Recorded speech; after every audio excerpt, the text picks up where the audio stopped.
Match found.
Stand in my way.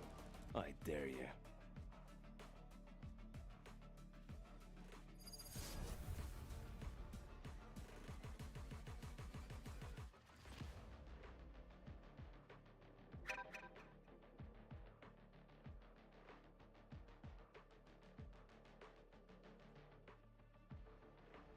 I told you, Chamber, I cannot eat your cooking. You don't feel the enemy, yet you feel butter. Unbelievable.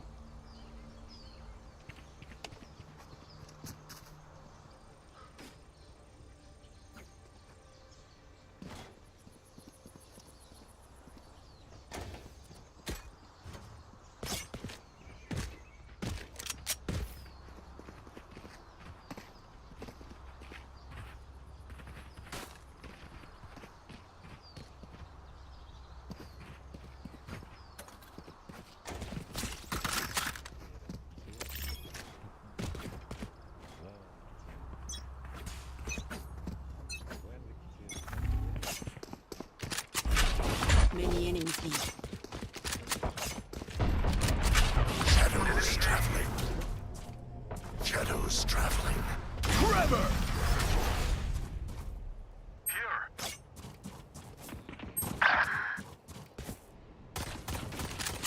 Enemy spotted A. Enemy A. I have them. Let's go.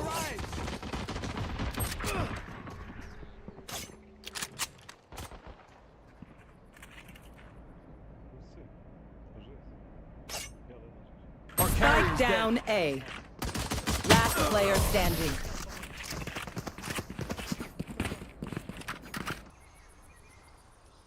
Does anyone have funds? I need a drop. Merci.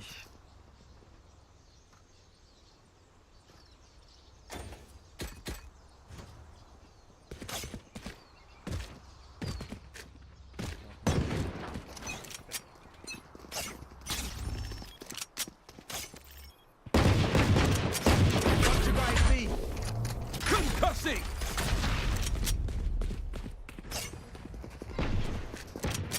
Cover going out. Clearing out!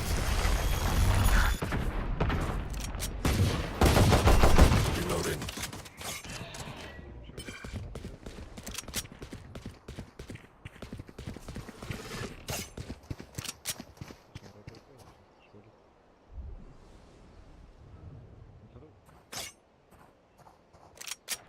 Enemy spotted, C.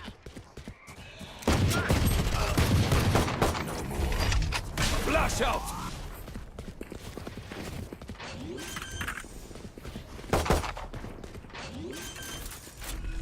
One enemy remaining. Spike planted!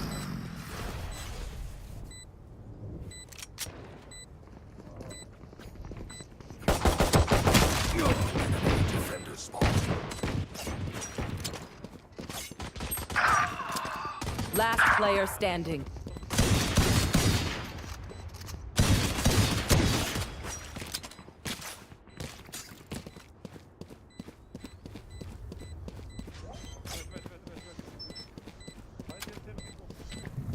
Still in sight. Clutch.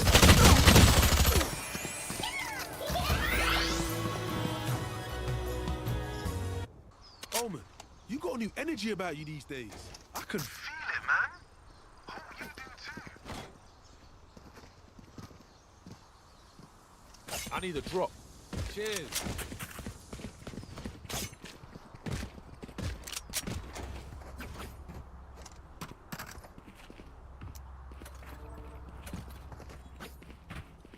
Don't hold back.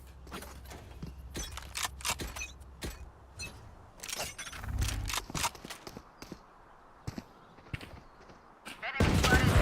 Gun here.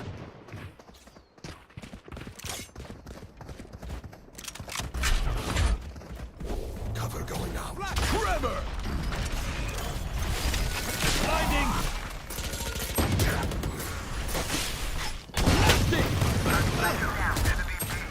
Spike down A.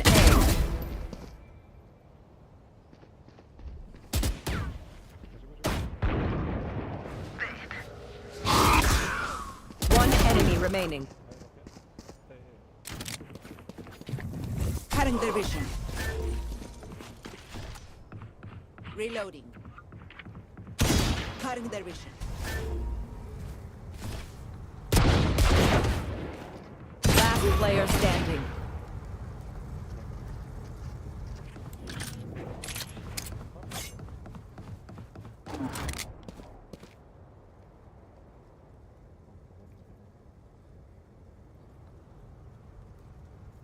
Thirty seconds left.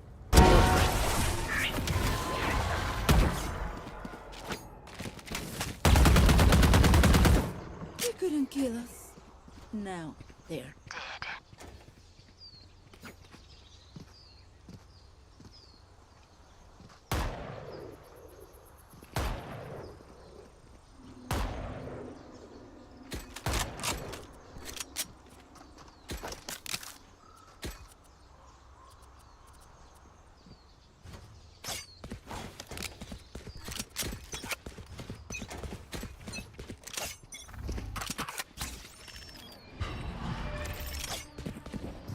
The hunt begins!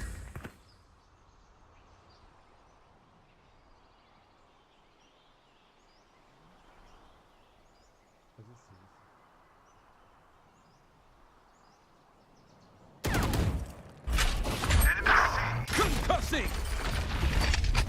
Flash out! Spike down C.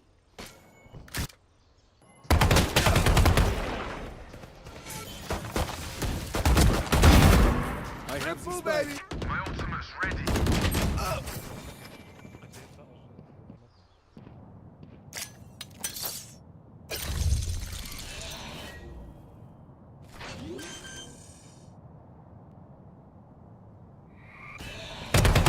Last player standing. Spike down C.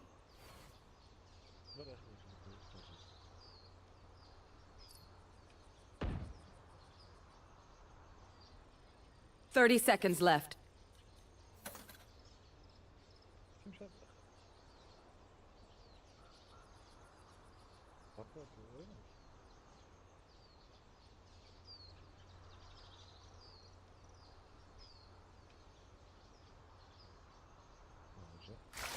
Ten seconds left.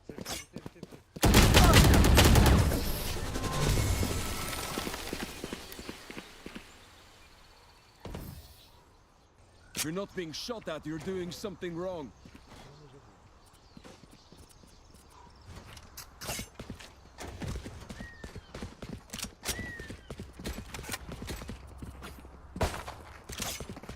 I need a drop. Reloading.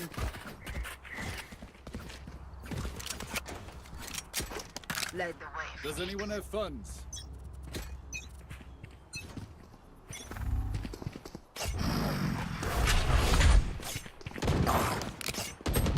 here. Enemy spotted. C. Shadows. Trevor! Clearing out! Blinding! Cover. Spike down A. I don't think so. My ult is ready. They will cower. I have Face your fear! There they are. here. Light planted. One enemy remaining.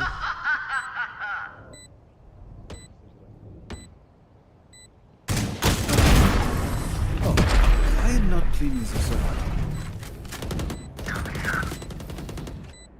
I'm twitchy here. Let's go already.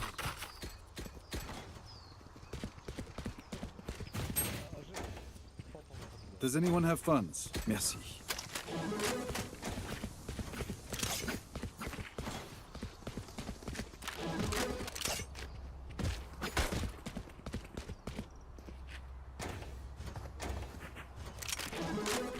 Embarrass them. You want to play? Let's play.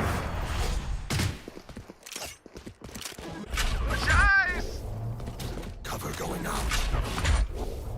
Shadows traveling. Cussing! Blasting! Last player standing. Flawless.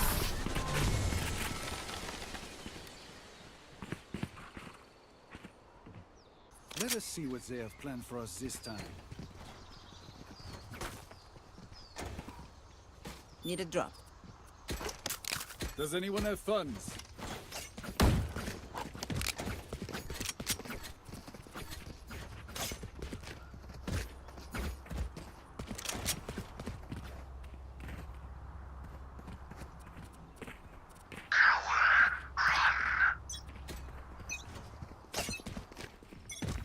Watch your eyes.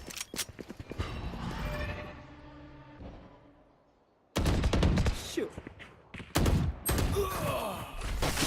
Clearing out! Enemy spotted B. Dead. My turn. Spotted C. Careful now. Trevor! Cover going out. Someone's mid. Reload him. Reload. Enemy spotted. Last player standing. Spike down C.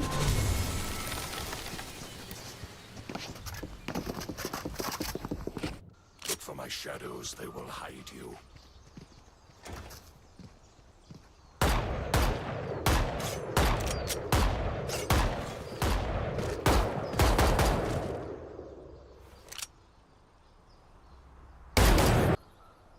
Reloading. Enemy C.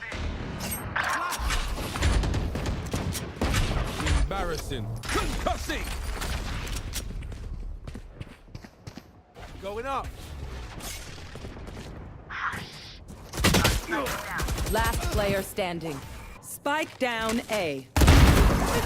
My ult flash. They will cower.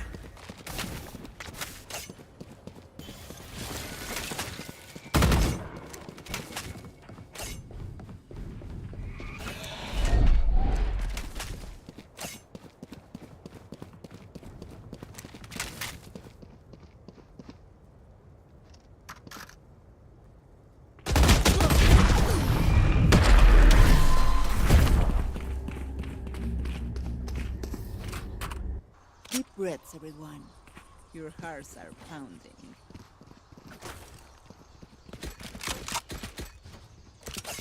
Does anyone Anyone have funds?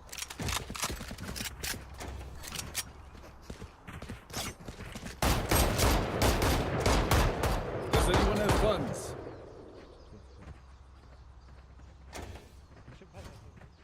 Claw through them.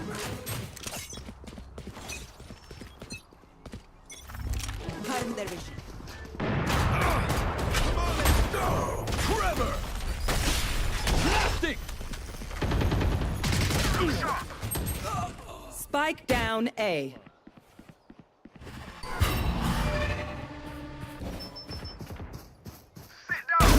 You're not. Careful now. Going up. Reload him.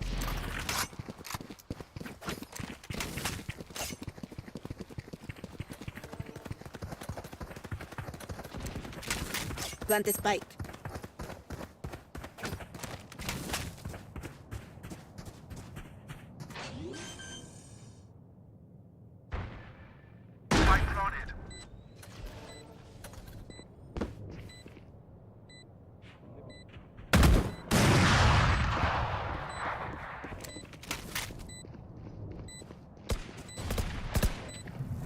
Inside. Last player standing. One enemy remaining.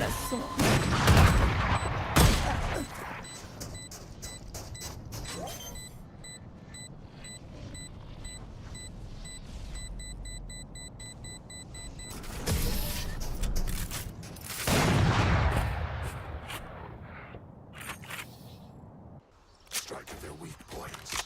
If one link breaks, the rest will follow.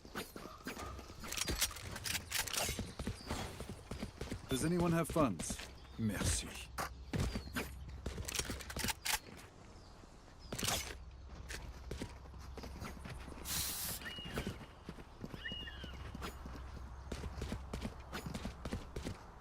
We win. Need a drop. Does anyone have funds? Watch your eyes.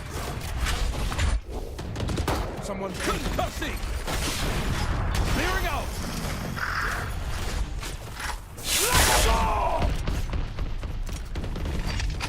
Flash out! I win again.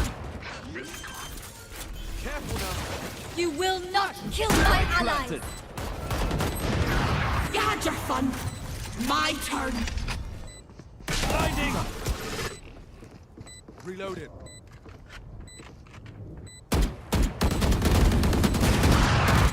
Reloading. One enemy remaining. Team Ace. Reload him.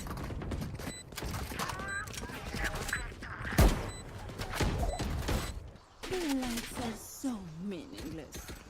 Might as well. Give them to me.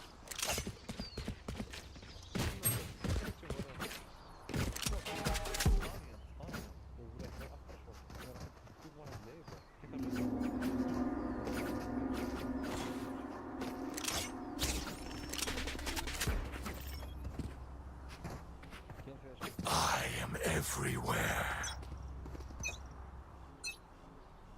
You want to play? Let's play. You lose someday. Trevor! Plastic!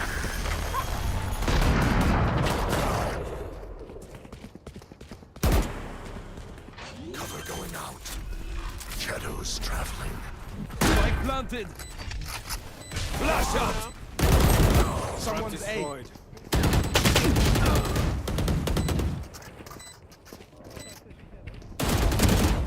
Last player standing.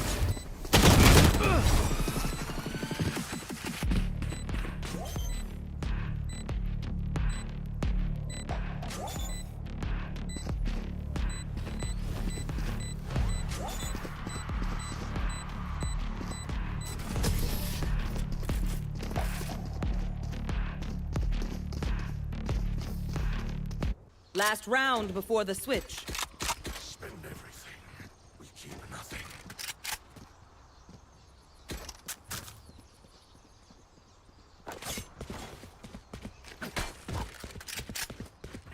I need a drop. Cheers.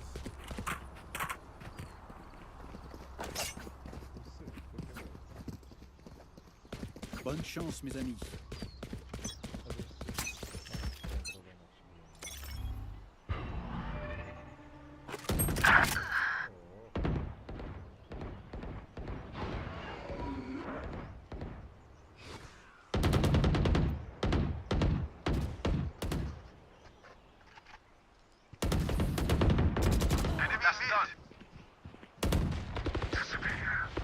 One enemy remaining. Don't.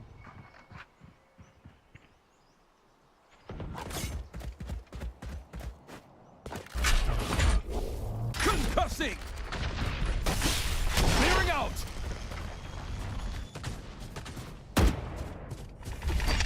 Blinding! Spike down, C.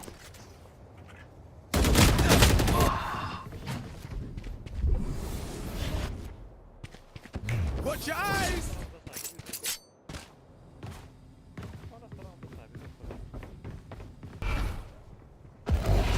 Watch them run. Planted.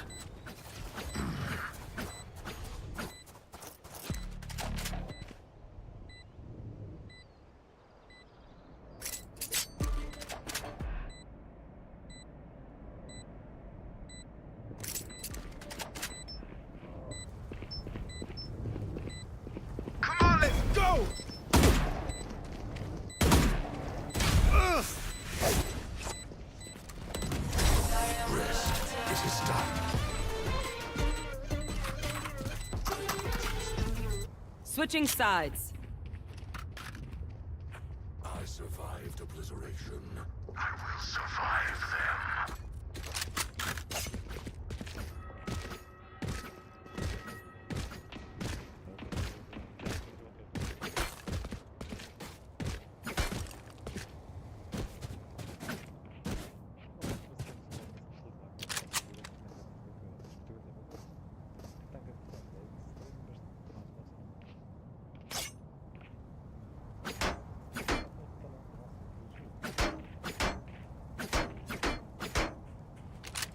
Kick them out!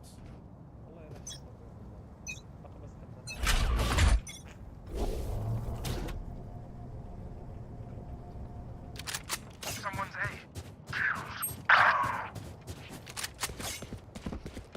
Enemy spotted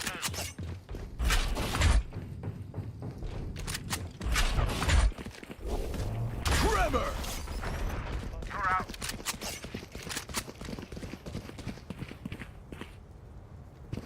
Here! Someone's A.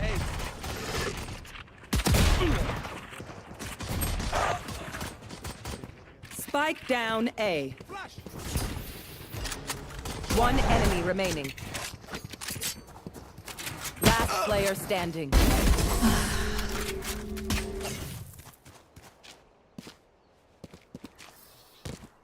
The city needs me. I can't be away for long. Let's end this quickly.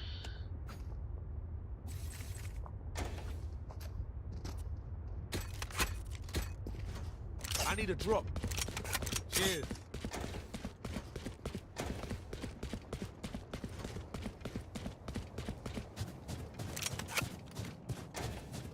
Let's go.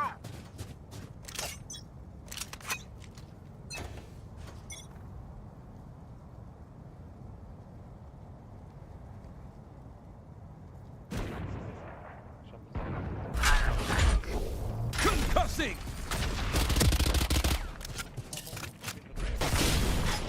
Blasting!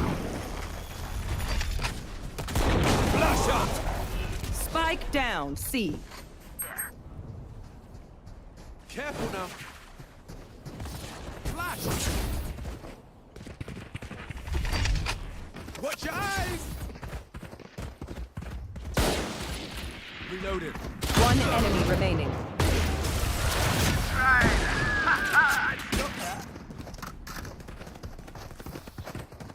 You want me serious? You got it.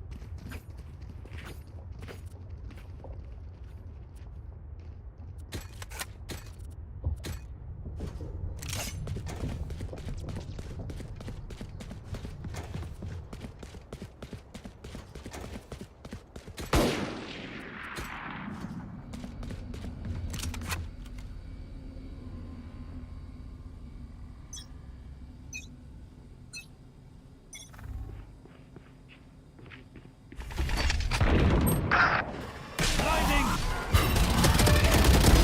Easy. Flash out! Hey door!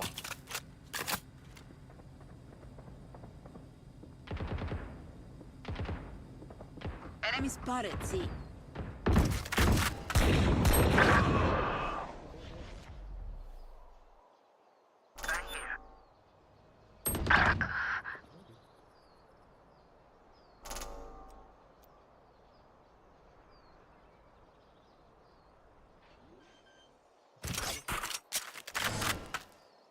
Spike planted. Shadows traveling.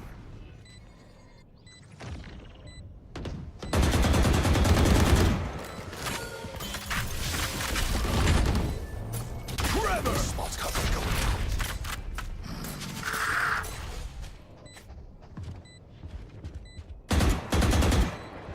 One enemy remaining. Here we go! Last player standing.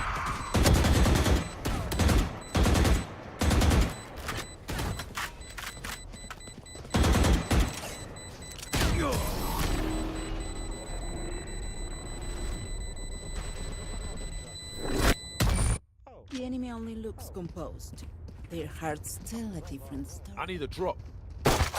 Cheers.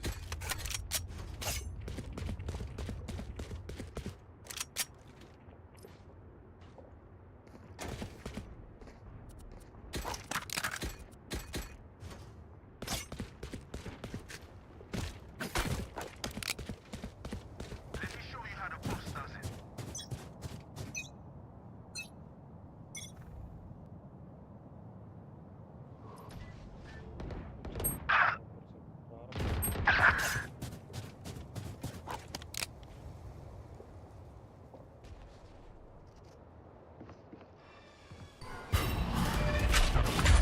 Concussing! Blasting! Enemy spotted B. Last player standing.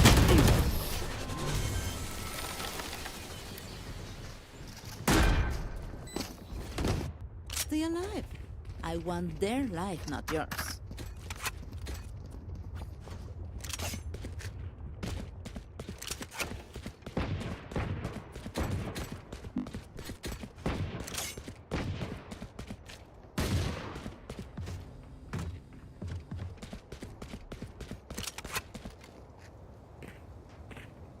I need a drop.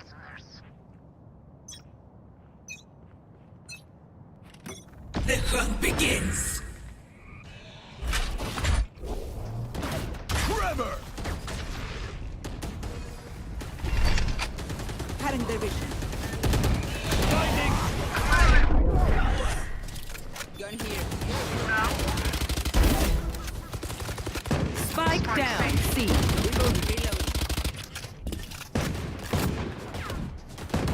One enemy remaining. Great turn.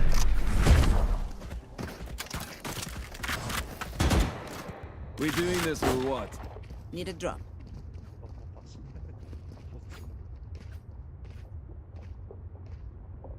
I need a drop. Cheers.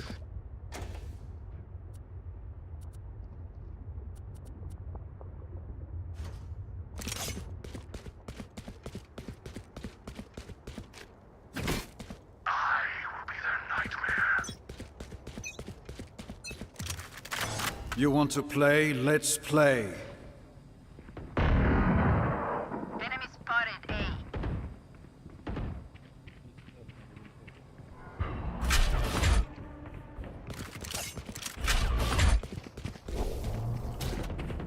Cutting their vision.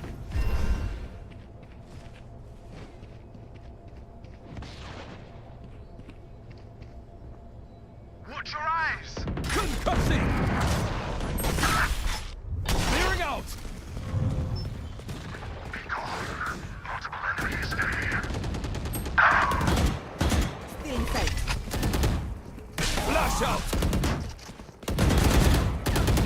You will not kill my allies. Last player standing. Spike down A.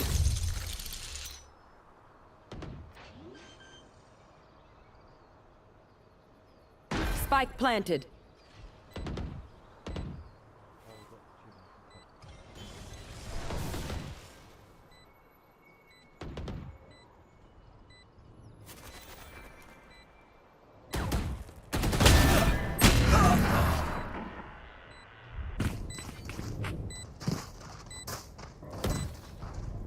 As much as this world hurt me, it's mine, and I will kill to defend it.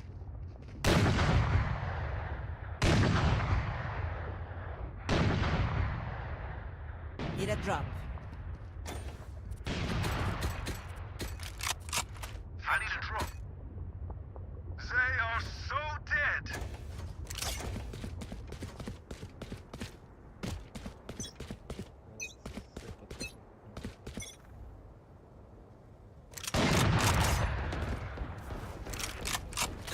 going out. Reloading.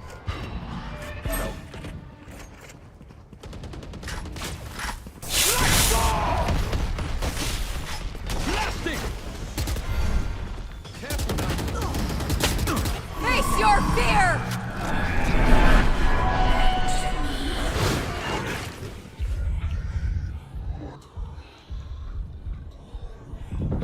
They're super dead. Reload him. Gun here.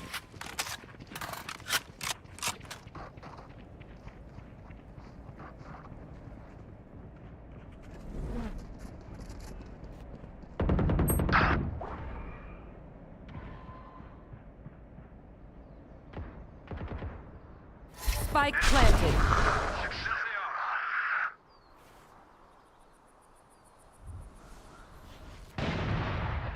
Enemy spotted C.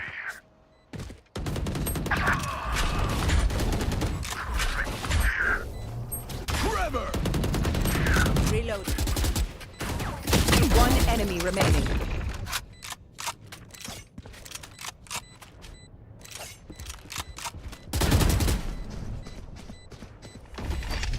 Blinding!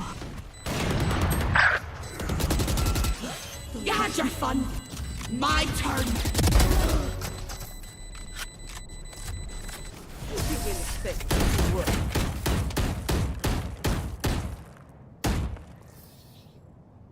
My burden never ends.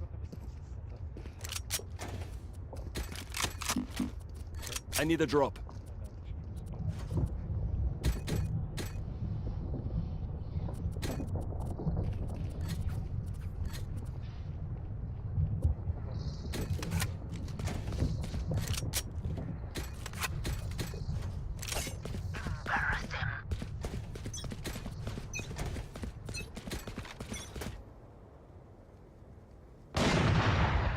Enemy spotted A.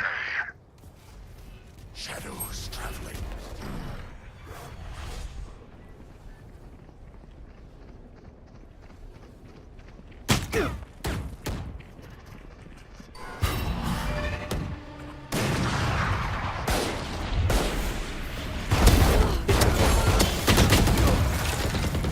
Careful now.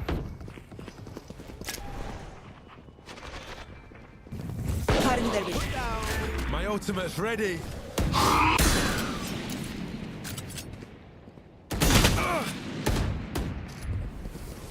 Going up.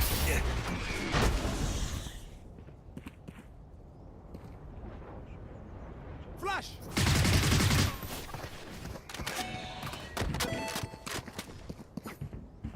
Shadows traveling.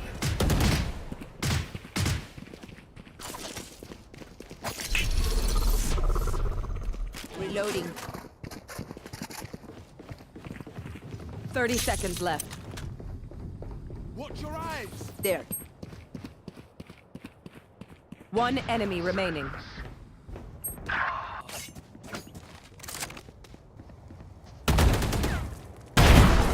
You were beautiful.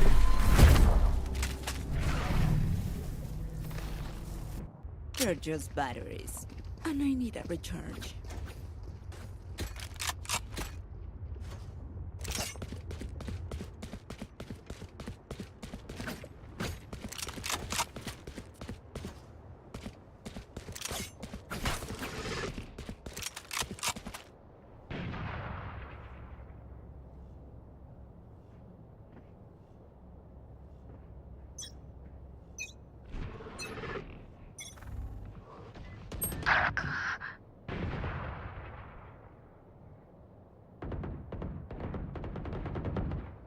Someone's A.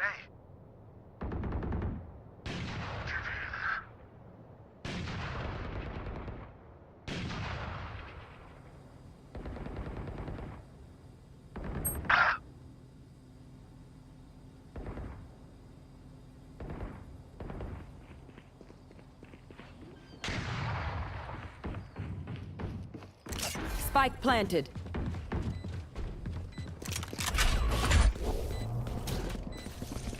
Concussing! Clearing out! Flash out! One less.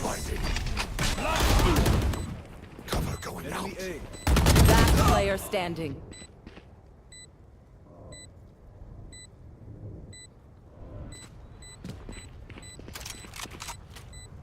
One enemy remaining.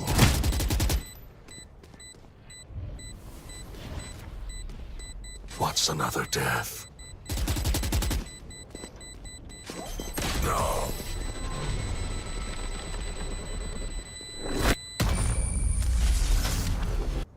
Match point. They're not getting the message. Leave it to me, I'll rough them up.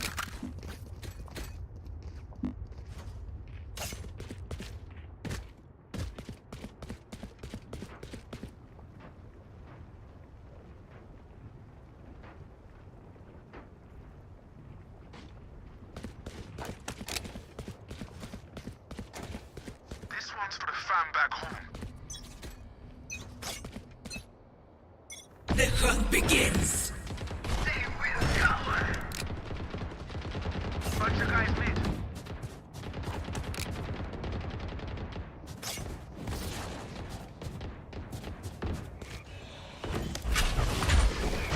Tremor! Reloading. Reloading. Reloaded.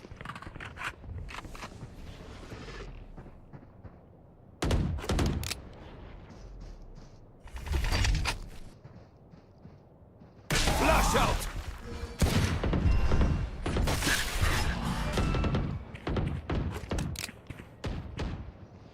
Come on, let's go!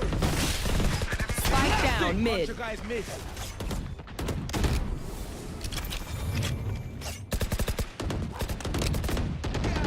One enemy remaining. Watch your eyes!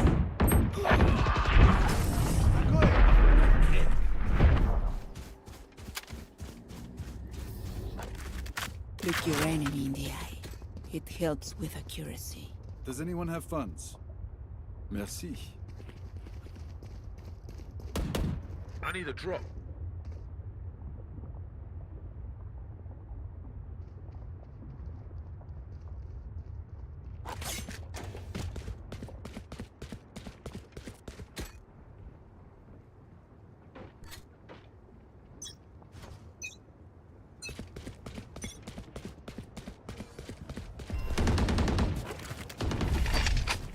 Blinding!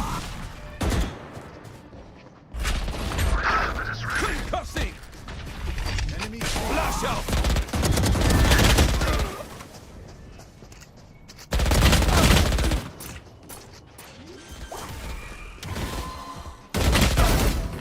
Spike planted. Last player You will standing. not kill my allies.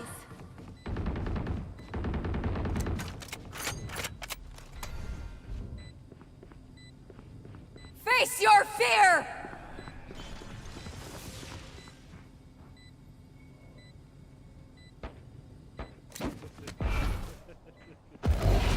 Watch them run. Teleport stopped.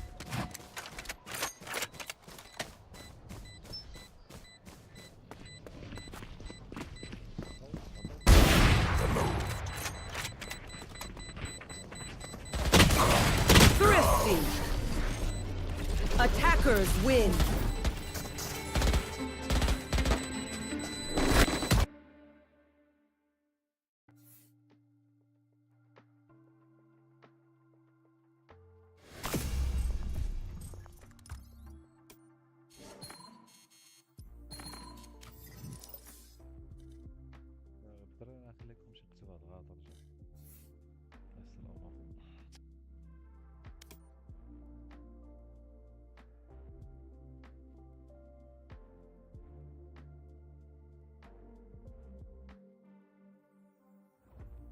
The 50th from dependencies, listening less to others' voices and more to your own, cultivating new skills.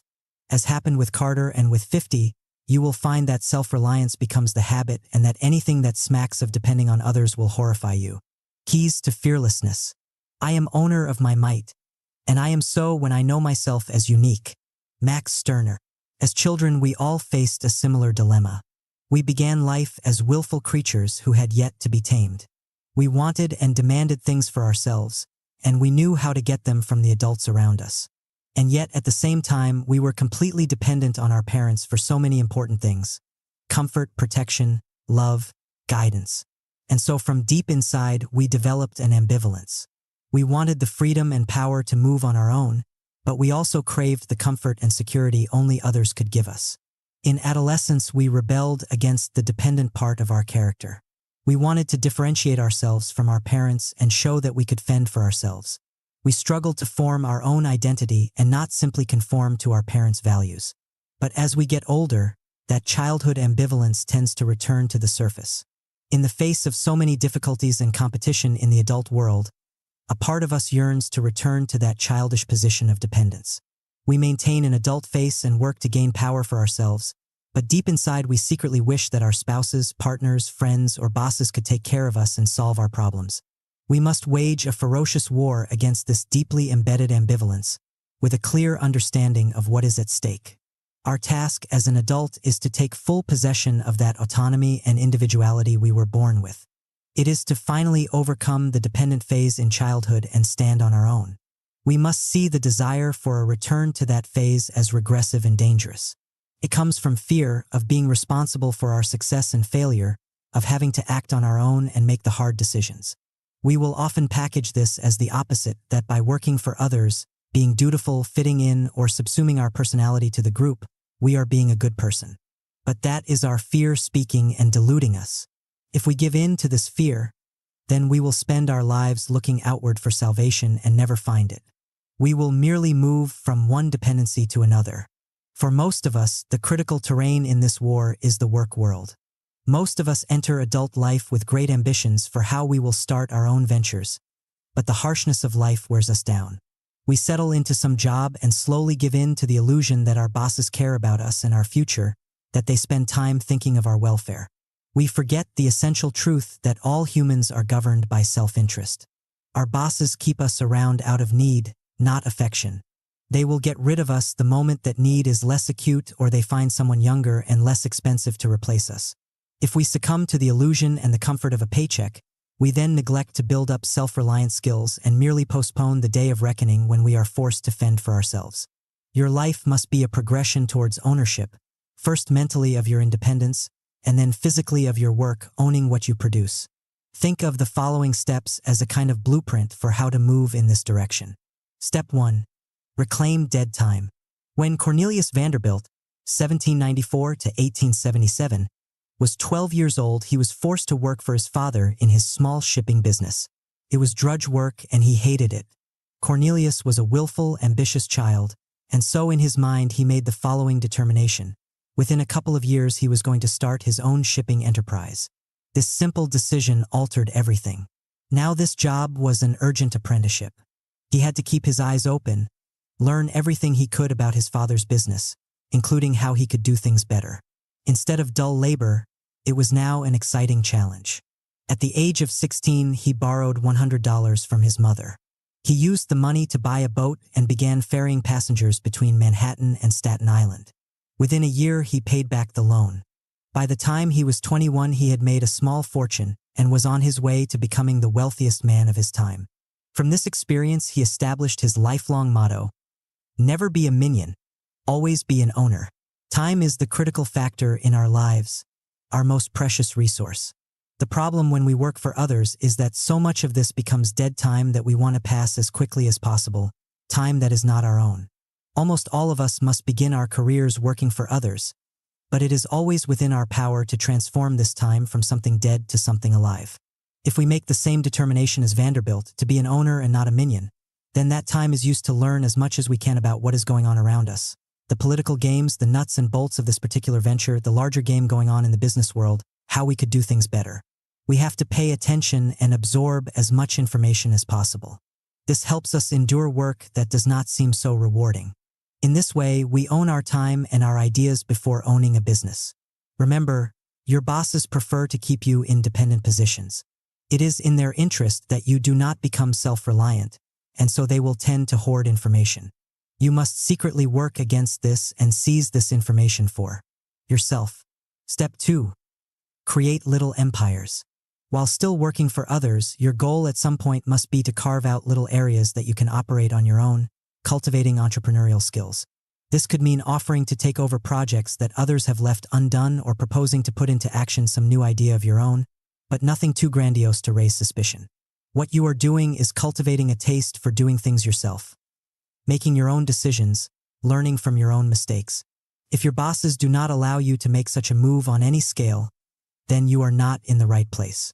If you fail in this venture, then you have gained a valuable education. But generally taking on such things on your own initiative forces you to work harder and better. You are more creative and motivated because there is more at stake. You rise to the challenge. Keep in mind the following. What you really value in life is ownership, not money. If ever there is a choice, more money or more responsibility, you must always opt for the latter. A lower-paying position that offers more room to make decisions and carve out little empires is infinitely preferable to something that pays well but constricts your movements. Step 3. Move higher up the food chain. In 1499, Pope Alexander VI managed to carve out a principality for his son, Cesare Borgia, in the Romagna district of Italy. This was not easy. All kinds of rival powers were competing for control of the country. Families that dominated the political scene, foreign kings scheming to take over certain regions, city-states with spheres of influence, and finally the church itself. To secure Romagna for his son, the Pope had to win over one of the two most powerful families in Italy, make an alliance with King Louis XII of France, and hire a mercenary army. Cesare Borgia was a shrewd young man. His goal was to expand beyond Romagna and eventually unify all of Italy, making it a great power. But his position now depended on various outside forces that controlled his destiny, each one above the other, the army beholden to the powerful families and King of France, then the Pope himself who could die any day and be replaced by someone antagonistic to Borgia. These alliances could shift and turn against him. He had to eliminate these dependencies one by one until he could stand on his own with nobody above him. Using bribery, he put himself at the head of the family faction his father had allied him with, then moved to eliminate its main rival. He worked to get rid of the mercenary army and establish his own. He schemed to make alliances that would secure him against the French king who now saw him as a threat. He gobbled up more and more regions. He was on the verge of expanding his base to a point of no return when he suddenly fell gravely ill in 1504. Shortly thereafter, his father died and was soon replaced by a pope determined to stop Cesare Borgia. Who knows how far he could have gotten if his plans had not become unraveled by such unforeseen circumstances. Borgia was a kind of self-reliant entrepreneur before his time. He understood that people are political creatures, continually scheming to secure their own interests. If you form partnerships with them or depend upon them for your advancement and protection, you are asking for trouble. They will either turn against you at some point or use you as a cat's paw to get what they want. Your goal in life must be to always move higher and higher up the food chain, where you alone control the direction of your enterprise and depend on no one. Since this goal is a future ideal, in the present you must strive to keep yourself free of unnecessary entanglements and alliances. And if you cannot avoid having partners, make sure that you are clear as to what function they serve for you and how you will free yourself of them at the right moment. You must remember that when people give you things or do you favors, it is always with strings attached.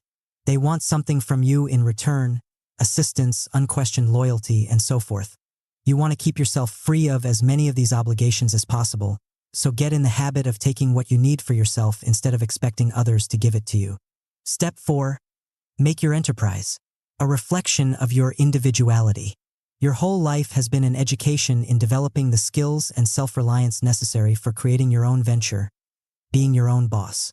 But there is one last impediment to making this work. Your tendency will be to look at what other people have done in your field, how you could possibly repeat or emulate their success. You can gain some power with such a strategy, but it won't go far and it won't last. Understand, you are one of a kind. Your character traits are a kind of chemical mix that will never be repeated in history. There are ideas unique to you, a specific rhythm and perspective that are your strengths, not your weaknesses. You must not be afraid of your uniqueness, and you must care less and less what people think of you. This has been the path of the most powerful people in history. Throughout his life, the great jazz musician Miles Davis was always being pushed into making his sound fit the particular rage of the time. Instead, he kept insisting on putting his own stamp on anything he played. As he got older, this became more and more extreme until he revolutionized the jazz world with his constant innovations in sound. At a certain point, he simply stopped listening to others. John F. Kennedy refused to run a campaign like Franklin Delano Roosevelt or any other American politician in the past. He created his own inimitable style, based on the times he lived in and his own personality. By going his own way, he forever altered the course of political campaigning. This uniqueness that you express is not anything wild or too strange. That is an affectation in itself. People are rarely that different. Rather, you are being yourself as far as you can take that. The world cannot help but respond to such authenticity. Reversal of perspective. We might think of people who are independent and used to being alone as reclusive, prickly, and hard to be around. In our culture, we tend to elevate those who are smooth talkers, seem more gregarious, and fit in better, conforming to certain norms. They smile and seem happier. This is a superficial appraisal of character. If we reverse our perspective and look at this from the fearless point of view, we come to the opposite conclusion. People who are self-sufficient are generally types who are more comfortable with themselves.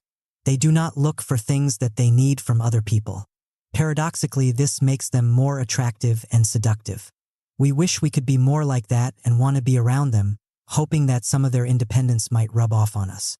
The needy, clingy types, often the most sociable, unconsciously push us away. We feel their need for comfort and validation, and secretly we want to say to them, "Get it for yourself. Stop being so weak and dependent." Those who are self-reliant turn to people out of strength, a desire for pleasant company or an exchange of ideas. If people do not do what they want or expect, they are not hurt or let down. Their happiness comes from within and is all the more profound for that reason. Finally, do not be taken in by the culture of ease.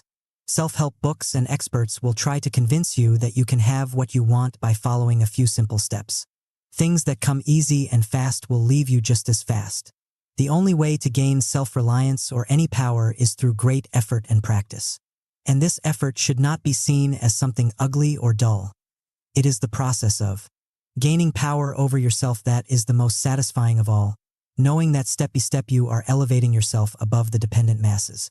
There is a time in every man's education when he arrives at the conviction that imitation is suicide, that though the wide universe is full of good, no kernel of nourishing corn can come to him but through his toil bestowed on that plot of ground which is given to him to till. The power which resides in him is new in nature, and none but he knows what that is which he can do, nor do know until he has tried. Ralph Waldo Emerson. Chapter 3. Turn shit into sugar, opportunism. Every negative situation contains the possibility for something positive, an opportunity. It is how you look at it that matters. Your lack of resources can be an advantage, forcing you to be more inventive with the little that you have. Losing a battle can allow you to frame yourself as the sympathetic underdog. Do not let fears make you wait for a better moment or become conservative. If there are circumstances you cannot control, make the best of them. It is the ultimate alchemy to transform all such negatives into advantages and power. Hood alchemy. If one is continually surviving the worst that life can bring, one eventually ceases to be controlled by a fear of what life can bring. James Baldwin. For well over a year, 50 Cent had been working on what was meant to be his debut album, Power of the Dollar, and finally, in the spring of 2000, it was ready to be released by Columbia Records. It represented to him all the struggles he had been through on the streets, and he had hopes that it would turn his life around for good. In May of that year, however, a few weeks before the launch date, a hired assassin shot 9 bullets into him while he sat in the back of a car, one bullet going through his jaw and nearly killing him. In a flash, all of the momentum he had built up reversed itself. Columbia canceled the release of the record and dropped 50 from his contract. There was too much violence associated with him. It was bad for business. A few inquiries made it clear that other labels felt the same. He was being blackballed from the industry. One executive told him flatly he would have to wait at least 2 years before he could think of resurrecting his career. The assassination attempt was the result of an old drug beef from his days as a dealer. The killers could not afford to let him survive and would try to finish the job. 50 had to keep a low profile. At the same time, he had no money and could not return to street hustling. Even many of his friends, who had hoped to be part of his success as a rapper, started to avoid him. In just a few short weeks, he had gone from being poised for fame and fortune to hitting the bottom. And there seemed no way to move out of the corner he found himself in. Could this be the end of all his efforts? It would have been better to die that day than to feel this powerlessness. But as he lay in bed at his grandparents' house, recovering from the wounds, he listened a lot to the radio, and what he heard gave him an incredible rush of optimism. An idea started, taking shape in his mind that the shooting was in fact a great blessing in disguise, that he had narrowly survived for a reason. The music on the radio was also packaged and produced. Even the tough stuff, the gangsta rap, was fake. The lyrics did not reflect anything from the streets that he knew. The attempt to pass it off as real and urban angered him to a point he could not endure. This was not the time for him to be afraid and depressed, or to sit around and wait a few years while all of the violence around him died down. He had never been a fake studio gangsta, and now he had the 9 bullet wounds to prove it. This was the moment to convert all of his anger and dark emotions into a powerful campaign that would shake the very foundations of hip-hop. As a hustler on the streets, 50 had learned a fundamental lesson. Access to money and resources is severely limited in the hood. A hustler must transform every little event and every trifling object into some gimmick for making money. Even the worst shit that happens to you can be converted into gold if you are clever enough. All of the negative factors now facing him, little money, no connections, the price on his head, could be turned into their opposites, advantages, and opportunities. That is how he would confront the seemingly insurmountable obstacles now in his path. He decided to disappear for a few months and, holed up in various friends' houses, he began to recreate himself and his music career. With no executives to have to please or worry about, he could push his lyrics and the hard sounds as far as he wanted. His voice had changed as a result of the pieces of bullets still lodged in his tongue. It now had a hiss. It was still painful for him to move his mouth, so he had to rap more slowly. Instead of trying to normalize and retrain his voice, he determined to turn it into a virtue. His new style of rapping would be more deliberate and menacing. That hiss would remind listeners of the bullet that had gone through his jaw. He would play all of that up. In the summer of 2001, just as people had begun to forget about him, 50 suddenly released his first song to the streets.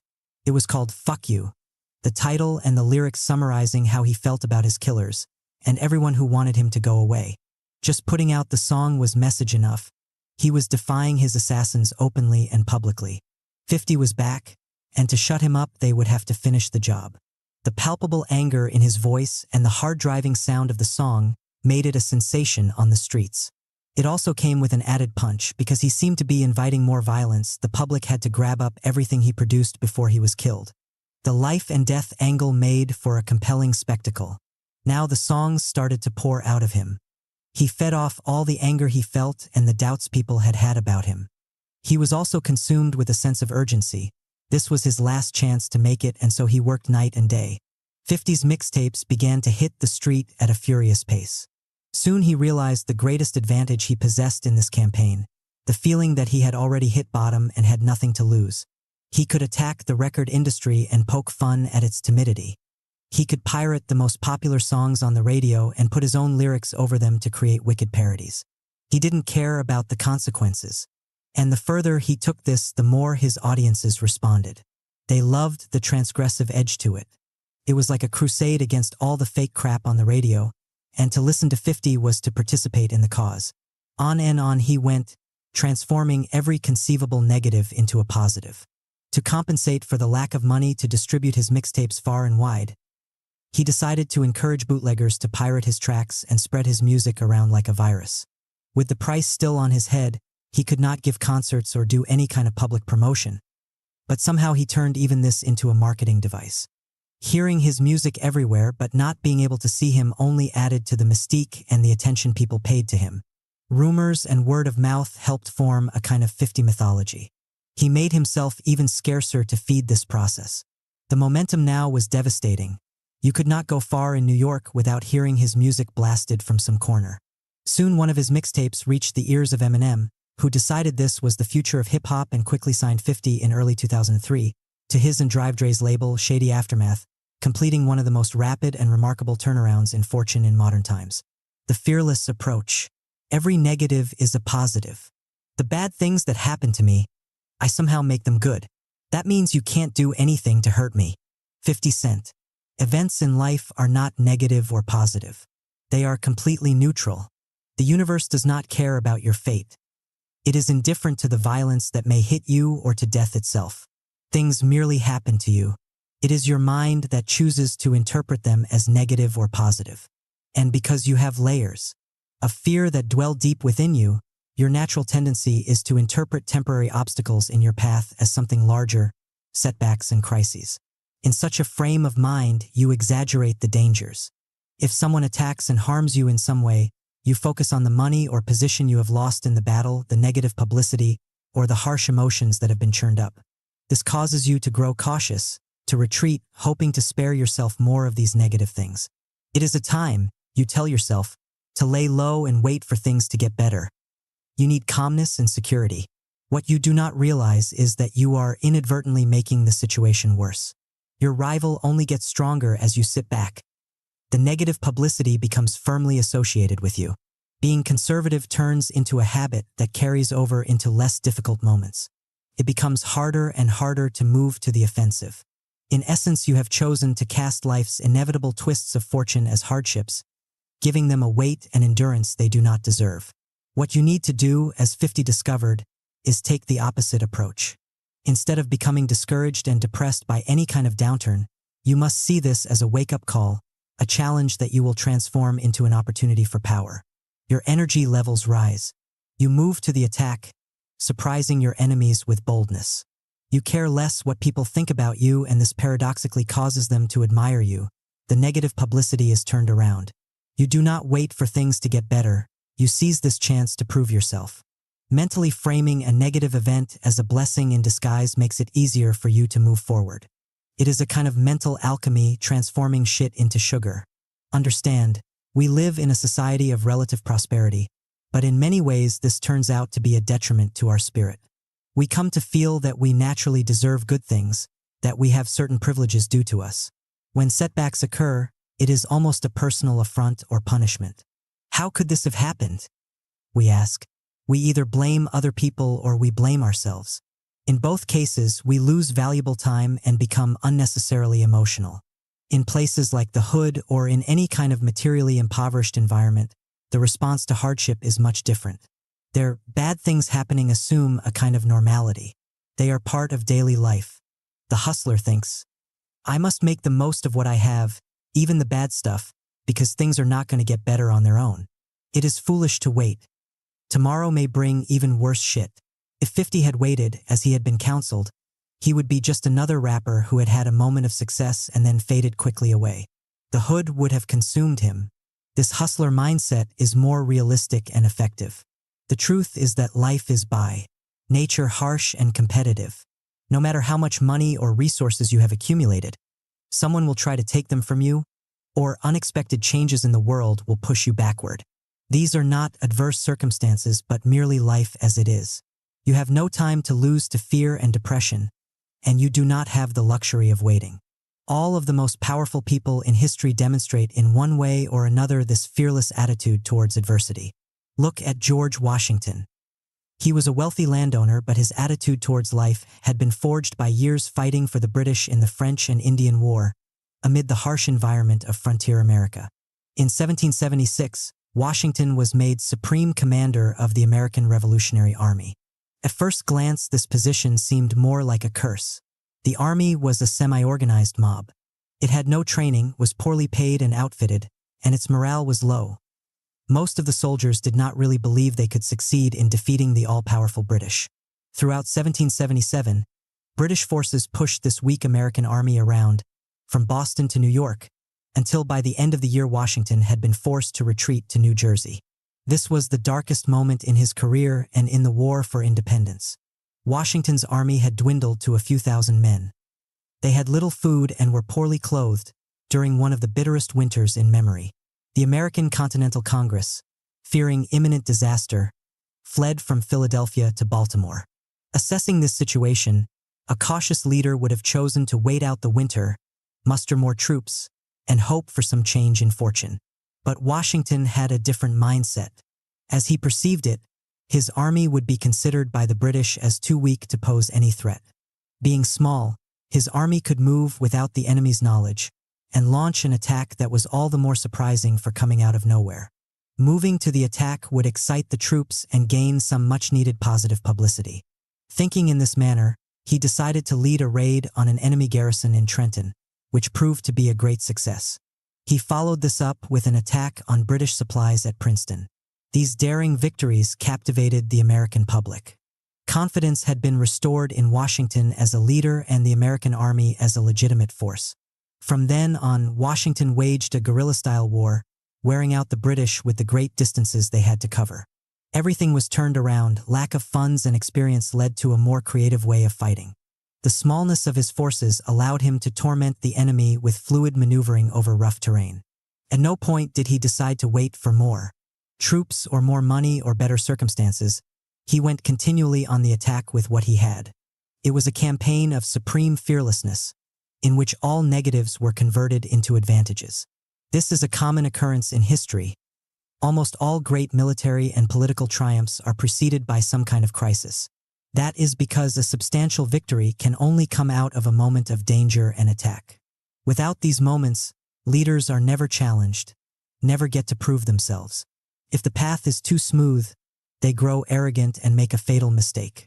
The fearless types require some kind of adversity against which they can measure themselves. The tenseness of such dark moments brings out their creativity and urgency, making them rise to the occasion and turn the tide of fortune from defeat to a great victory. You must adopt an attitude that is the opposite to how most people think and operate. When things are going well, that is precisely when you must be concerned and vigilant. You know it will not last and you will not be caught unprepared. When things are going badly, that is when you are most encouraged and fearless. Finally, you have material for a powerful reversal, a chance to prove yourself. It is only out of danger and difficulty that you can rise at all. By simply embracing the moment as something positive and necessary, you have already converted it into gold. Keys to fearlessness. In nooks all over the earth sit men who are waiting, scarcely knowing in what way they are waiting, much less that they are waiting in vain. Occasionally the call that awakens, that accident which gives the permission to act, comes too late, when the best youth and strength for action has already been used up by sitting still, and many have found to their horror when they leaped up, that their limbs had gone to sleep and their spirit had become too heavy. It is too late, they said to themselves, having lost their faith in themselves and henceforth forever useless. Friedrich Nietzsche. Our minds possess powers we have not even begun to tap into. These powers come from a mix of heightened concentration, energy, and ingenuity in the face of obstacles. Each of us has the capacity to develop these powers, but first we have to be aware of their existence. This is difficult, however, in a culture that emphasizes material means, technology, money, connections as the answer to everything. We place unnecessary limits on what the mind can accomplish, and that becomes our reality. Look at our concept of opportunity and you will see this in its clearest light. According to conventional wisdom, an opportunity is something that exists out there in the world. If it comes our way and we seize it, it brings us money and power. This could be a particular job, the perfect fit for us. It could be a chance to create or join a new venture. Could be meeting the appropriate person. In any event, it depends on being at the right place at the right time and having the proper skills to take advantage of this propitious moment. We generally believe there are only a few such golden chances in life, and most of us are waiting for them to cross our path. This concept is extremely limited in scope. It makes us dependent on outside forces. It stems from a fearful, passive attitude towards life that is counterproductive. It constrains our minds to a small circle of possibility. The truth is that for the human mind, everything that crosses its path can be a potential tool for power and expansion. Many of us have had the following experience. We find ourselves in an urgent, difficult situation. Perhaps we have to get something done in an impossibly short amount of time, or someone we had counted on for help does not come through, or we are in a foreign land and must suddenly fend for ourselves. In these situations, necessity crowds in on us. We have to get work done and figure out problems quickly, or we suffer immediate consequences. What usually happens is that our minds snap to attention. We find the necessary energy because we have to. We pay attention to details that normally elude us, because they might spell the difference between success and failure, life and death. we are surprised at how inventive we become. It is at such moments that we get a glimpse of that potential mental power within us that generally lies untapped. If only we could have such a spirit and attitude in everyday life. This attitude is what we shall call opportunism. True opportunists do not require urgent, stressful circumstances to become alert and inventive. They operate this way on a daily basis. They channel their aggressive energy into hunting down possibilities for expansion in the most banal and insignificant events. Everything is an instrument in their hands, and with this enlarged notion of opportunity, they create more of it in their lives and gain great power. Perhaps the greatest opportunist in history is Napoleon Bonaparte. Nothing escaped his attention. He focused with supreme intensity on all of the details, finding ways to transform even the most trivial aspects of warfare, how to march and carry supplies, how to organize troops into divisions, into tools of power. He ruthlessly exploited the slightest mistake of his opponents. He was the master at turning the worst moments in battle into material for a devastating counterattack. All of this came out of Napoleon's determination to see everything around him as an opportunity. By looking for these opportunities, he found them. This became a mental skill that he refined to an art. This power is open to each and every one of us if we put into practice the following 4 principles of the art. Make the most of what you have. In 1704, a Scottish sailor named Alexander Selkirk found himself marooned on a deserted island some 400 miles off the coast of Chile. All he had with him was a rifle, some gunpowder, a knife, and some carpenter's tools. In exploring the interior, he saw nothing but a bunch of goats, cats, rats, and some unfamiliar animals that made strange noises at night. It was a shelterless environment. He decided to keep to the shoreline, slept in a cave, found enough to eat by catching fish, and slowly gave way to a deep depression. He knew he would run out of gunpowder, his knife would get rusty, and his clothes would rot on his back. He could not survive on just fish. He did not have enough supplies to get by, and the loneliness was crushing.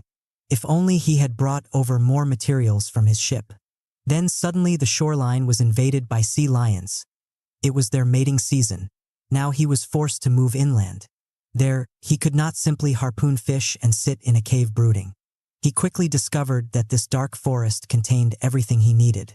He built a series of huts out of the native woods. He cultivated various fruit trees. He taught himself to hunt the goats. He domesticated dozens of feral cats. They protected him against the rats and provided him much-needed companionship. He took apart his useless rifle and fashioned tools out of it. Recalling what he learned from his father, who had been a shoemaker, he made his own clothes out of animal hides. It was as if he had suddenly come to life and his depression disappeared. He was finally rescued from the island, but the experience completely altered his way of thinking. Years later, he would recall his time there as the happiest in his life. Most of us are like Selkirk when he first found himself stranded. We look at our material resources and wish we had more. But a different possibility exists for us as well, the realization that more resources are not necessarily coming from the outside and that we must use what we already have to better effect. What we have in hand could be research material for a particular book or people who work within our organization. If we look for more information outside people to help us, it won't necessarily lead to anything better. In fact, the waiting and the dependence makes us less creative. When we go to work with what is there, we find new ways to employ this material. We solve problems, develop skills we can use again and again, and build up our confidence. If we become wealthy and dependent on money and technology, our minds atrophy and that wealth will not last. Turn all obstacles into openings. The great boxer Joe Louis encountered a tremendous obstacle in the racism of the 1930s. Jack Johnson had preceded Louis as the most famous black boxer of his time. Johnson was supremely skilled and he beat his white opponents with ease. But he was an emotional fighter. Encountering hostile crowds that chanted "Kill the nigger" only made him more heated and angry. He found himself in constant trouble and quickly burned out from all the hatred. Louis was equally talented, but as he perceived it, he could not gloat or show emotion in the ring. That would incite the white audiences and feed into the stereotype of the out-of-control black boxer. And yet a fighter thrives off his emotions, his fighting spirit, and uses this to overwhelm his opponent. Instead of rebelling against this state of affairs or giving up, Louis decided to use it to his advantage. He would show no emotions in the ring. After knocking someone out, he would calmly return to his corner. Opponents and the audience would try to bait him into an emotional response, but he resisted. All of his spirit and anger went into forging this cold and intimidating mask. The racists could not rail against this. He became known as the Embalmer. And it was enough to see his grim expression when you entered the ring to feel your legs getting weak. In essence, Lewis turned this obstacle into his greatest strength. An opportunist in life sees all hindrances as instruments for power. The reason is simple. Negative energy that comes at you in some form is energy that can be turned around to defeat an opponent and lift you up. When there is no such energy, there is nothing to react or push against. It is harder to motivate yourself. Enemies that hit you have opened themselves up to a counterattack in which you control the timing and the dynamic. If bad publicity comes your way, think of it as a form of negative attention that you can easily reframe for your purposes. You can seem contrite or rebellious, whatever will stir up your base. If you ignore it, you look guilty. If you fight it, you seem defensive. If you go with it and channel it in your direction, you have turned it into an opportunity for positive attention. In general, obstacles force your mind to focus and find ways around them. They heighten your mental powers and should be welcomed. Look for turning points. Opportunities exist in any field of tension. Heated competition, anxiety, chaotic situations. Something important is going on, and if you are able to determine the underlying cause, you can create for yourself a powerful opportunity. Look for any sudden successes or failures in the business world that people find hard to explain. These are often indications of shifts going on under the surface. Perhaps someone has inadvertently hit upon a new model for doing things and you must analyze this. Examine the greatest anxieties of those on the inside of any business or industry. Deep changes going on usually register as fear to those who do not know how to deal with them. You can be the first to exploit such changes for positive purposes. Keep your eye out for any kind of shifts in tastes or values. People in the media or the establishment will often rail against these changes, seeing them as signs of moral decline and chaos. People fear the new. You can turn this into an opportunity by being the first to give some meaning to this apparent disorder, establishing it as a positive value. You are not looking for fads, but deep-rooted changes in people's tastes. One opportunity you can always bank on is that a younger generation will react against the sacred cows of the older generation. If the older set valued spontaneity and pleasure, you can be sure that the younger set will crave order and orthodoxy. By attacking the values of the older generation before anyone else, you can gain powerful attention. Move before you are ready. Most people wait too long to go into action, generally out of fear. They want more money or better circumstances. You must go the opposite direction and move before you think you are ready. It is as if you are making it a little more difficult for yourself, deliberately creating obstacles in your path. But it is a law of power that your energy will always rise to the appropriate level. When you feel that you must work harder to get to your goal because you are not quite prepared, you are more alert and inventive. This venture has to succeed, and so it will. This has been the way of powerful people from ancient to modern times. When Julius Caesar was faced with the greatest decision of his life, whether to move against Pompey and initiate a civil war or wait for a better moment, he stood at the Rubicon River that separated Gaul from Italy, with only the smallest of forces. Although it seemed insanity to his lieutenants, he judged the moment right. He would compensate for the smallness of his troops with their heightened morale and his own strategic wits. He crossed the Rubicon, surprised the enemy, and never looked back. When Barack Obama was contemplating a run for president in 2006, almost everyone advised him to wait his turn. He was too young, too much of an unknown. Hillary Clinton loomed over the scene. He threw away all their conventional wisdom and entered the race. Because everything and everyone was against him, he had to compensate with energy, superior strategy, and organization. He rose to the occasion with a masterful campaign that turned all of its negatives into virtues. His inexperience represented change, etc. Remember, as Napoleon said, the moral is to the physical as 3 to 1, meaning the motivation and energy levels you or your army bring to the encounter have 3 times as much weight as your physical resources. With energy and high morale, a human can overcome almost any obstacle and create opportunity out of nothing. Reversal of perspective. In modern usage, opportunist is generally a derogatory term that refers to people who will do anything for themselves. They have no core values beyond promoting their own needs. They contribute nothing to society. This, however, is a misreading of the phenomenon and stems from an age-old elitism that wants to see opportunities kept as privileges for a powerful few. Those from the bottom who dare to promote themselves in any way are seen as Machiavellian, while those already on the top who practice the same strategies are merely smart and resourceful. Such judgments are a reflection of fear. Opportunism is in fact a great art that was studied and practiced by many ancient cultures. The greatest ancient Greek hero of them all, Odysseus, was a supreme opportunist. In every dangerous moment in his life, he exploited some weakness his enemies left open to trick them and turn the tables. The Greeks venerated him as one who had mastered life's shifting circumstances. In their value system, rigid, ideological people who cannot adapt, who miss all opportunities, are the ones who deserve our scorn. They inhibit progress.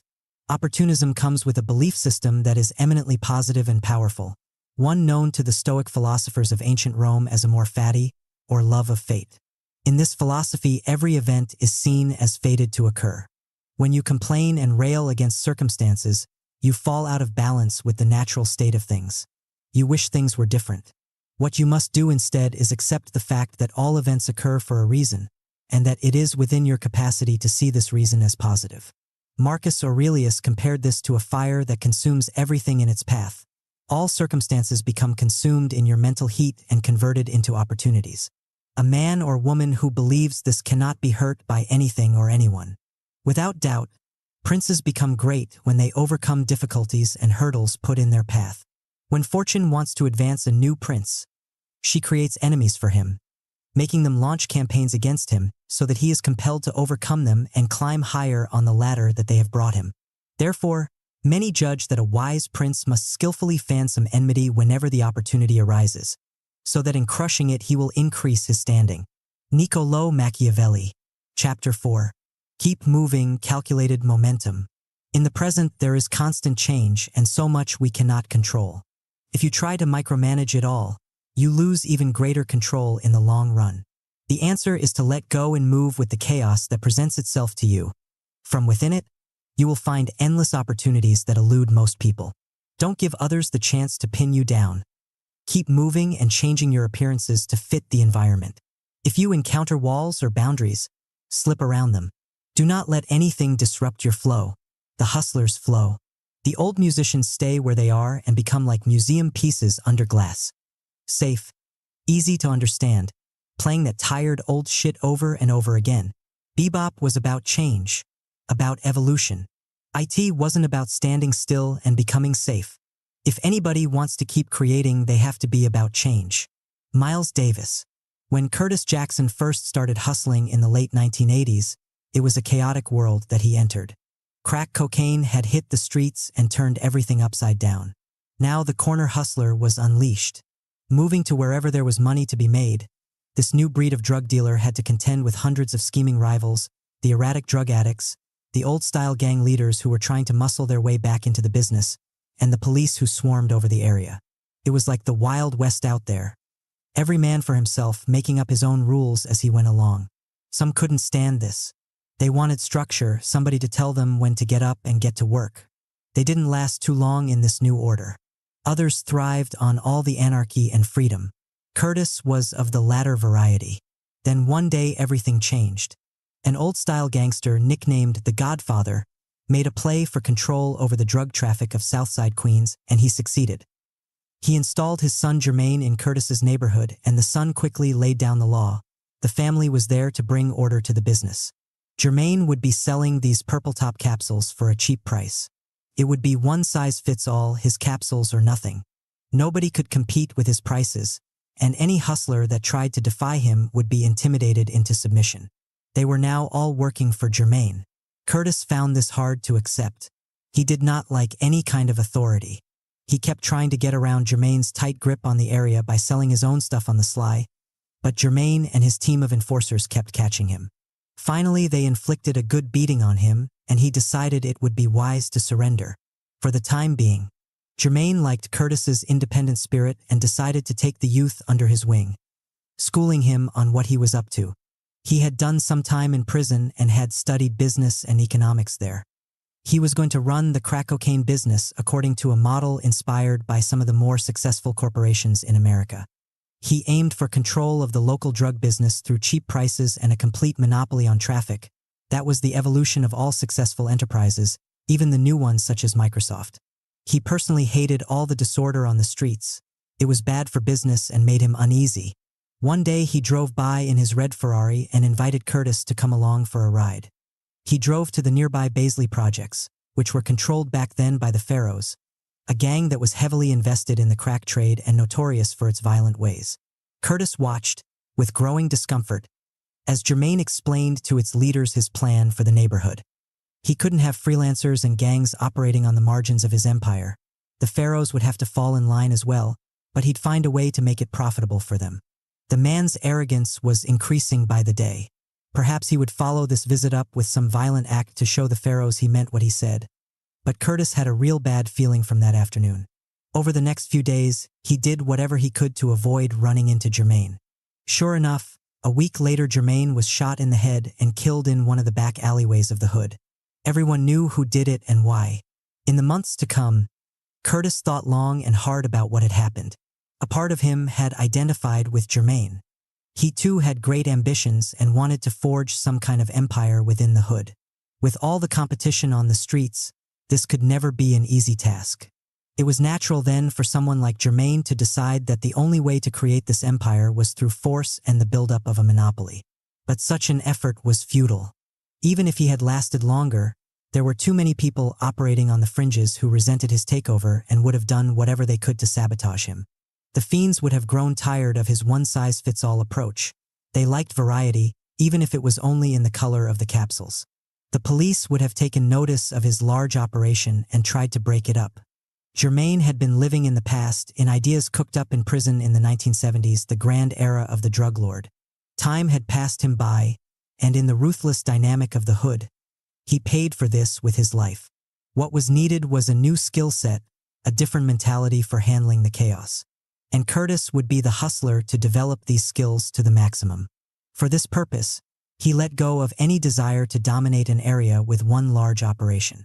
Instead, he started experimenting with 4 or 5 hustles at the same time. Inevitably, one of the angles would work and pay for all the others. He made sure he always had options, room to move in case the police pushed in and cut off one of his access routes. He interacted with the fiends, looking for any changes in their tastes and ways he could appeal to them with some new marketing scheme. He let those who worked for him do things on their own time as long as they produced results. He wanted as little friction as possible. He never stayed tied to one venture, one partner, or one way of doing things for very long. He kept moving.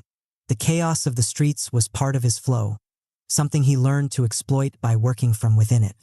Operating this way, he slowly accumulated the kind of hustling empire that could surpass what even Jermaine had attempted. In 2003, Curtis, now known as 50 Cent, found himself thrust into corporate America, working within Interscope Records and dealing with the growing number of businesses that wanted to ally themselves with him. Coming from the streets, with no formal business background, it was natural for him to feel intimidated in this new environment. But within a few months, he saw things differently. The new skills he had developed in the hood were more than adequate. What he noticed about the business executives he dealt with was rather shocking.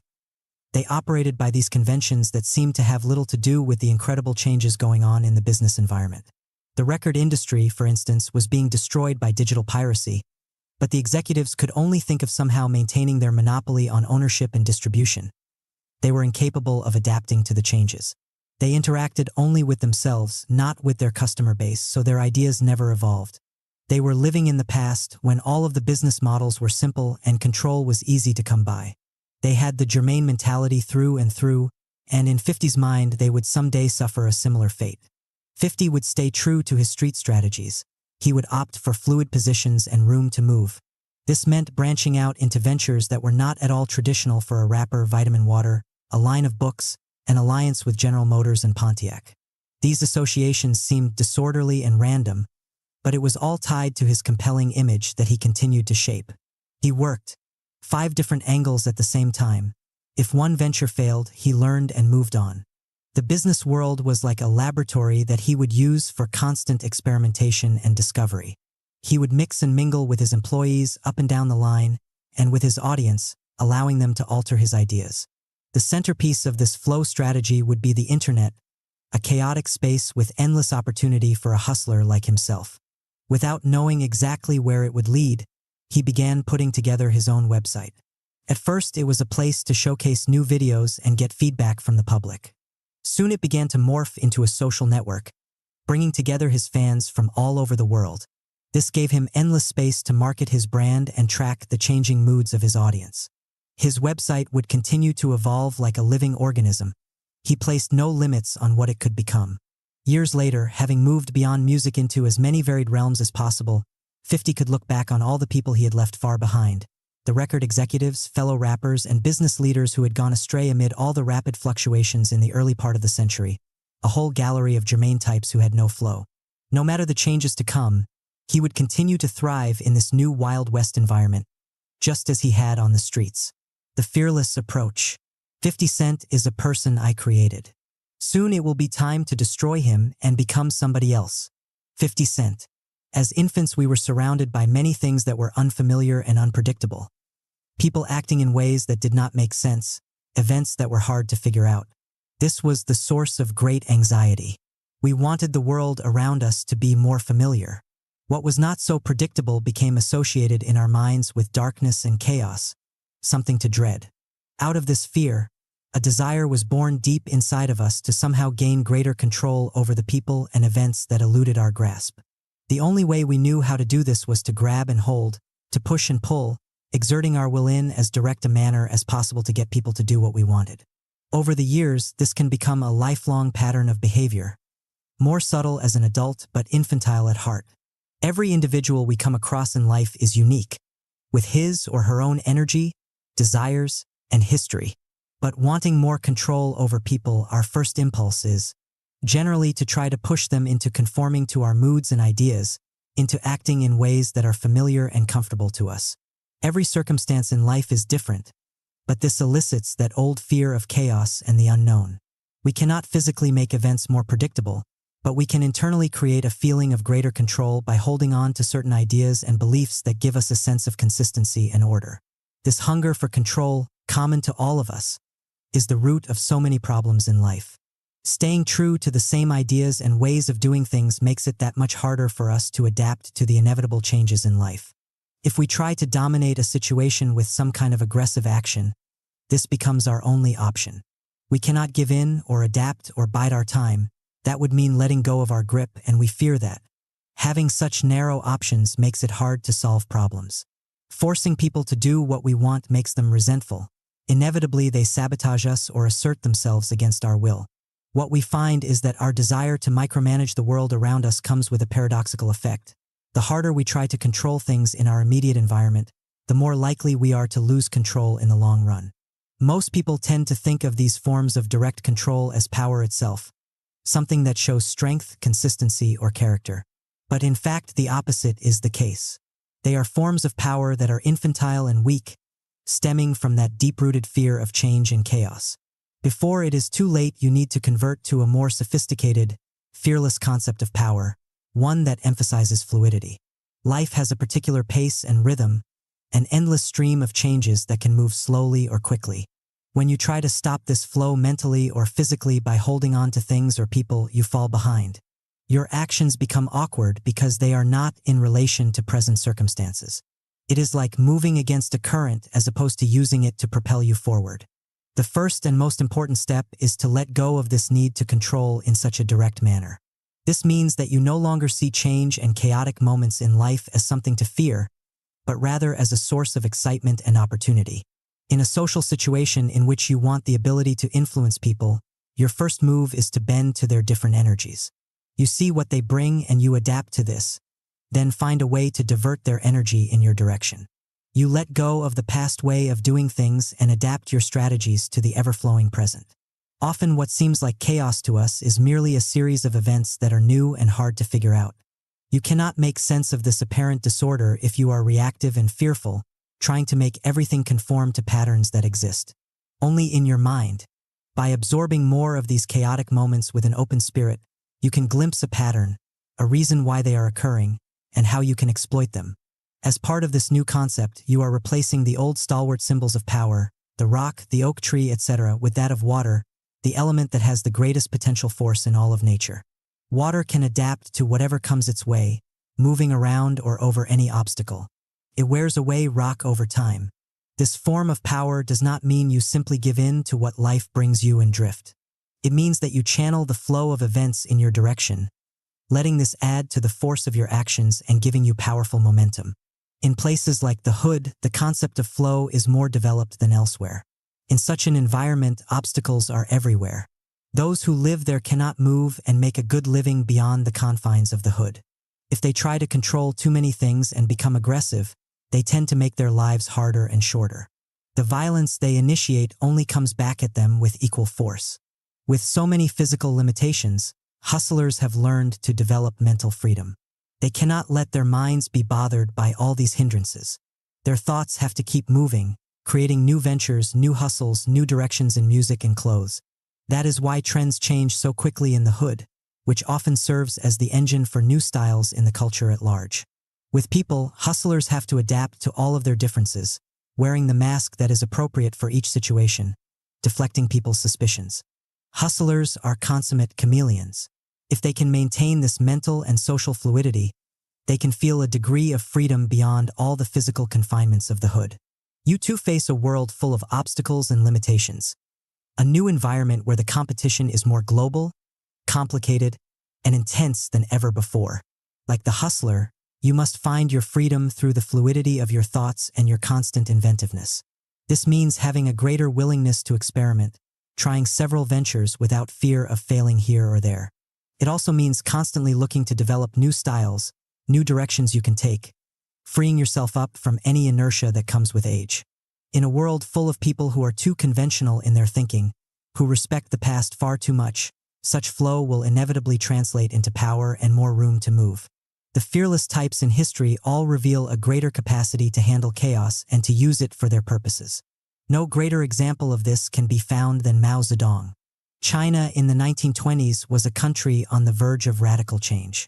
The old imperial order that had suffocated China for centuries had finally fallen apart. But fearing the disorder that could be unleashed in such a vast country, the two parties vying for control, the nationalists and the communists, opted to try to contain the situation as best they could. The nationalists offered the old-style imperial order with a new face.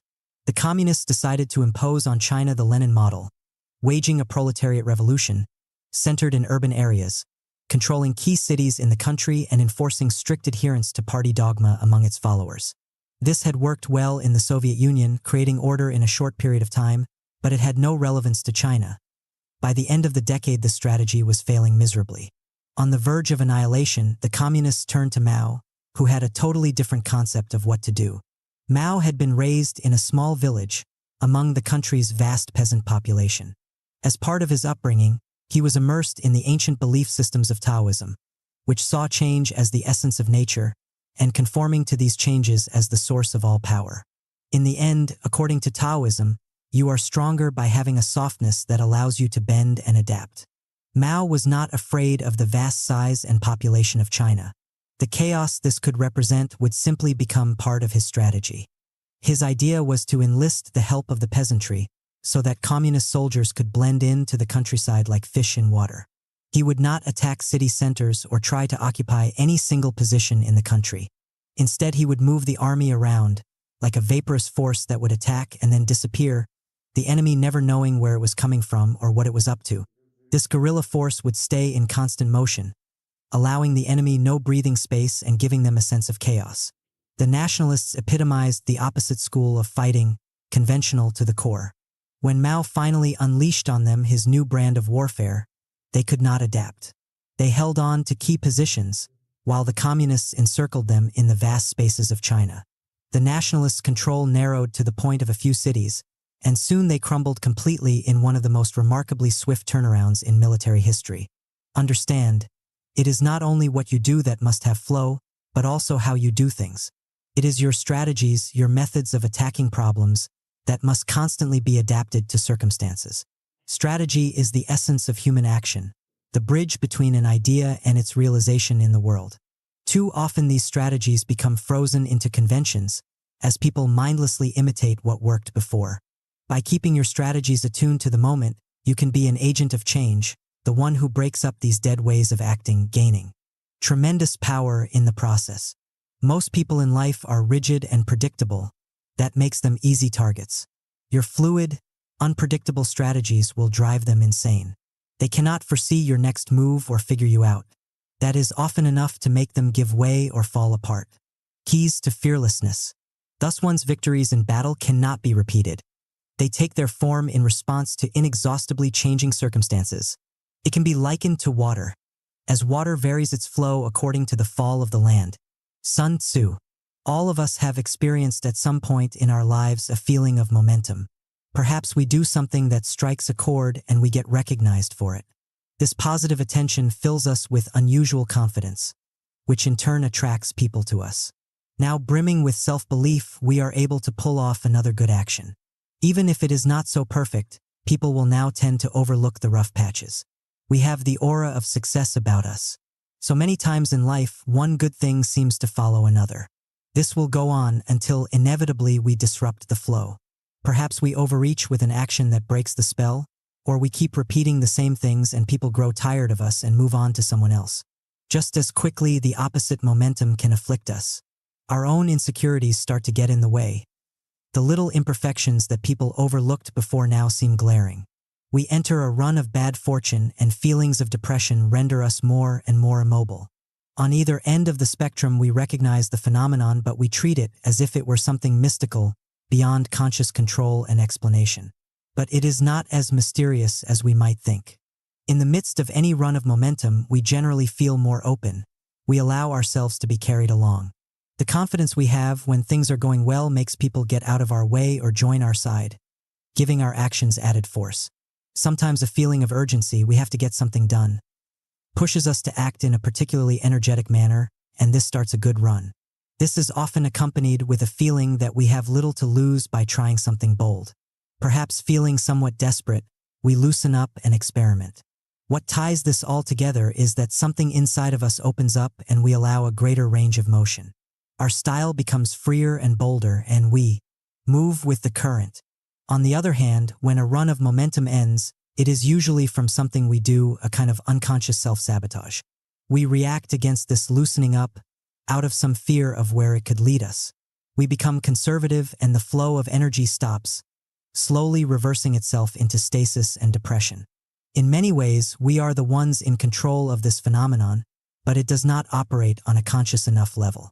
Understand, momentum in life comes from increased fluidity, a willingness to try more, to move in a less constricted fashion.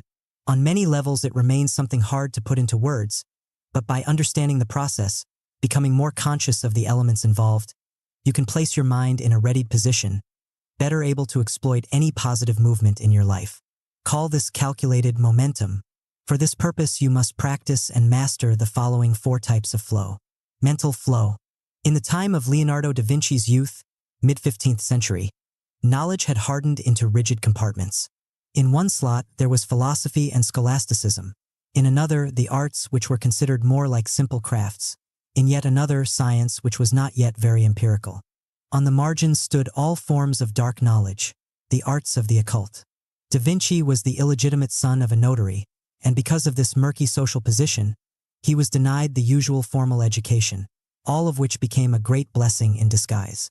His mind was freed from all the prejudices and rigid categories of thinking that prevailed at the time.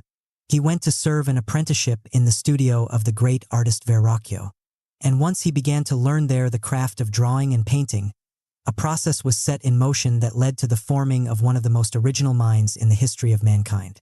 Knowledge in one field simply opened up in Da Vinci an insatiable hunger to learn something else in a related field. The study of painting led to that of design in general, which led to an interest in architecture. From there he flowed to studying engineering, making war machines and strategy, observing animals and the mechanics of motion that could be applied to technology, studying birds and aerodynamics, the anatomy of animals and humans, the relationship between emotions and physiology, and on and on.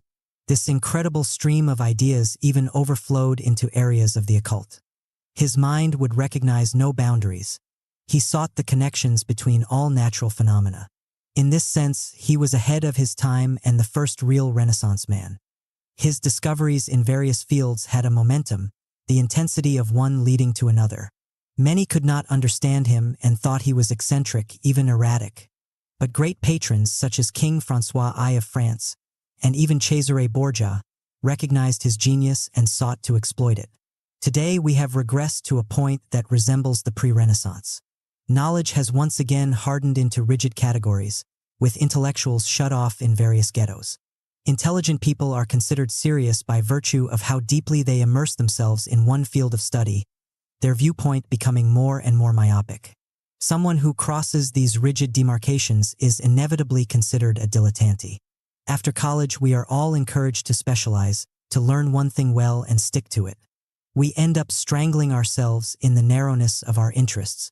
With all of these restrictions, knowledge has no flow to it. Life does not have these categories. They are mere conventions that we mindlessly abide by. Da Vinci remains the icon and the inspiration for a new form of knowledge. In this form, what matters are the connections between things, not what separates them. The mind has a particular momentum itself. When it heats up and discovers something new, it tends to find other items to study and illuminate. All of the greatest innovations in history come from an openness to discovery, one idea leading to another, sometimes coming from unrelated fields. You must develop this spirit and the same insatiable hunger for knowledge. This comes from widening your fields of study and observation, letting yourself be carried along by what you discover. You will find that you will come up with unexpected ideas, the kind that will lead to new practices or novel opportunities. If things run dry in your particular line of work, you have developed your mind along other lines that you can now exploit. Having such mental flow will allow you to constantly think around any obstacle and maintain your career momentum. Emotional flow. By nature, we are emotional creatures. It is how we primarily react to events. Only afterwards are we able to see that such emotional responses can be destructive and need to be reined in. You cannot repress this part of human nature, nor should you ever try. It is like a flood that will overwhelm you all the more for your attempts to dam it up. What you want is for these endless emotions that assail you during the day to wash over you, to never hold on to one single emotion for very long. You are able to let go of any kind of obsessive feeling. If someone says something that bothers you, you find a way to move quickly past the feeling, either to excuse what they said, to make it less important, or to forget. Forgetting is a skill that you must develop in order to have emotional flow. If you cannot help but feel anger or disgust in the moment, make it a point to not let it remain the following day. When you hold on to emotions like that, it is as if you put blinders on your eyes. For that amount of time, you see and feel only what this emotion dictates, falling behind events. Your mind stops on feelings of failure, disappointment, and mistrust, giving you that awkwardness of someone out of tune with the moment. Without realizing it, all of your strategies become infected by these feelings, pushing you off course. To combat this, you must learn the art of counterbalance. When you are fearful, force yourself to act in a bolder fashion than usual. When you feel inordinate hate, find some object of love or admiration that you can focus on with intensity. One strong emotion tends to cancel out the other and help you move past it. It might seem that intense feelings of love, hate, or anger can be used to impel you forward on some project, but that is an illusion. Such emotions give you a burst of energy that falls quickly and leaves you as low as you were high. Rather, you want a more balanced emotional life with fewer highs and lows. This not only helps you keep moving and overcoming petty obstacles, but it also affects people's perceptions of you. They come to see you as someone who has grace under pressure, a steady hand, and they will turn to you as a leader. Maintaining such steadiness will keep that positive flow in motion. Social flow. Working with people on any level can be a disorderly affair. They bring their differences and own energy to the project, as well as their own agendas. The natural tendency for a leader is to try to tamp down these differences and get everyone on the same page. This seems like the strong thing to do, but in fact it stems from that infantile fear of the unpredictable. And in the end it becomes counterproductive, as those who work for you bring less and less energy to the task. After an initial burst of enthusiasm in your venture, the discontent of those working for you can quickly stifle any momentum you had developed. Early in his career, the great Swedish director Ingmar Bergman used this more tyrannical approach in dealing with his actors, but he began to be dissatisfied with its results and so decided to experiment with something different. He would sketch out the script for a film, leaving the dialogue mostly open. He would then invite his actors to bring their own energy and experiences into the mix, shaping the dialogue to fit their emotional responses. This would make the screenplay come alive from within, and sometimes it would require rewriting parts of the plot. In working with the actors on this level, Bergman would enter their spirit, mirroring their energy as a way to get them to relax and open up. He allowed for this more and more as his career evolved, and the results were astonishing. The actors came to love this, feeling more involved and engaged. They wanted to work with him, and their enthusiasm carried over into their performances, each one better than the last. His films had the feel of something much more lifelike and engaging than those structured around some rigid script. His work became increasingly popular as he went further with this collaborative process. This should be your model in any venture that involves groups of people. You provide the framework, based on your knowledge and expertise, but you allow room for this project to be shaped by those involved in it. They are motivated and creative, helping to give the project more flow and force. You are not going too far in this process. You set the overall direction and tone. You are simply letting go of that fearful need to make people do exactly as you desire. In the long run, you will find that your ability to gently divert people's energy in your direction gives you a wider range of control over the shape and result of the project. Cultural flow. In the 1940s, the great saxophone player Charlie Parker single-handedly revolutionized the world of jazz with his invention of the style known as bebop. But he watched it soon become the convention in jazz, and within a few years he was no longer the revolutionary figure worshipped by hipsters. Younger artists emerged who took his inventions to other levels. This was immensely disturbing to him, and he spiraled downward, dying at an early age. The trumpeter Miles Davis had been a part of Parker's ensemble, and he personally witnessed this decline. Davis understood the situation at its core. Jazz was an incredibly fluid form of music that underwent tremendous changes in style in short periods of time. Because America did not honor or take care of its black musicians, the ones who found themselves surpassed by a new trend had to suffer a terrible fate, like Parker. His solution was to never settle on one style. Every 4 years or so, he would radically reinvent his sound. His audiences would have to catch up with the changes, and most often they did. It soon became a self-fulfilling prophecy, as he was seen as someone who had his finger on the latest trend, and his new sound would be studied and emulated. As part of this strategy, he would always hire the youngest generation of performers to work with him, harnessing the creativity that comes with youth. In this way, he developed a kind of steady momentum that carried him past the usual decline in a jazz musician's career. He kept this inventiveness up for over 30 years, something unheard of in the genre. Understand, you exist in a particular cultural moment with its own flow and style. When you are young, you are more sensitive to these fluctuations in taste, and so you generally keep up with the present. But as you get older, the tendency is for you to become locked in a style that is dead, one that you associate with your youth and its excitement. If enough time passes, your style lock can become quite ludicrous. You look like a museum piece. Your momentum will grind to a halt as people come to categorize you in a narrow period of time. Instead, you must find a way to periodically reinvent yourself. You are not trying to mimic the latest trend that will make you look equally ludicrous. You are simply rediscovering that youthful attentiveness to what is happening around you and incorporating what you like into a newer spirit. You are taking pleasure in shaping your personality, wearing a new mask. The only thing you really have to fear is becoming a social and cultural relic. Reversal of perspective. In Western culture, we tend to associate strength of character with consistency.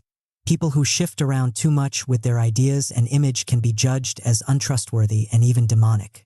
We honor those who are true to the past and certain timeless values. On the other hand, people who challenge and change the prevailing conventions are often viewed as destructive figures, at least while they are alive. The great Florentine writer Niccolò Machiavelli saw these values of consistency and order as products of a fearful culture and something that should be reversed. In his view, it is precisely our fixed nature, our tendency to hold to one line of action or thought, that is the source of human misery and incompetence. A leader can come to power through acts of boldness, but when the times shift and require something more cautious, he generally will continue with his bold approach. He is not strong enough to adapt. He is a prisoner of his fixed nature. What raised him above others then becomes the source of his downfall. True figures of power, as Machiavelli saw it, would be people who could shape their own character, call up the qualities that were necessary for the moment, and know how to bend to circumstance. Those who remain true to some idea or value without self-examination often prove to be the worst tyrants in life. They make others conform to dead concepts. They are negative forces, holding back the change that is necessary for any culture to evolve and prosper. This is how you must operate. You actively work to overcome this fixed nature, deliberately trying a different approach and style than your usual one, to get a sense of a different possibility. You come to view periods of stability and order with mistrust. Something isn't moving in your life and in your mind. On the other hand, moments of change and apparent chaos are what you thrive on. They make your mind and spirit jump to life. If you reach such a point, you have tremendous power. You have nothing to fear from moments of transition. You welcome, even create them. Whenever you feel rooted and established in place, that is when you should be truly afraid. People wish to be settled. Only as far as they are unsettled is there any hope for them. Ralph Waldo Emerson. Chapter 5. Know when to be bad. Aggression. You will always find yourself among the aggressive and the passive-aggressive who seek to harm you in some way. You must get over any general fears you have of confronting people, or you will find it extremely difficult to assert yourself in the face of those who are more cunning and ruthless.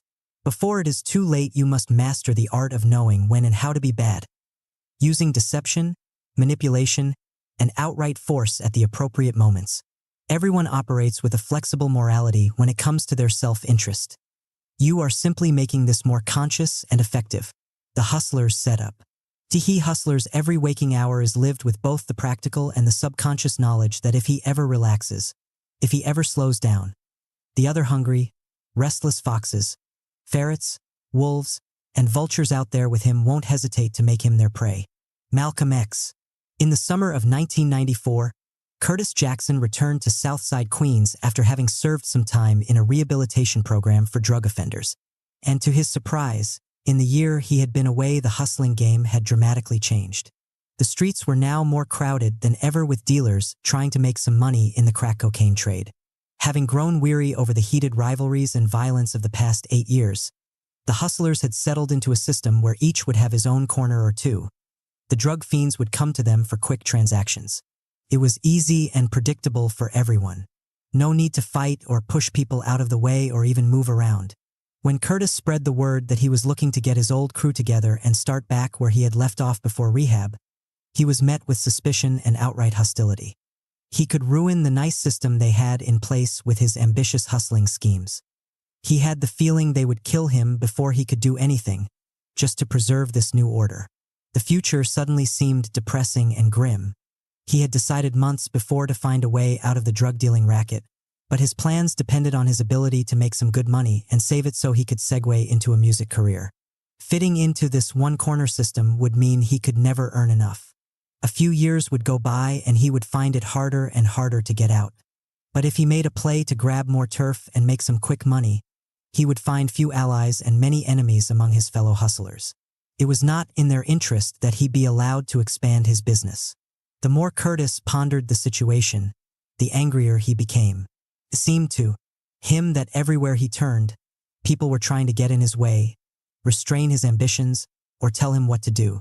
They pretended they were trying to keep order, when in fact it was just about getting power for themselves and holding on to it.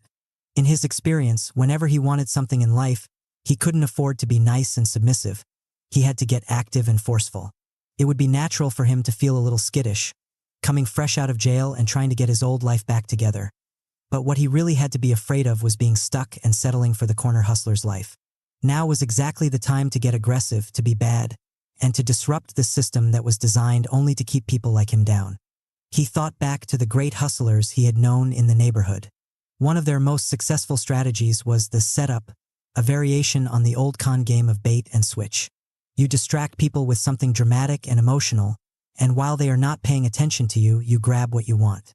He had seen it executed dozens of times, and as he thought about it, he realized he had the material for the perfect distraction. While in rehab, he had befriended the ringleader of a gang of Brooklyn stick-up artists. They were notorious for their efficiency and intimidating presence. For the setup, Curtis would lay low for a few weeks, working a corner like everyone else and appearing to go along with the new system. He would then hire these stick-up artists on the sly to rob all of the neighborhood hustlers, including Curtis himself, of their jewelry, money, and drugs. They would make several sweeps of the area over the course of a few weeks. As part of the deal, they would keep the money and jewelry from the robberies. Curtis would get the drugs. Nobody would suspect his involvement. In the weeks to come, he watched with amusement as the sudden appearance of the stick-up artists in his neighborhood caused panic among the hustlers, some of whom were his friends. He pretended to share their distress. These Brooklyn gangstas were not to be messed with. Almost overnight, the dealers' whole way of life was disrupted. They were forced now to carry guns for protection, but this created a new set of problems. The police were everywhere, making random checks, and to be caught loitering with a gun would mean solid prison time. The hustlers could no longer simply stand on the street corner and wait for the drug fiends to come to them. They had to keep in constant motion to avoid the police. For some, getting called on their beepers was the only way to arrange a deal. Everything became more complicated and business slowed down. The old model, tight and static, had been exploded, and now Curtis moved into the breach with some new colored capsules he packaged and sold to the fiends. Sometimes he included in the sales some free capsules which happened to be the drugs he had accumulated from the robberies. The fiends began to flock to him, while the other hustlers were too upset to notice the trick that had been played.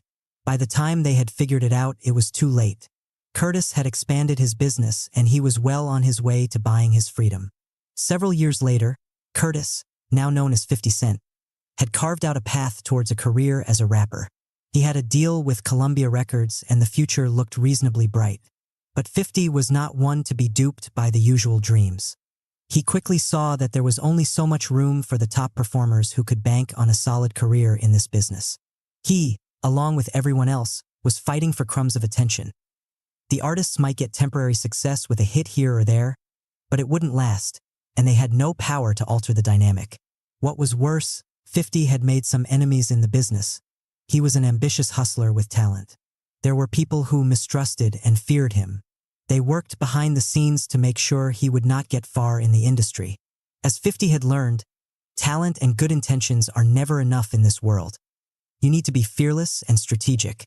When you face people's indifference or outright hostility, you have to get aggressive and push them out of your way by any means necessary, and not worry about some people disliking you. In this case, he looked for any opportunity to make such a bold move, and one evening a chance encounter provided this for him. At a club in Manhattan, 50 was talking with a friend from the neighborhood when he saw the rapper Ja Rule staring in his direction. Several weeks before, 50's friend had robbed Ja Rule of some jewelry in broad daylight. 50 expected Ja to come over and cause some trouble. Instead, he looked away and decided to ignore them. This was rather shocking. Ja Rule was then one of the hottest rappers in the business. He had built his reputation on being a gangsta from Southside Queens, his lyrics reflecting his tough guy image. He and his record label, Murder Incorporated, had allied themselves with Kenneth Supreme McGriff, former head of the Supreme Team, a gang that had dominated the New York drug business in the 1980s with its ruthless tactics. Supreme gave them street credibility, and Murder Incorporated gave Supreme an entree into the music business, something legitimate to distance himself from his dark past. No real hustler or gangsta would ever ignore the man who had robbed him so brazenly. What this meant to 50 was that Ja was fake, his lyrics and image all a show to make money. He was arrogant yet insecure. As he contemplated this, the idea for a masterful setup took shape in his mind, one that would draw attention and help catapult him past all of those who stood in his way. In the weeks to come, 50 began releasing diss tracks that took aim at Ja Rule, painting him as a studio gangsta. Have been annoyed, but he did not respond to 50's taunts. He was clearly too big to concern himself with small fry. 50's next move, however, could not be ignored.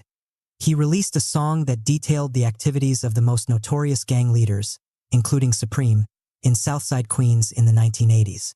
As the song became popular on the streets, it brought Supreme the kind of attention he was trying to avoid, now that he was going legitimate. This made him angry and suspicious. What might 50 do next? He pressured Ja Rule to go after and destroy this upstart before he went too far. Ja was now forced into going after him. He tried whatever he could to shut 50 up. He spread nasty rumors about 50's past and attempted to block any record deals he might have. At one point, finding 50 in the same recording studio he was at, Ja and his cohort started a brawl. Ja wanted to intimidate 50 with his muscle and reputation, but this only made 50 increase the pace of diss tracks that he released. He wanted to push all of Ja's buttons, make him angry and insecure, burning for revenge. He'd stay cool and strategic while Ja would lose control. To this purpose, he called Ja wanksta, a wannabe gangsta. He parroted his singing style, his lyrics, everything about his supposed tough guy image. The songs were hard-driving, biting, and humorous. Slowly but surely, Ja became more and more furious as these songs made it to the radio and journalists peppered him with questions about 50. He had to prove his toughness, that he was no wanksta, so he released his own diss tracks. These songs were not witty, however, only violent and vicious. Without realizing it, he had become defensive and not very entertaining. 50's first record came out at about the same time as one of Ja's, and its sales far eclipsed those of his rivals. Now he was the star and Ja began to fade from the scene. Befitting his new role, 50 stopped the attacks, almost out of pity for his former rival. Ja had served his purpose, and it was better to leave him to oblivion. The fearless approach. The way I learned it. The kid in the schoolyard who doesn't want to fight always leaves with a black eye. If you indicate you'll do anything to avoid trouble, that's when you get trouble. 50 Cent. Life involves constant battle and confrontation. This comes on two levels. On one level, we have desires and needs, our own interests that we wish to advance. In a highly competitive world, this means we must assert ourselves and even occasionally push people out of position to get our way. On the other level, there are always people who are more aggressive than we are. At some point, they cross our path and try to block or harm us. On both levels, playing offense and defense, we have to manage people's resistance and hostility. This has been the human drama since the beginning of history, and no amount of progress will alter this dynamic. The only thing that has changed is how we handle these inevitable moments of friction in our lives. In the past, people had a greater taste for battle. We can read signs of this in all kinds of social behavior. At the theater, for instance, it was common practice for 19th century audiences in Europe and America to verbally express their disapproval of the actors or the play, yelling, hissing, or throwing things onto the stage. Fights would often break out in the theater over differences of opinion. It was not cause for concern but part of the appeal. In political campaigns, it was accepted as normal that partisans of various parties would confront each other in the streets over their divergent interests. Democracy was considered vibrant by allowing such public disagreements, a kind of safety valve for human aggression. Now we tend to find the opposite. We are generally much more skittish when it comes to confrontation. We often take it personally if someone overtly disagrees with us or expresses an opinion contrary to our own. We are also more afraid of saying something that could possibly offend those around us, as if their egos were too fragile. The culture tends to elevate as its ideal a spirit of cooperation. Being democratic and fair means getting along with others, fitting in, and not ruffling feathers. Conflict and friction are almost evil. We are encouraged to be deferential and agreeable. Nevertheless, the human animal retains its aggressive impulses, and all that happens is that many people channel this energy into passive-aggressive behavior, which makes everything more complicated. In such an atmosphere, we all pay a price. When it comes to the offensive side of power, in which we are required to take forceful and necessary action to advance our interests, we are often hesitant and uncertain. When dealing with the aggressors and passive aggressors around us, we can be quite naive. We want to believe that people are basically peaceful and desire the same things as ourselves. We often learn too late that this is not the case. This inability to deal with what is inevitable in life is the cause of so many problems. We work to postpone or avoid conflicts, and when they reach a point where we can no longer play such a passive game, we lack the experience and the habit of meeting them head-on. The first step in overcoming this is to realize that the ability to deal with conflict is a function of inner strength versus fear, and that it has nothing to do with goodness or badness. When you feel weak and afraid, you have the sense that you cannot handle any kind of confrontation. You might fall apart or lose control or get hurt. Better to keep everything smooth and even. Your main goal then is to be liked, which becomes a kind of defensive shield. So much of what passes for good and nice behavior is really a reflection of deep fears. What you want instead is to feel secure and strong from within. You are willing to occasionally displease people, and you are comfortable in taking on those who stand against your interests. From such a position of strength, you are able to handle friction in an effective manner, being bad when it is appropriate.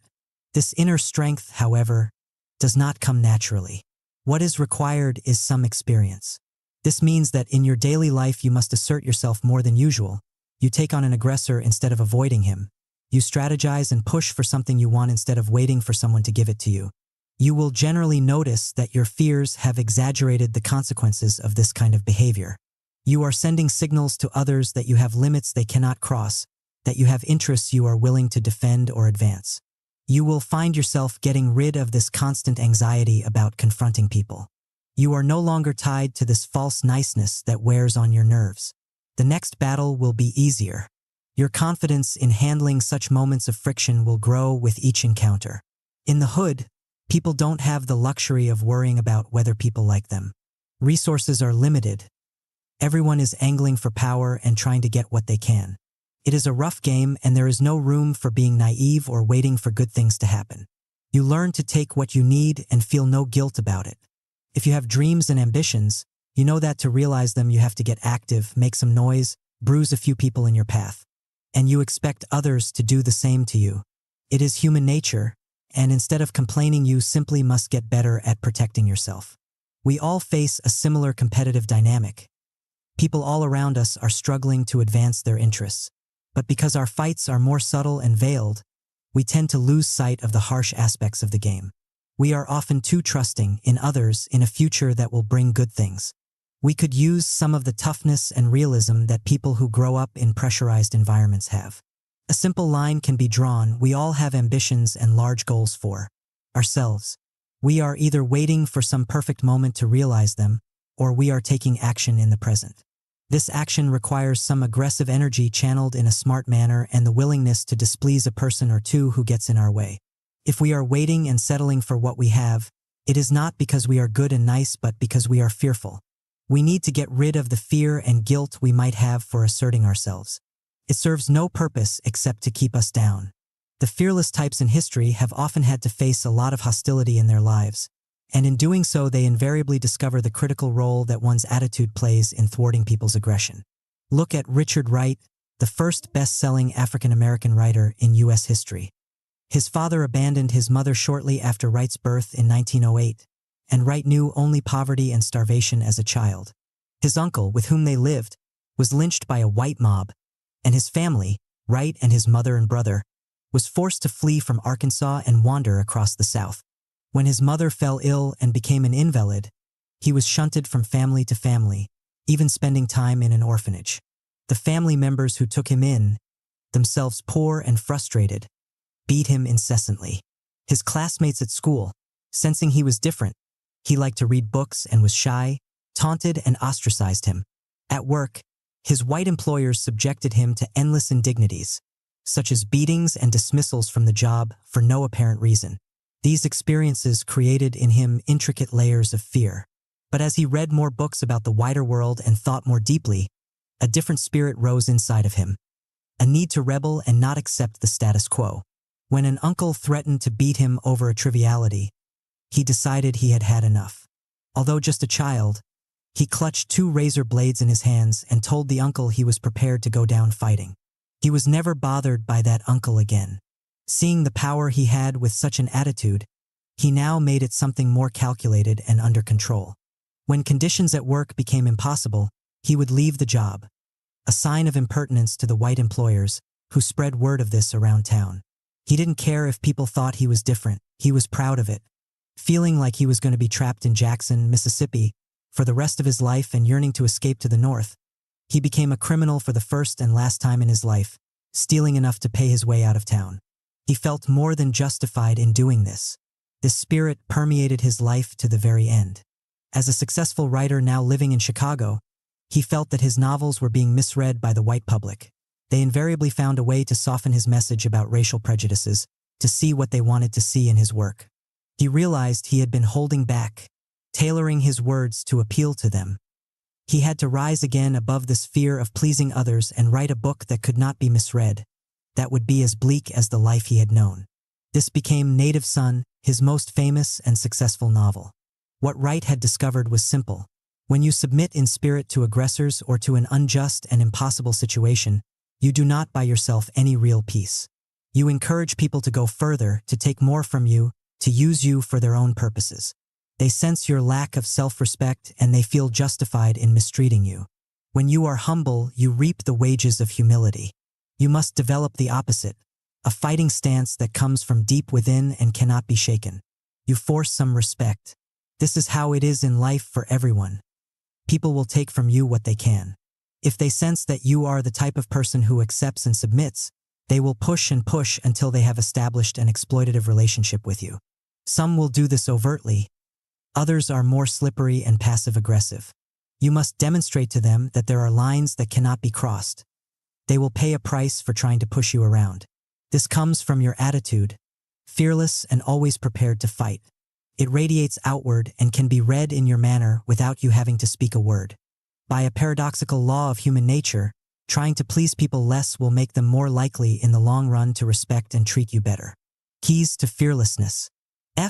Or how we live is so far removed from how we ought to live, that he who abandons what is done for what ought to be done will rather learn to bring about his own ruin than his preservation. A man who wishes to make a profession of goodness in everything must necessarily come to grief among so many who are not good. Therefore, it is necessary for a prince, who wishes to maintain himself, to learn how not to be good, and to use this knowledge and not use it, according to the necessity of the case. Niccolò Machiavelli. When it comes to morality, almost all of us experience a split in our consciousness. On one hand, we understand the need to follow certain basic codes of behavior that have been in place for centuries. We try our best to live by them. On the other hand, we also sense that the world has become infinitely more competitive than anything our parents or grandparents have known. To get ahead in this world, we must be willing to occasionally bend that moral code, to play with appearances, to hedge the truth and make ourselves look better, to manipulate a person or two to secure our position. The culture at large reflects this division. It emphasizes values of cooperation and decency, while titillating us constantly in the media with endless stories of those who have risen to the top by being bad and ruthless. We are both drawn to and repulsed by these stories. This split creates an ambivalence and awkwardness in our actions. We are not very good at being either good or bad. When we do the manipulative acts that are necessary, it is with half a heart and some guilt. We are not sure how to operate in this way, when to play the more aggressive role or how far to go. The great 16th century Florentine writer Niccolò Machiavelli noticed a similar phenomenon in his day, on a different level. Italy had splintered into several city-states that were constantly intriguing for power. It was a dangerous, complicated environment for a leader. In facing a rival state, a prince had to be extremely careful. He knew that these rivals would do anything to advance their interests, including cutting deals with others to isolate or destroy him. He had to be ready to attempt any kind of maneuver to protect his state. At the same time, he was imbued with Christian values. He had to juggle two codes of behavior, one for private life and another for the game of power. This made for awkwardness. Nobody really defined the moral parameters for how to defend and advance his state. If he became too aggressive, he would look bad on the world stage and suffer for it. If he was too good and gentle, his state could be overrun by a rival, bringing misery for his citizenry. For Machiavelli, the problem wasn't a leader adjusting his morality to the circumstance. Everyone does that. It was that he did not do it well. Too often he would be aggressive when he needed to be cunning, or vice versa. He would not recognize in time the once friendly state that was now plotting against him, and his response would be too desperate. When a venture succeeds, people tend to overlook some of the nasty tactics you were forced to use. When a venture fails, those same tactics become scrutinized and condemned. A prince or leader must first and foremost be effective in his actions, and to do so he must master the art of knowing when and how to be bad. This requires some fearlessness and flexibility. When the situation calls for it, he must be the lion, aggressive and direct in protecting his state, or grabbing something to secure its interests. At other times, he has to be the fox, getting his way through crafty maneuvers that disguise his aggression. And often he must play the lamb, the meek, deferential, and good creature exalted in culture. He is bad in the right way, calibrated to the situation, and careful to make his actions look justified to the public, reserving his nastier tactics for behind the scenes. If he masters the art of being bad, He uses it sparingly and he creates more peace and power for his citizens than the awkward prince who tries to be too good. This should be the model for us as well. We are all now princes competing with thousands of rival states. We have our aggressive impulses, our desires for power. These impulses are dangerous. If we act upon them unconsciously or awkwardly, we can create endless problems for ourselves. We must learn to recognize the situations that require assertive, yet controlled, actions, and which mode of attack, fox or lion, is suitable. The following are the most common foes and scenarios that you will encounter in which some form of badness is required to defend or advance yourself. Aggressors. By 1935, there were some on the left in the United States who had grown discontented with President Franklin Delano Roosevelt's reforms, known as the New Deal. They believed these reforms were not working fast enough. They decided to band together to form what would later be known as the Union Party, to galvanize this discontent. They were going to run against FDR in 1936, and the threat was very real that they would gain enough support to throw the election to the Republicans. Within this group was Huey Long, the great populist senator from Louisiana, and Father Charles Coughlin, the Catholic priest who had a popular radio program. Their ideas were vaguely socialistic and appealed to many who felt disenfranchised during the Great Depression. Their attacks on FDR began to have effect. His poll numbers went down. Feeling emboldened, they became even more aggressive and relentless in their campaign. In the midst of this, FDR remained mostly silent, letting them fill the air with their charges and threats. His advisors panicked. They felt he was being too passive. But for Roosevelt it was part of a plan. He felt certain that the public would grow tired of their shrill attacks as the months went on. He sensed that the factions within the Union Party would begin to fight among themselves as the election neared. He ordered his surrogates to not attack these men. At the same time, he went to work behind the scenes. In Louisiana, he fired as many Long supporters working for the government as possible and replaced them with those on his side. He launched detailed investigations into the senator's dubious financial affairs. With Coughlin, he worked to isolate him from other notable Catholic priests, making him look like a fringe radical. He introduced laws that forced Coughlin to get an operating permit to broadcast his shows. The government found reasons to deny his requests and temporarily silenced him. All of this served to confuse and frighten FDR's foes. As he had predicted, the party began to splinter and the public lost interest. Roosevelt won the 1936 election in an unprecedented landslide. FDR had understood the basic principle in squaring off against aggressors who are direct and relentless. If you meet them head-on, you are forced to fight on their terms. Unless you happen to be an aggressive type, you are generally at a disadvantage against those who have simple ideas and fierce energy. It is best to fight them in an indirect manner, concealing your intentions and doing what you can behind the scenes, hidden from the public to create obstacles and sow confusion. Instead of reacting, you must give aggressors some space to go further with their attacks, getting them to expose themselves in the process and provide you plenty of juicy targets to hit. If you become too active and forceful in response, you look defensive. You are playing the fox to their lion. Remaining cool and calculating, doing whatever you can to make them more emotional and baiting them to fall apart through their own reckless energy. Passive aggressors. These types are masters at disguise. They present themselves as weak and helpless, or highly moral and righteous, or friendly and ingratiating. This makes them hard to pick out at first glance. They send all kinds of mixed signals, alternating between friendly, cool, and hostile, creating confusion and conflicting emotions.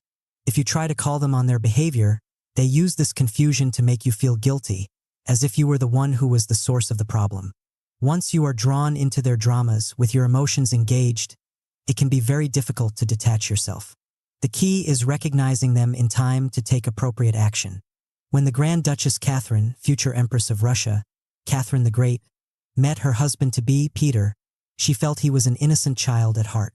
He continued to play with toy soldiers and had a petulant, moody temperament.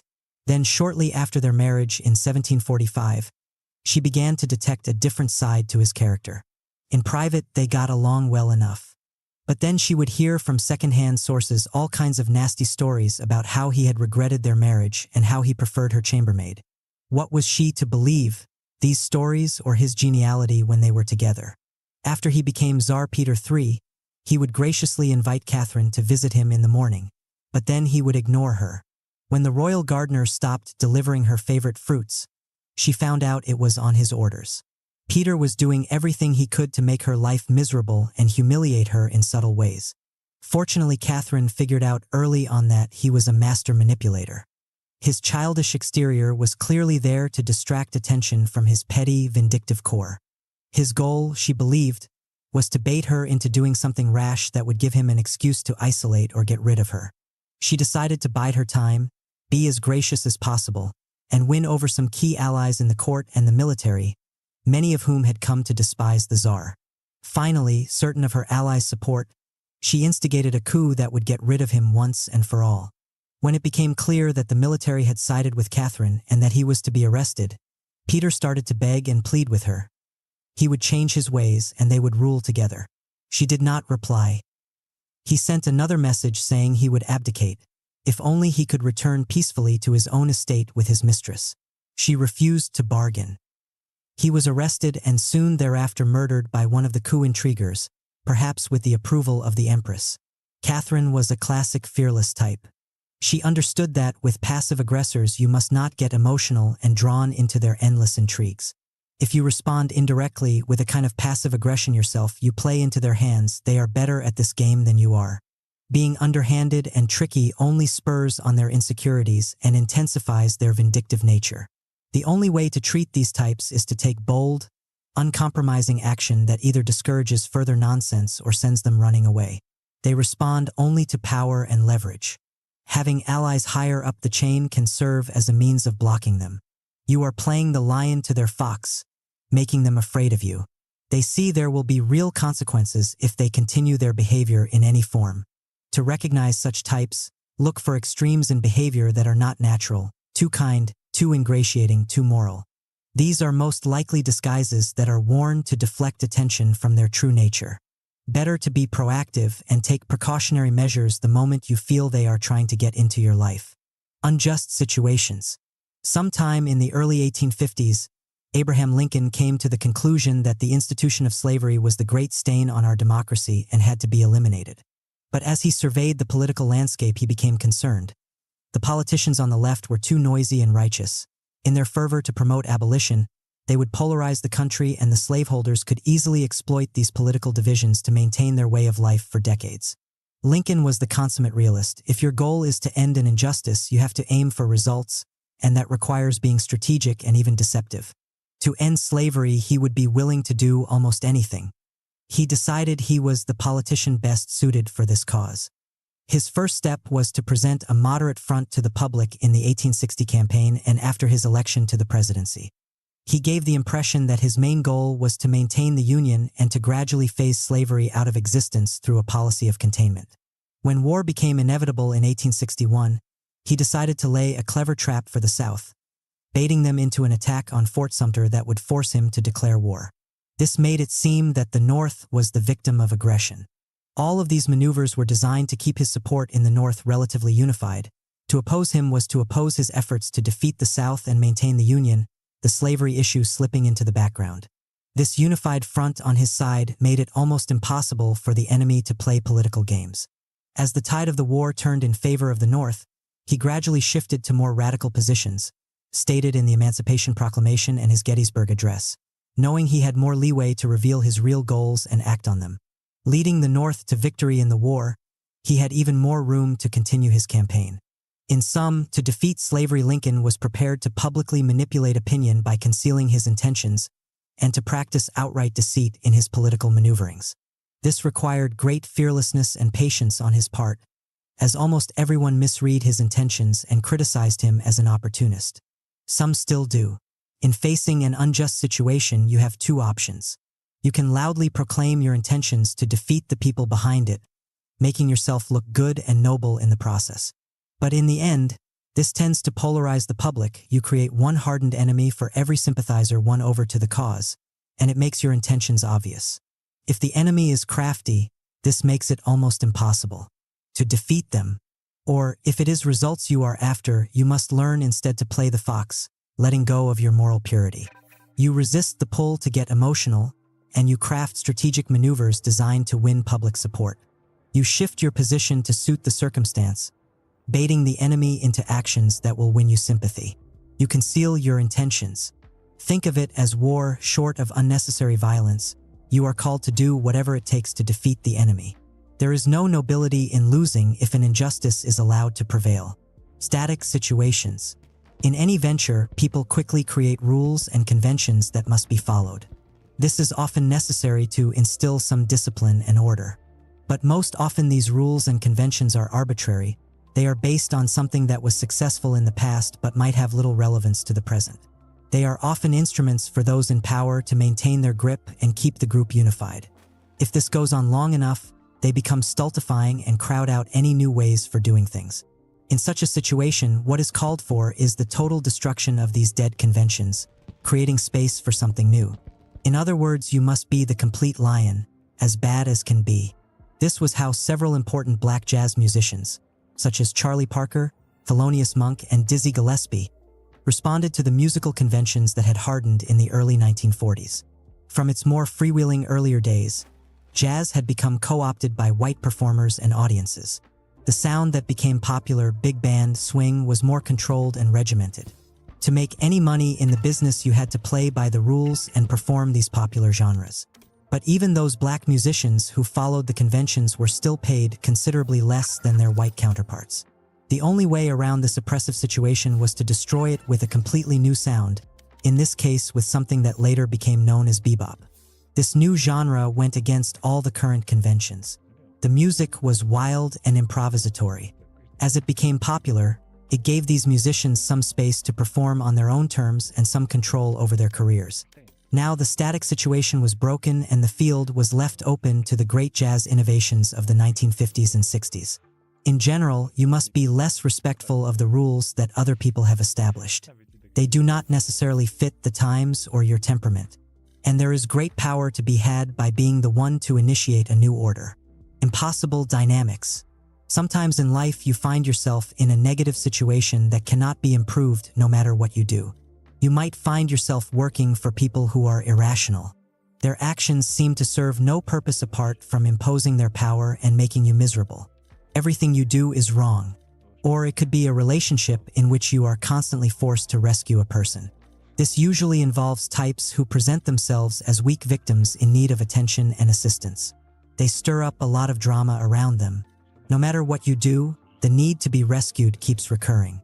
You can recognize this dynamic by your emotional need to somehow solve the problem, mixed with your complete frustration in finding any kind of reasonable answer. In truth, the only viable solution is to terminate the relationship. No arguing, no bargaining, no compromising. You leave the job, there are always others. You leave the person who is tormenting you with as much finality as possible. Resist the temptation to feel any guilt. You need to create as much distance as possible so they cannot inveigle these emotions into you. They must become dead to you so you can go on with your life. Reversal of perspective. The problem with confrontational moments and why we often seek to avoid them is that they churn up a lot of unpleasant emotions. We feel personally aggrieved that someone is trying to hurt or harm us. This makes us wonder about ourselves and feel insecure. Did we deserve this in some way? If we go through a few of these unpleasant moments, we become increasingly skittish. But this is really a problem of perception. In our own inner turmoil, we tend to exaggerate the negative intentions of our opponents. In general, we take conflicts far too personally. People have problems and traumas that they carry with them from their childhood on. Most often, when they do something to harm or block us, it really is not directed at us personally. It comes from some unfinished business from the past or deep insecurities. We happen to cross their path at the wrong moment. It is essential that you develop the reverse perspective. Life naturally involves conflicting interests. People have their own issues, their own agendas, and they collide with yours. Instead of taking this personally or concerning yourself with people's intentions, you must simply work to protect and advance yourself in this competitive game, this bloody arena. Focus your attention on their maneuvers and how to deflect them. When you have to resort to something that isn't conventionally moral, it is just another maneuver you are executing in the game, nothing to feel guilty about.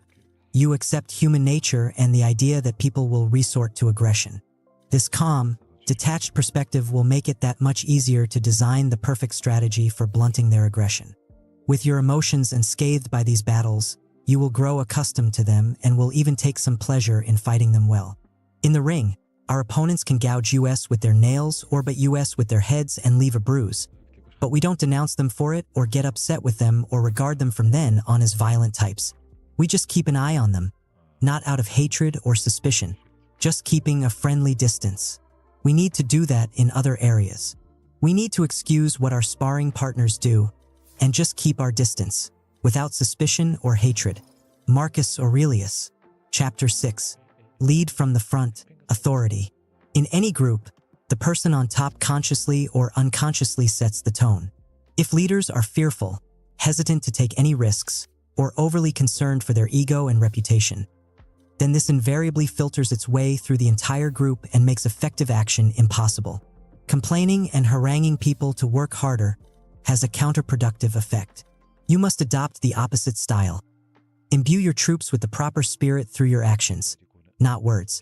They see you working harder than anyone, holding yourself to the highest standards, taking risks with confidence, and making tough decisions. This inspires and binds the group together. In these democratic times, you must practice what you preach, the hustler king. No man can properly command an army from the rear. He must be at the front, at the very head of the army. He must be seen there, and the effect of his mind and personal energy must be felt by every officer and man present with it. General William T. Sherman. By the spring of 1991, young Curtis Jackson had proved himself to be one of the savviest hustlers in the neighborhood. His pool of repeat customers had increased to a point where he had to hire his own crew to keep up with their demand. But as he knew, nothing good ever lasts too long in the hood. Just as Curtis was making plans to expand his business, an older hustler named Wayne began to make threatening gestures towards him. Wayne had recently returned to the streets from prison. He was determined to make as much money as fast as possible and then dominate the local drug trade. Curtis, it seemed, was his main rival. He tried to intimidate the younger hustler, warning him that he better curtail his operations or pay a price. Curtis ignored him. Then Wayne decided to up the ante. He sent out word on the street that he was going to have Curtis killed. Curtis had seen this happen before and he knew what would happen next. Wayne would never do the job himself. He could not risk a return to prison. Instead, he was banking on the fact that some young kid would hear of his desire to kill Curtis and, eager to gain some street credibility, would take it upon himself to do the dirty work. Sure enough, a few days after hearing of Wayne's intentions, Curtis noticed a young kid named Nitty trailing him on the streets. He felt certain that Nitty was the one planning to do the hit, and it would happen soon. This was the depressing dynamic of hustling in the hood. The more success a hustler had, the more he attracted the wrong kind of attention. Unless he inspired some fear and terror, rivals would keep coming at him, trying to take what he had and continually threatening his position on the streets. Once that started to happen, the once successful dealer would find himself drawn into a cycle of violence, reprisals, and time in the pen. There were a few hustlers, however, who had somehow managed to rise above this dynamic. In the hood, they were like kings. Just hearing their names or seeing them on the street would elicit a gut reaction, a mix of fright and admiration. What elevated them above others was a series of actions they had taken in the past that demonstrated they were fearless and smart. Their maneuvers would be unpredictable and all the more terrifying for it. If people thought of challenging them, they would quickly remember what these types had done in other circumstances and back off. All of this would give them an aura of power and mystery. Instead of challengers on all sides, they would have disciples ready to follow them as far as they wanted. If Curtis saw himself as the kingly type, it was time now to show it to others, as dramatically as possible. With death staring him in the face, he worked to control his emotions and thought long and hard about the dilemma that Wayne had posed. If instead he went after Nitty and killed him, the police would catch Curtis and he would end up in prison for a long time, an equally fortunate result for Wayne. And if he did nothing, Nitty would finish him off. But Wayne's strategy had a fatal flaw: his fear of doing the job with his own hands. He was no king himself, but just another frightened hustler pretending to be tough. Curtis would come after him from an unexpected angle and turn everything around. Without wasting any more time, he asked a member of his crew named Tony to accompany him that afternoon. Together they surprised Nitty on the street, and while Tony held him, Curtis slashed the kid in the face with a razor blade. He did it just deep enough to send him screaming to the hospital and to leave a nice scar for a while. Then a few hours later, he and Tony found Wayne's empty car and shot it up. An ambiguous message that meant either they hoped he was inside or they were taunting him to come out and attack them in the open. The following day, the dominoes fell just as Curtis thought they would. Nitty sought out Wayne, expecting that the two of them would then go together to exact revenge on Curtis. After all, Wayne had been attacked as well. Wayne, however, still insisted the kid do it alone. Now Nitty could see through the game. He was just the patsy to do the dirty work, and Wayne was not as tough as he had made himself out to be. Nitty would have nothing more to do with him, but he was also too afraid to take on Curtis by himself. He decided he could live with the scar. Wayne was now in a delicate position. If he asked someone else to do the job, it would start to look like what it was, a man too scared to do it himself. Better to let the whole thing just go away. In the days to come, the hood was abuzz with the story of what had happened. Young Curtis had outmaneuvered and outsmarted the older rival. Unlike the latter, he was unafraid to do the violence himself. What he had done was bold and dramatic. It had come out of nowhere. Every time people would see Nitty on the streets with the long scar on his face, they were reminded of the incident. Rivals would now have to think twice before challenging his status. He showed he was tough and crafty. And those in his crew were duly impressed with his sang-froid and how he had turned the situation around. They now saw him differently, as somebody who could last in this jungle and was worth following. Curtis followed this up with other similar actions, and slowly he elevated himself above the other hustlers. Now there were younger ones who looked up to him and would soon form the core of a devoted band of disciples who would help him in his transition into music. After the success of his first album in 2003, Curtis, now known as 50 Cent, began to realize his dream of forging a business empire. But as this took shape in the months and years to follow, he began to feel that something was wrong. It would be natural to believe that with his current position and fame, those working for him would simply follow his lead and do what he wanted. But his whole life had been a lesson in the opposite. People continually take from you. They doubt your powers and challenge you. In this environment, his executives and managers were not trying to take his money or his life, but rather he had the feeling they were nibbling away at his power, trying to soften his image and make him more corporate and predictable. If he let this go on, he would lose the only quality that made him different, his propensity to take risks and do the unexpected. He might become a safe investment, but he would no longer be a leader and a creative force. In this world, you cannot relax and rest on your name, your past achievements, your title. You have to fight to impose your difference and compel people to follow your lead. All of these thoughts became painfully clear to him in the summer of 2007. His third album, Curtis, was to be released in September of that year, and everyone seemed to be asleep. The record label, Interscope, was acting as if the album would sell itself. His management team had put together a marketing campaign that he felt was too tame, passive, and corporate. They were trying to control too much.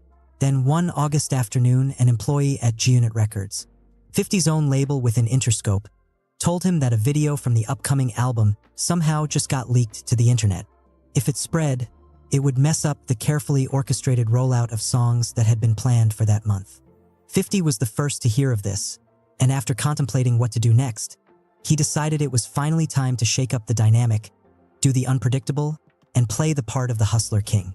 He called into his office his radio and internet team at G-Unit. Instead of working to contain the viral spread of the video, the usual response to such a problem and what management would advocate, he ordered them to surreptitiously leak it to other sites and let it spread like wildfire. On top of this move, they created the following story to tell journalists for public consumption. When 50 heard of the leak, he flew into a wild rage. He threw his phone at the window with such force he cracked it. He tore the plasma TV off the wall and smashed it into pieces. He left the building in a fit, and the last thing they heard him yelling was that he was shutting it all down and going on vacation. That evening, on 50's orders, they had the maintenance man for the building take pictures of the damage, all faked for this purpose, and then leaked the photos to the internet. They were to keep all of this a secret. Not even management was to know that this drama was completely manufactured. In the days to come, 50 watched with satisfaction as this story spread everywhere. Interscope was awakened from its slumber. Management was sent the message that he was now in command. If he refused to do any more publicity, as he had threatened, their whole campaign was doomed. They had to follow his lead here and let him set the tone for the publicity, which meant something more aggressive and fluid. Among 50's executives and employees, word spread quickly of what had supposedly happened. His reputation for being unpredictable and violent brought to life. When they now saw him in the offices, they felt a twinge of fear. Better to pay attention to what he wanted than risk witnessing his anger. And for the public, this was just the kind of story they expected from the thug rapper. Compelled their attention. They could laugh at his out-of-control antics, not realizing that it was 50, directing the drama, who would have the last laugh. The fearless approach. When I reached the top in business, I adjusted to my new position. I became bolder and crazier than before, and I listened even less to people who tried to slow me down. 50 Cent. Throughout history, we have witnessed the following pattern. Certain people stand out from the crowd because of some special skill or talent that they have. Perhaps they are masters at the political game, knowing how to charm and win the proper allies. Or maybe they have superior technical knowledge in their field. Or maybe they are the ones who initiate some bold venture that has success. In any event, these types suddenly find themselves in leadership positions, something for which their past experience and education has not prepared them. Now they are alone and on the top, their every decision and action scrutinized by the group and the public. The pressures can be intense. And what inevitably happens is that many of them unconsciously succumb to all kinds of fears. Whereas before they might have been bold and creative, now they grow cautious and conservative, aware of the heightened stakes. Secretly scared of being held accountable for the success of the group, they overdelegate, poll everyone for their opinions, or refrain from making the hard decisions. Or they become excessively dictatorial, trying to control everything, another sign of weakness and insecurity. It is the story of great senators who make lousy presidents, bold lieutenants who turn into mediocre generals, or top-level managers who become incompetent executives. And yet among the group there are inevitably a few who demonstrate the opposite. They rise to the position, displaying extraordinary leadership skills that no one had suspected were in them. We find in this group people like Napoleon Bonaparte, Mahatma Gandhi, and Winston Churchill. What links these people together is not some mysterious skill or bit of knowledge, but rather a quality of character, a temperament that reveals the essence of the art. They are fearless. They do not shrink from making the hard decisions by themselves. Instead, they seem to relish such responsibility. They do not suddenly become more conservative, but in fact show a propensity for bold action. They exhibit tremendous grace under fire. Such types come to understand in various ways that a leader has a unique power that generally goes untapped. Any group tends to assume the spirit and energy of the person on top. If that person is weak and passive, then the group tends to splinter into factions. If such leaders lack confidence, their insecurities tend to filter their way down the line. Their nervous, fretful moods put everyone on edge. But there is always the opposite possibility. A leader who is audacious, out in front, and setting the tone and agenda for the group sparks a higher energy level and confidence. Such a person on top does not need to yell or push people around. Those below want to follow his or her lead because it is strong and inspiring. In war, where leadership skills are more immediately apparent and necessary because lives are at stake, we can distinguish two leadership styles, from behind or from the front. The former type of general likes to stay in his tent or headquarters and bark out orders, feeling that having such distance makes it easier to command. This style can also mean involving lieutenants and other generals in important decisions, choosing to lead by committee. In both cases, the commander is trying to hide himself from scrutiny, accountability, and danger. The greatest generals in history, however, are invariably those who lead from the front and by themselves. They can be seen by the troops at the head of the army, exposing themselves to the same fate as any foot soldier. The Duke of Wellington said that the mere appearance of Napoleon Bonaparte at the head of his army translated into the equivalent of an additional 40,000 men. A kind of electrical charge passes through the troops. He is sharing in their sacrifices, leading by example. It has almost religious connotations. We notice the same two styles in business and politics as well. The executives who lead from behind will always try to disguise it as a virtue. The need for secrecy, or their desire to be more fair and democratic. But it really stems from fear, and it invariably leads to a lack of respect from those below. The opposite style, leading from the front and by example, has the same power in the office as it does on the battlefield.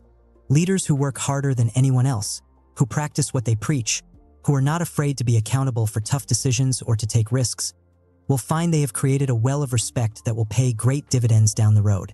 They can ask for sacrifices, punish troublemakers, and make occasional mistakes, all without facing the usual grumbling and doubts. They don't have to yell, complain, and force their men and women to follow. People do so willingly. In urban environments such as Southside Queens, respect is an extremely important issue. In other places, your background, education, or resume might lend you some authority and credibility, but not in the hood. There, everyone starts from zero. To gain respect from your peers, you must repeatedly prove yourself. People are constantly prone to doubting your abilities and your power. You must show again and again that you have what it takes to thrive and to last. Big words and promises mean nothing. Only actions carry weight. If you are authentic, as tough as you seem to be, then you will earn the respect that will make people back off and make your life that much easier. This should be your perspective as well. You start with nothing in this world. Any titles, money, or privilege you inherit are actually hindrances. They delude you into believing you are owed respect. If you continue to impose your will, because of such privileges, people will come to disdain and despise you. Instead, only your actions can prove your worth. They tell people who you are. You must imagine that you are continually being challenged to show that you deserve the position you occupy. In a culture full of fakery and hype, you will stand out as someone authentic and worthy of respect. The greatest leaders in history all inevitably learned by experience the following lesson. It is much better to be feared and respected than to be loved. As a prime example, look at the film director John Ford, the man behind some of the greatest films in Hollywood history. The task of film directors can be particularly difficult. They have to deal with large crews, actors with their delicate egos, and dictatorial producers who want to meddle every step of the way, all the while being under extreme time limits and with large amounts of money at stake. The tendency for directors is to give ground on these various battlefields, to placate and cajole the actors, to let the producers have their way here and there, to gain some cooperation by being pleasant and likable. Ford was by nature a sensitive and empathetic man, but he learned that if he revealed this side of his personality, he quickly lost control over the final product. The actors and producers would begin to assert themselves, and the film would lose any sense of cohesion. He noticed that the notoriously nice directors never really lasted very long. They were pushed around and their films were lousy. Early on in his career, he decided he would have to forge a kind of mask for himself, that of a man who was implacable and even a bit frightening. On the set, he made it clear he was not the usual prima donna director. He would work longer hours than anyone. If they were filming on some location with harsh conditions, he would sleep in a tent like everyone else and share their bad food. On occasion, he would get into violent fistfights on the set, most often with his leading actors such as John Wayne. These fights were not for show. They were bruising, and he engaged in them with all his strength, making the actors fight back with equal force. This would set a tone. An actor would tend to feel embarrassed by engaging in his usual prissy behavior and ego tantrums. Everyone was treated the same. Even the Archduke of Austria, trying to carve out a career as a Hollywood actor, was yelled at and pushed into a ditch by Ford himself. He had a unique way of directing actors. He would say only a few well-chosen words about what he wanted from them. Then, if they did the wrong thing on the set, he would brutally humiliate them in front of everyone. They quickly learned they had to pay attention to the few words he spoke and to his body language on the set, which would often tell more. They had to raise their levels of concentration and bring even more of themselves into the part. Once, when the famous producer Samuel Goldwyn visited the set, he told Ford he just wanted to watch him work, a producer's way of spying and applying pressure. Ford didn't say a word. The next day, however, he visited Goldwyn in his office and just sat silently in the chair by Goldwyn's desk, glaring at him. After a while, Goldwyn, exasperated, asked him what he was doing. He just wanted to watch Goldwyn work, Ford answered. Goldwyn never visited him again on the set and quickly learned to give him his space. All of this had a strange and paradoxical effect on the cast and crew. They came to love working for John Ford and would die to gain a place among his exclusive team of return staff. His standards were so high, it forced them to work harder. He made them superior actors and technicians. An occasional nice gesture or compliment on— That's not how Radiance work. Oh, I see. Reload. You're joking. Hilarious.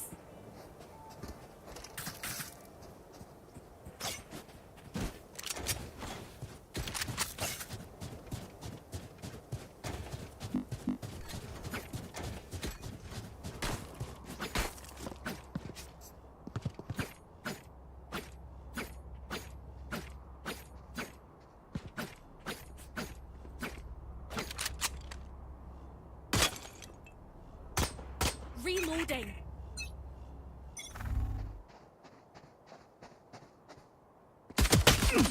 Reloading. Right here. Reloading.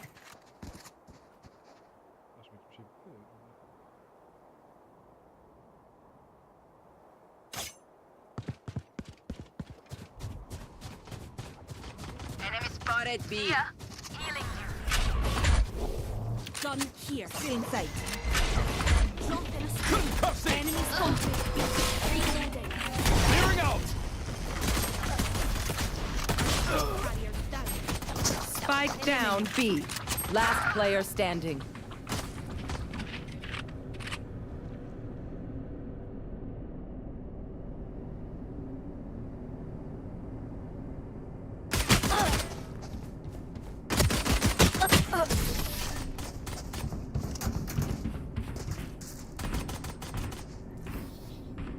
Now I know how annoying my healing can be. Reloading.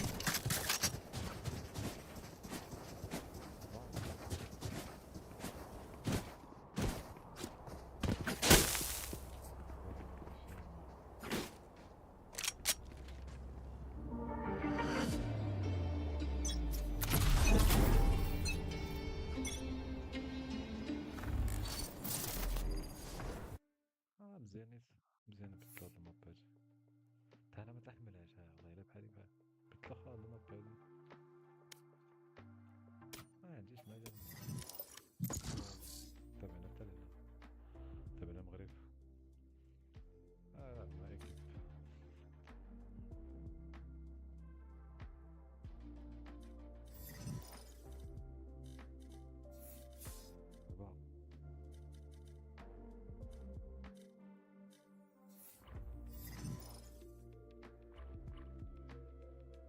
فورتني لا شي فيه عندك بينك شويه طالع اجي فيه شنو نديرو في مدريد ولا شنو فعلا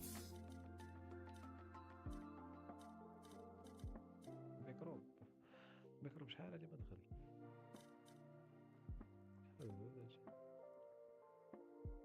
شحال ساعات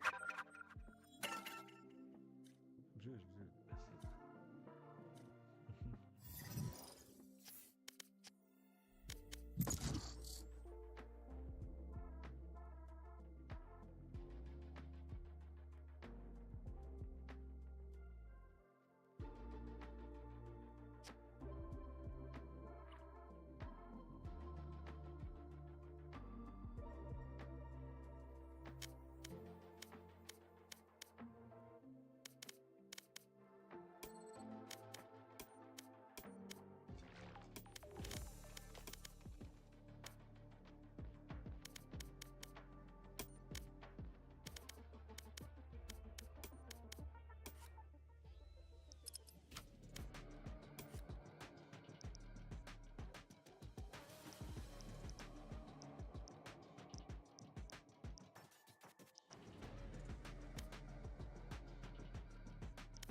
Match found.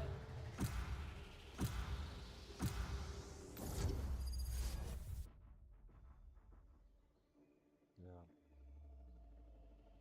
Bias.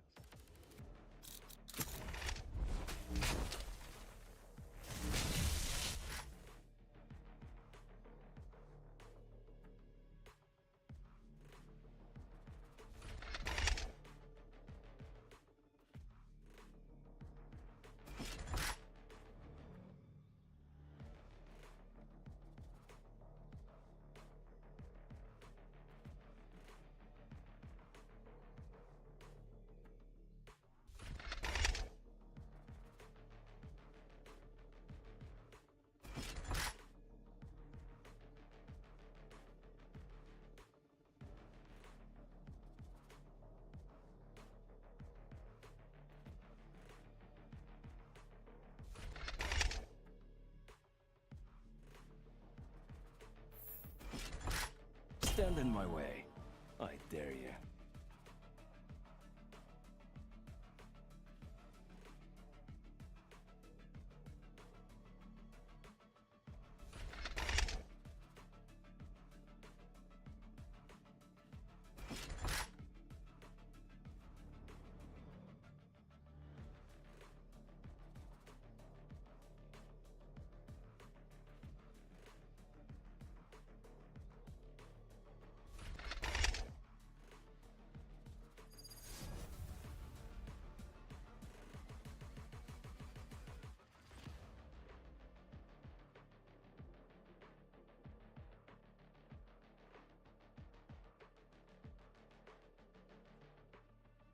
I know I dash around a lot, but I promise I'm looking out for y'all. Take them out while they're busy with me.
Out of charges.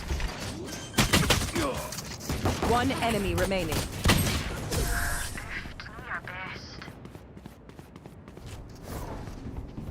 Spike spotted B. Their sage is a coward hiding behind walls. Throw a Reloading. spine already!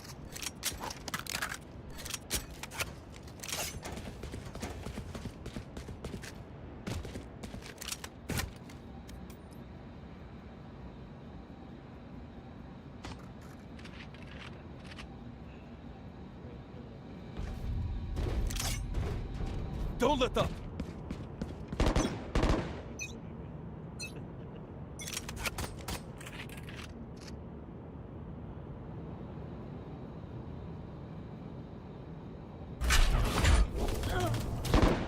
Enemy spotted A. Reloading. Concussing! Blasting! Blinding!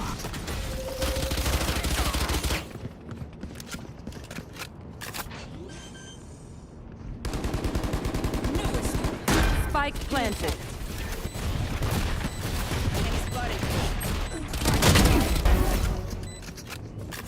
Barrier deployed. Flash out! One enemy remaining. Last player standing.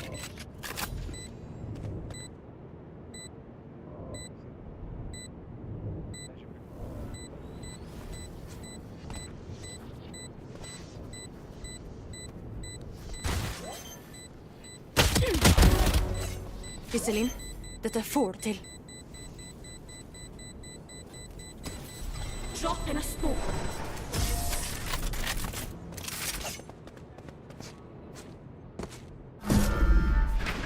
Feels good, doesn't it?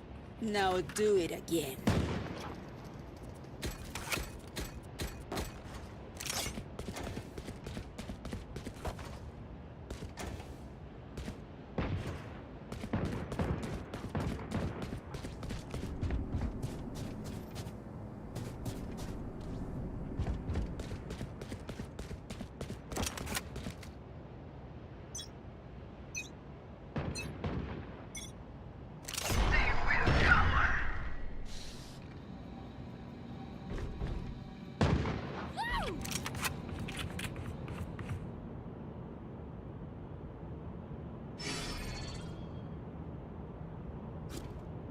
Drop in a smoke.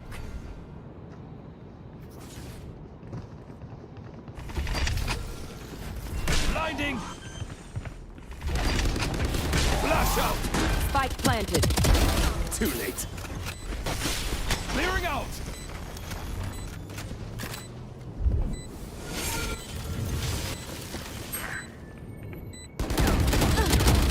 Healer down. One enemy remaining. Gun here.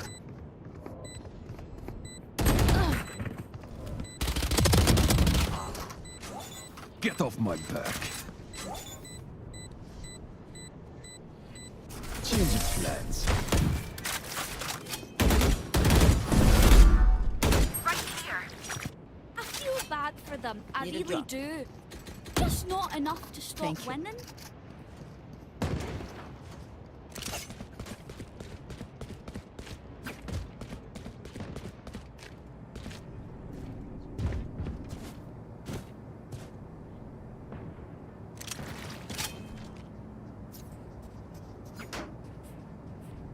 Attack us! Come on!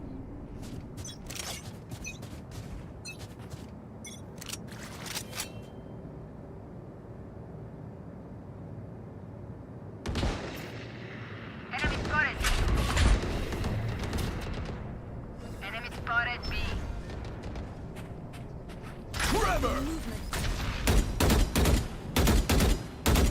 Reloading.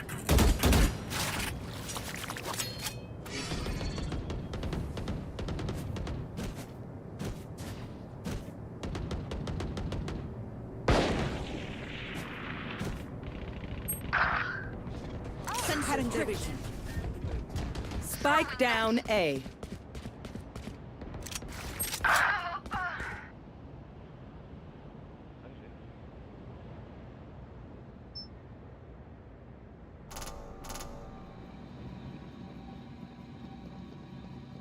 Joke's over! You're dead! Enemy spotted A. Blasting! Enemy spotted A. 30 seconds left. Last player standing. Spike planted.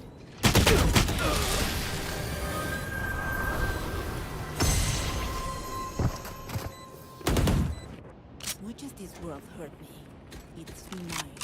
I will kill to defend it. Saving credits. Need a drop.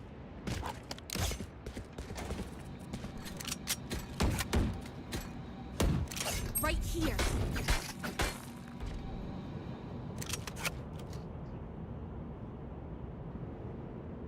Do what you gotta do, Reyna.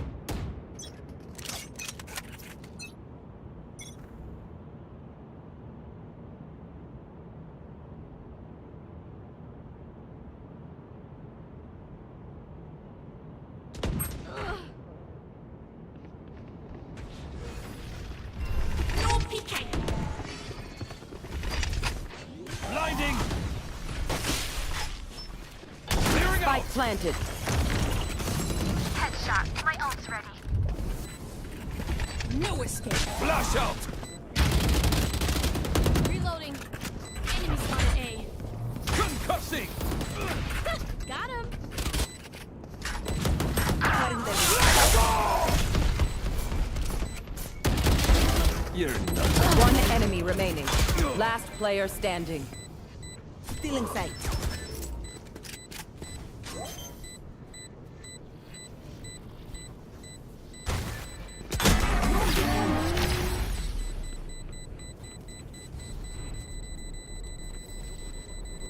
Just swapping in new fusion cells. Okay, my arms are good. We can go.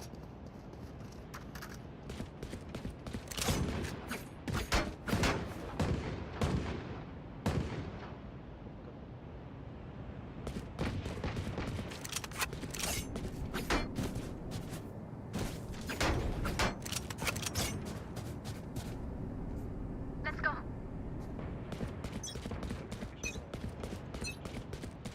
You want to play? Let's play. Enemy spotted me. No peeking. No surprises. No surprises. Blasting! Hostile down. Blinding! Spike planted.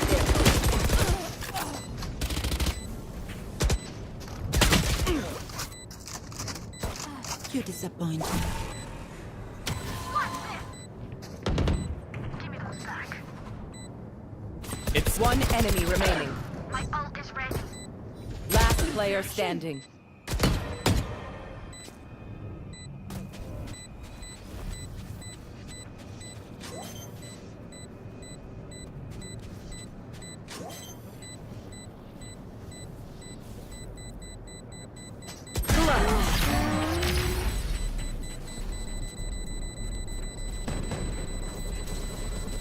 Deep breaths, everyone. Your hearts are pounding. Reloading.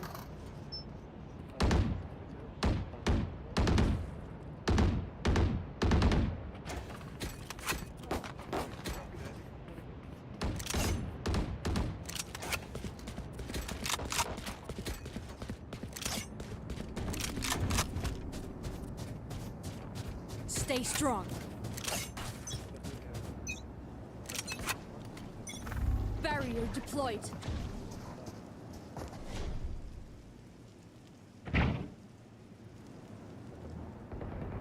You numpty.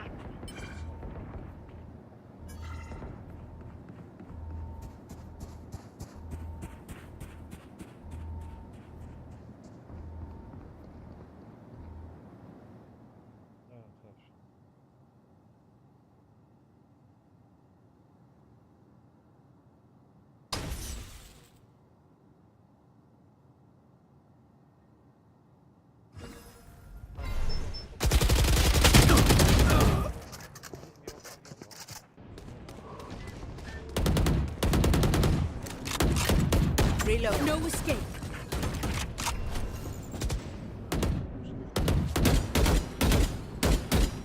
Target spotted B.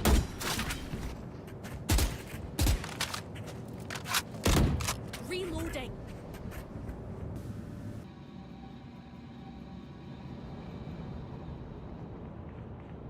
Thirty seconds left.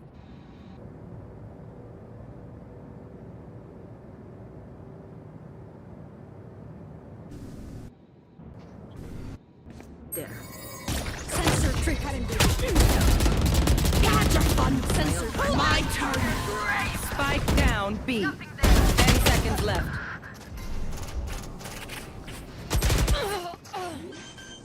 Last player standing. Spike planted.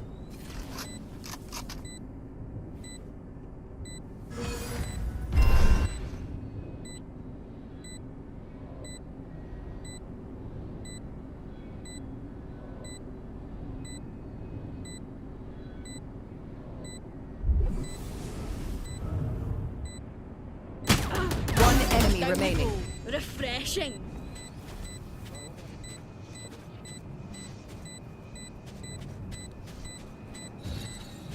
No peeking. Not ready yet.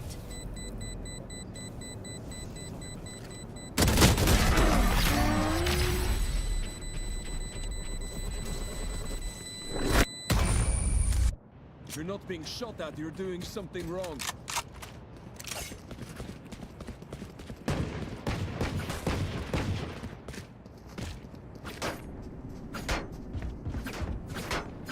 Saving credits.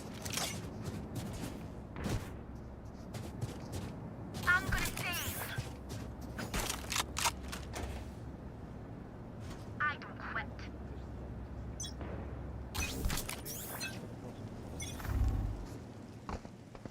Blocking movement.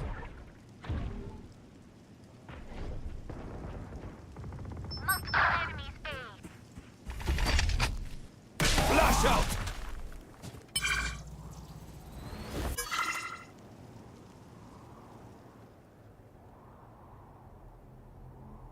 Enemy spotted A. Concussing! Spike planted. Clearing out! Dead. Phoenix. My ult's ready. Last player standing.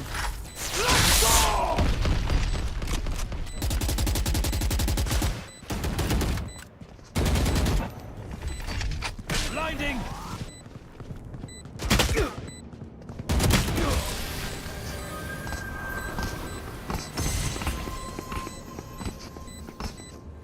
Var försiktig. The battlefield changes with every play.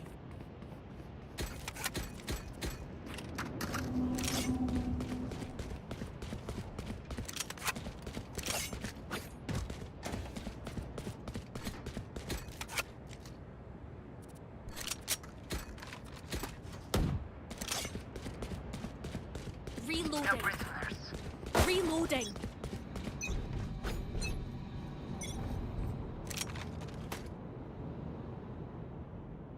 On my mark.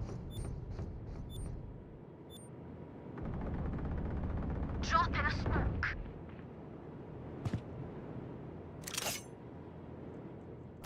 Joke's over! You're dead! No surprise. Sensor drift. Trevor! Blasting! Spike planted. Fun. My turn. Back like I never left.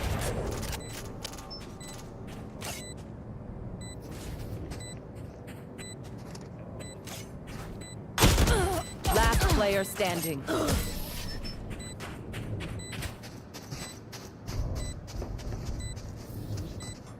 Don't be spending too many brain cells figuring them out.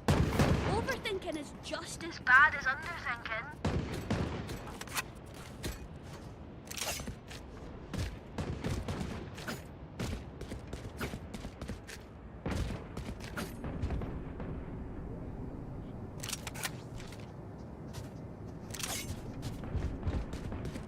Push 'em back. They're stepping on us.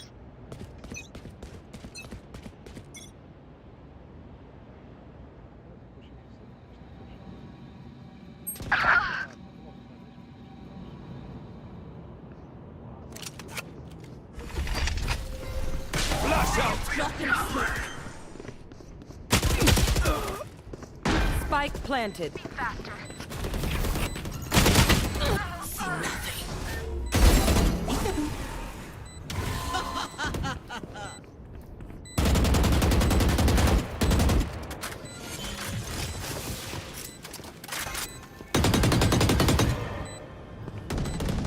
One down.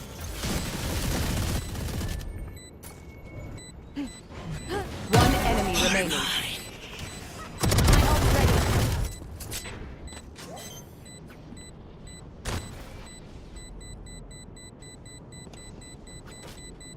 Oh, was that important?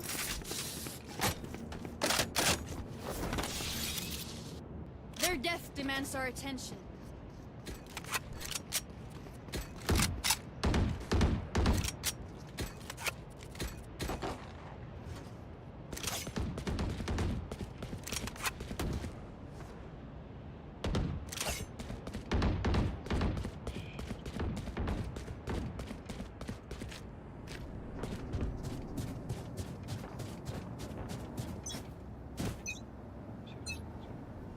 You want to play? Let's play.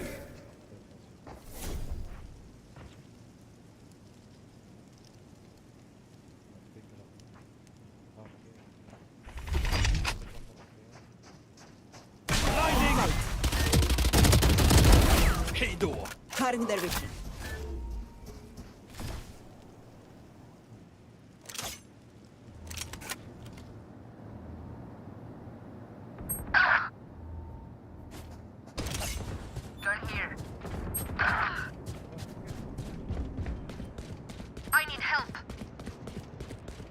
Spike planted.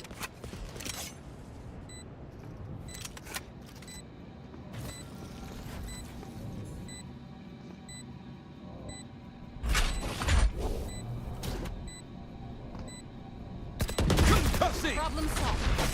Throwing net. Clearing out. Last player standing.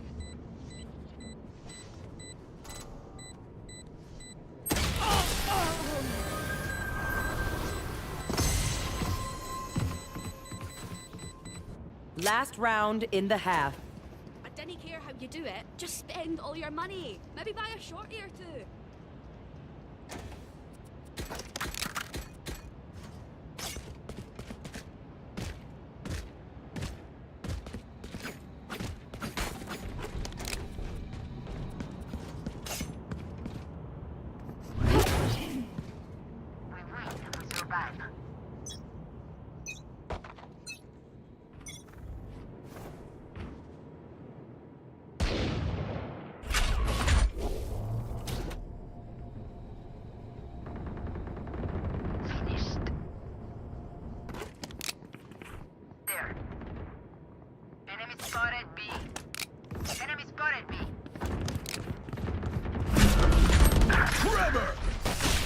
You will not kill my allies! Flash out!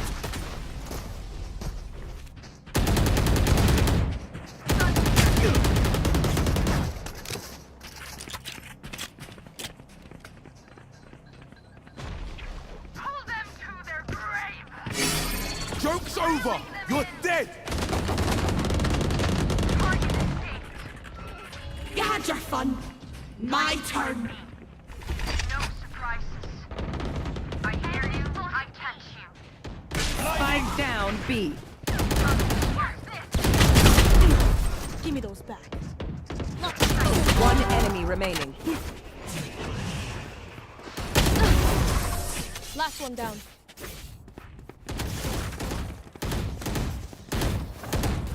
Switching sides. Reloading. I'm not getting the message. Leave it to me, I'll rough them up.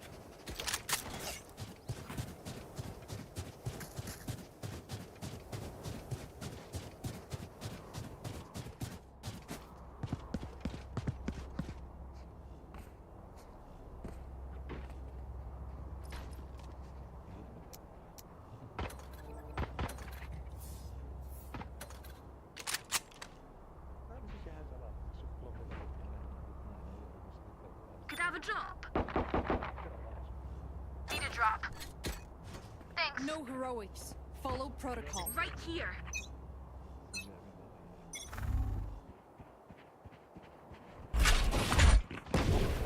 Concussing!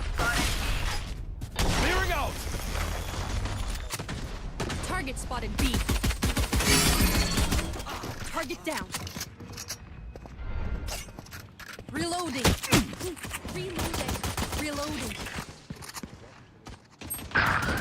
Reloading. Scratch one.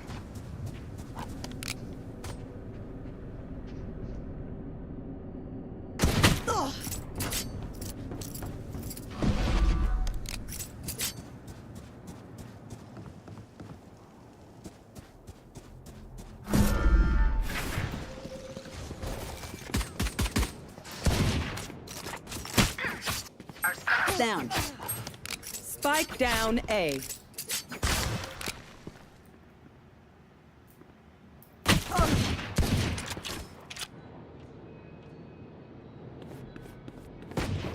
I got the spike.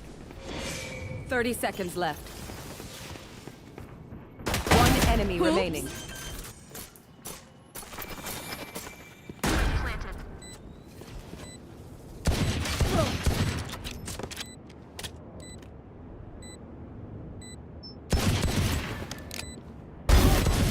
You were pitiful.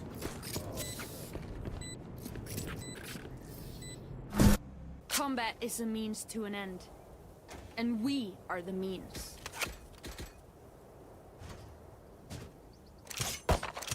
Reloading.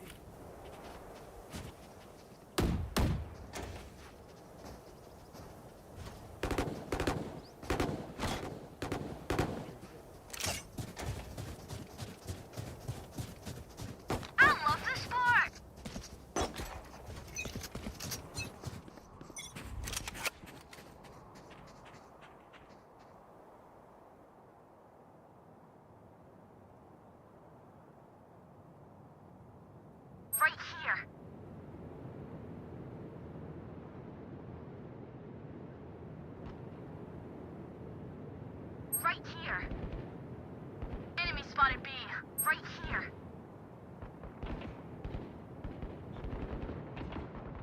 Enemy spotted B.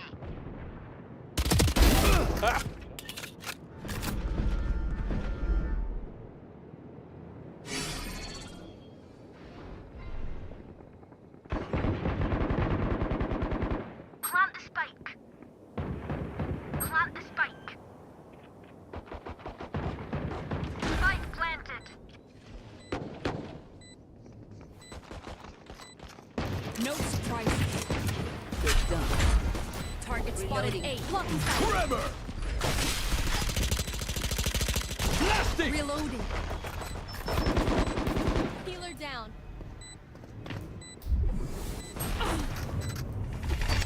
Flash out! One enemy remaining. Kill. Dying. Would have sucked. My ult's ready. I hate to say it, but probably best to play as a team. So, what's the plan?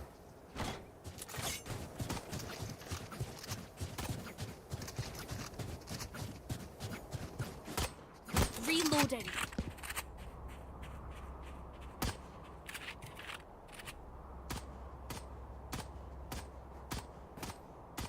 Behind me. Reloading. Reloading. Target spotted B. Enemy spotted B. Reloading. Concussing! Reloading. Clearing out!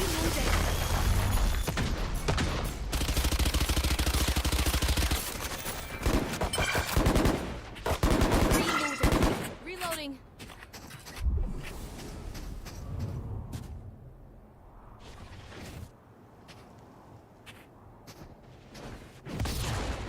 Reloading. Reloading. Enemy spotted B.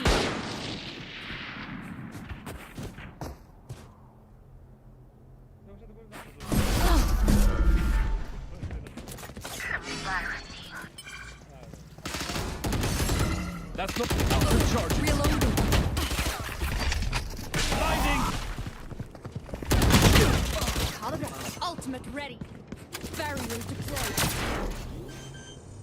30 seconds Barrier's left. dead. Spike down A.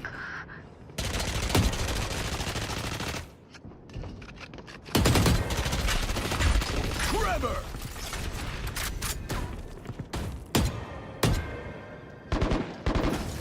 One enemy remaining. 10 seconds left. No people. On spike. Clutch. Reloading.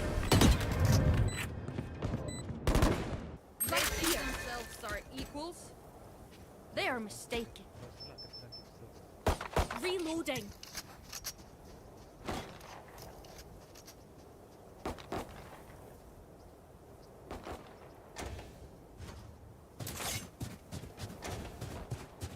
Need a drop. Thank you.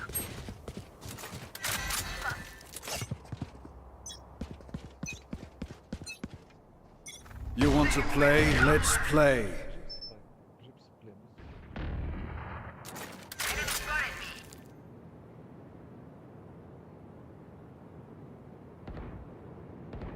Enemy spotted B.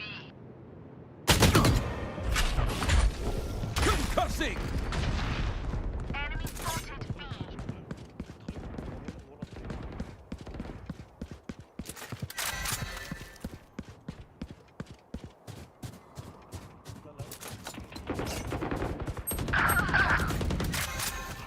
Joke's over!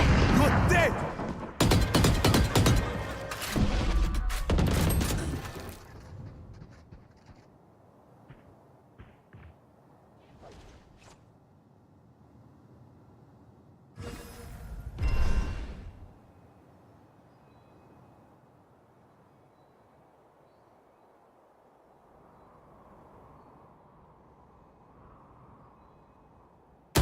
Last player standing. Throwing net. 30 seconds left. Hold them to their grave.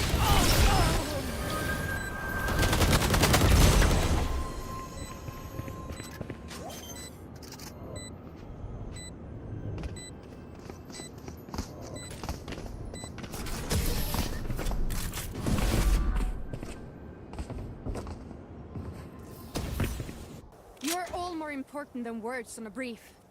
Look out for each other. I need a drop.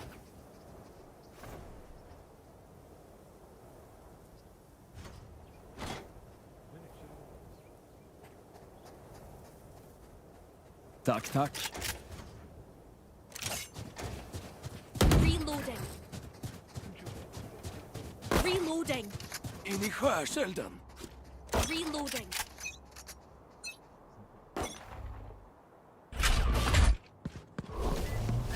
Grabber! Reloading.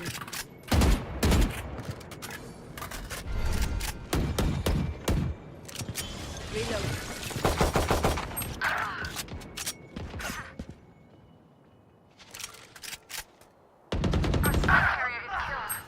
Spike down B.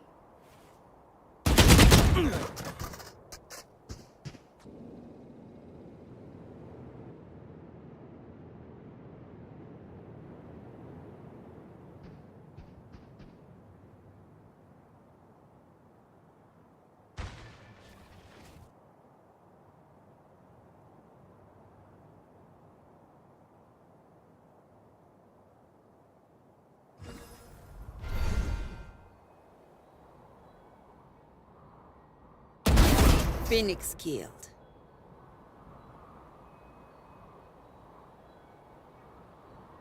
Here. 30 seconds left.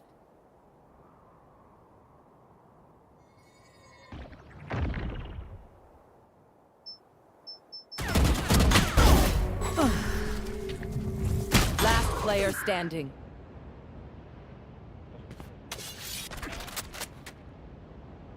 Ten seconds left.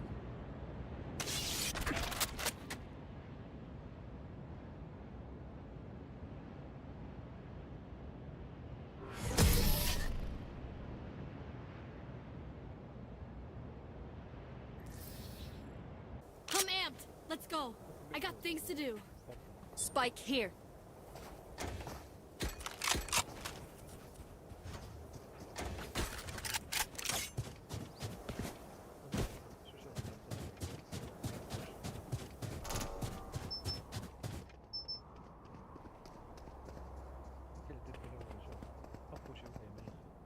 Stand here, stay.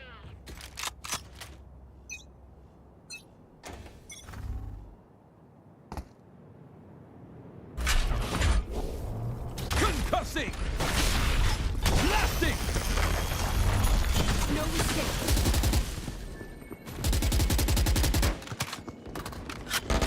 Reloading.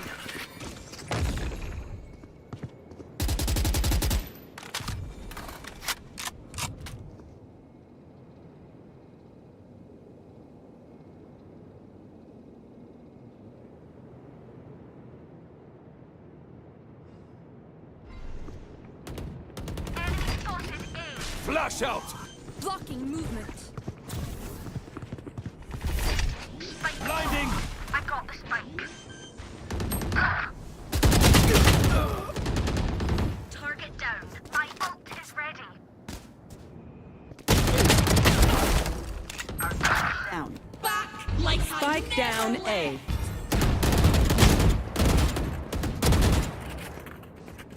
I got the spike. Spike carrier down. Last player standing. One enemy remaining.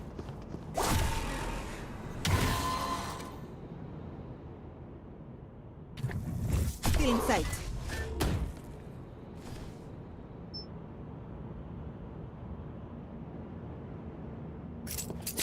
I have the spike. 10 seconds left. But planted. My ult's ready. Drop in a smoke.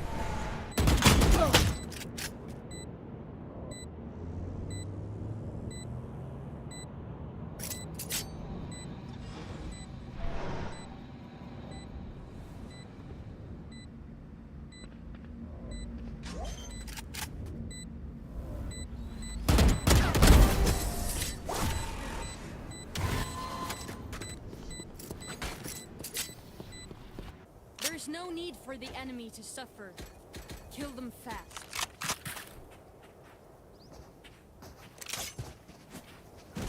Reloading. Could I have a drop?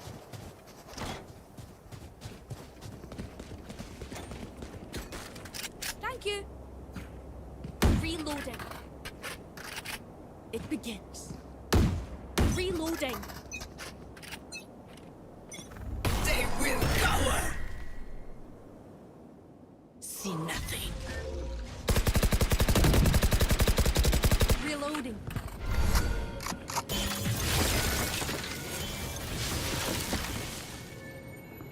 Throwing net. Spike drop.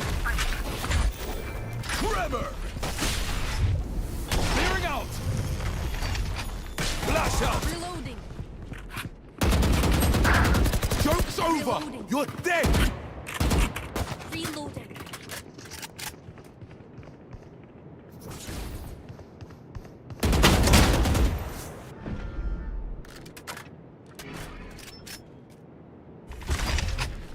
Blinding!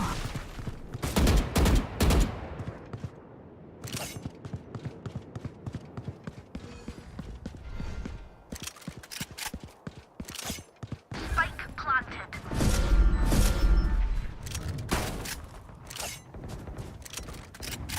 Enemy and defender spawn.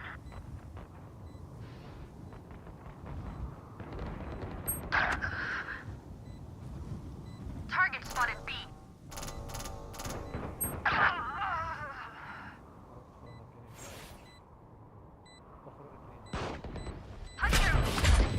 Last player standing. One enemy remaining. You had your fun. My turn. One enemy remaining. Clutch.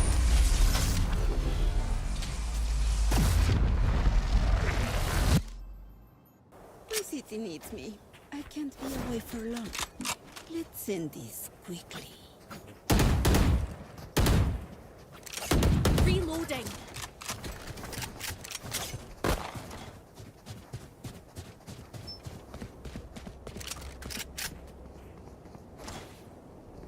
Reloading.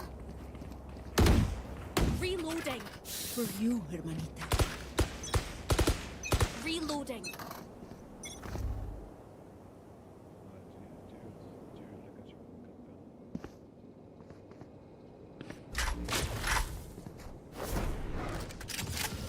Dropping smoke. Reloading. Current division. One less. Blocking sight. Reloading. Block right here. Blocking sight. Sensor down. Spike plant! Right.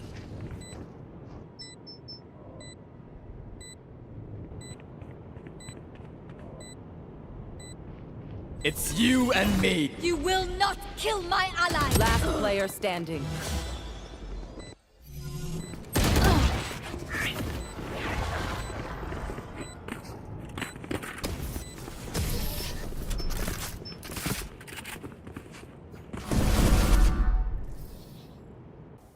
Okay, we know the drill. Stick to your roles and we'll crush it. Reloading.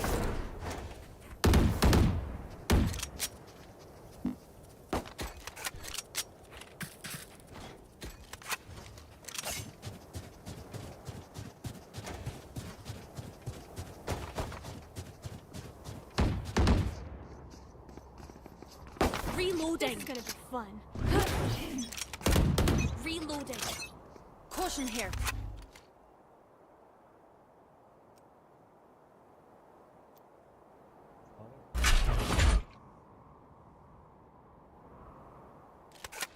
Our spike carrier's down. Spike Joke's down, over! B. You're dead! Trevor!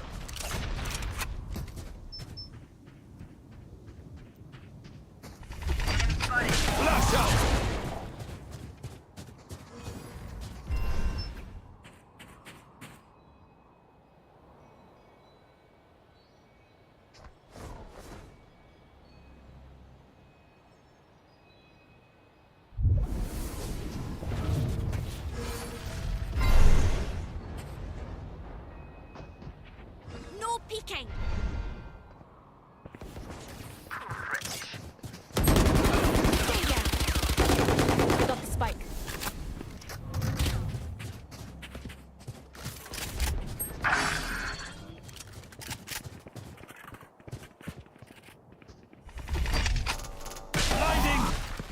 30 seconds left.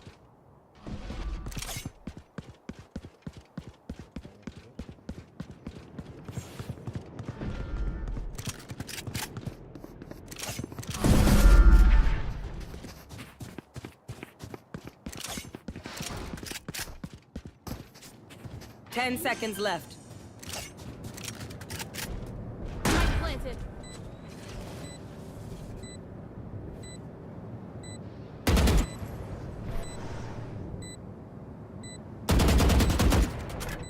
Last player standing. Concussing!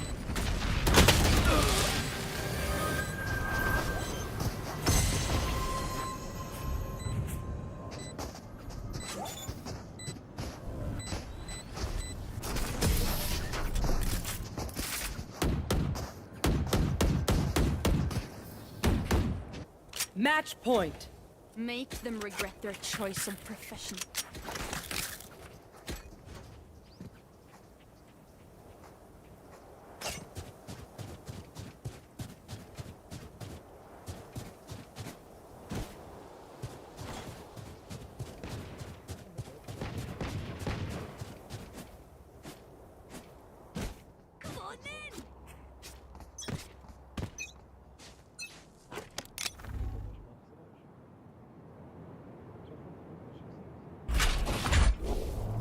Forever!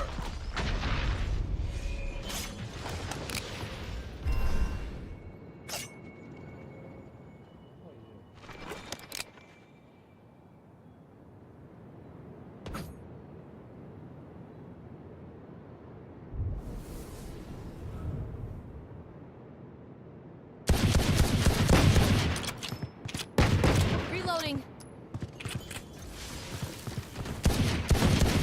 Reloading. Drop in a smoke.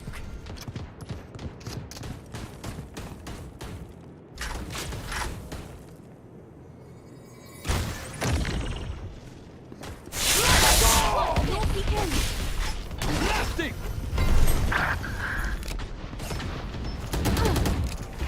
Enemy spotted. Flash out!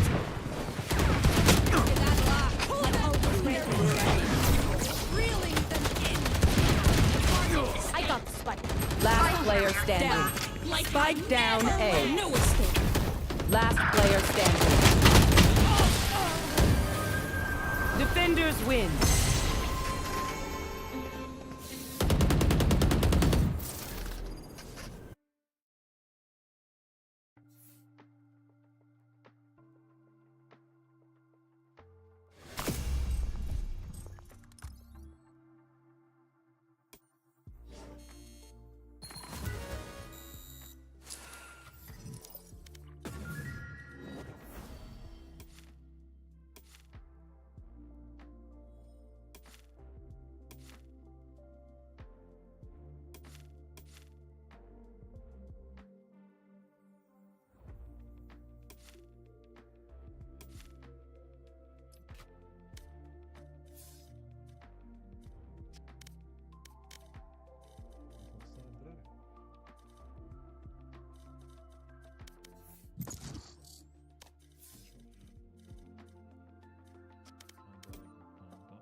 الصوت عندك.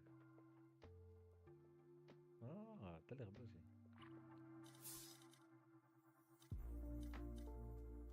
قولي بمشي يقص السينمات.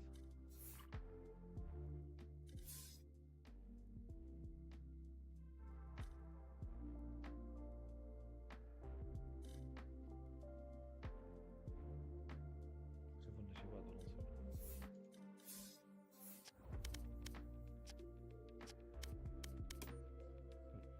ماشي مني. شوف لنا اي شي واحد.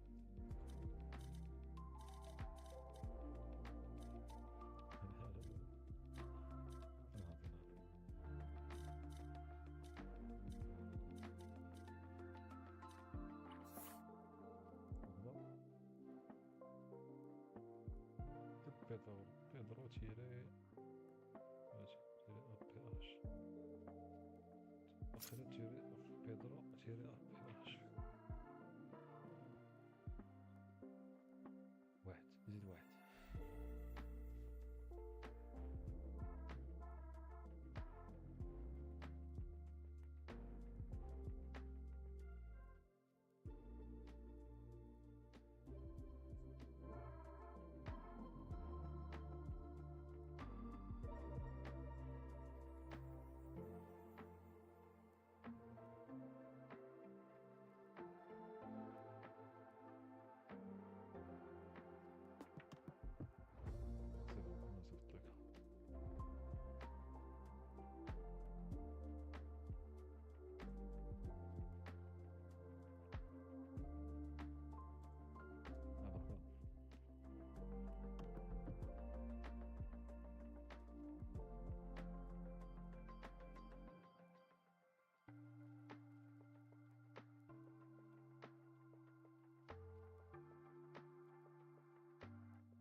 لا بحال كان مقصر معنا مشي ياكل ولا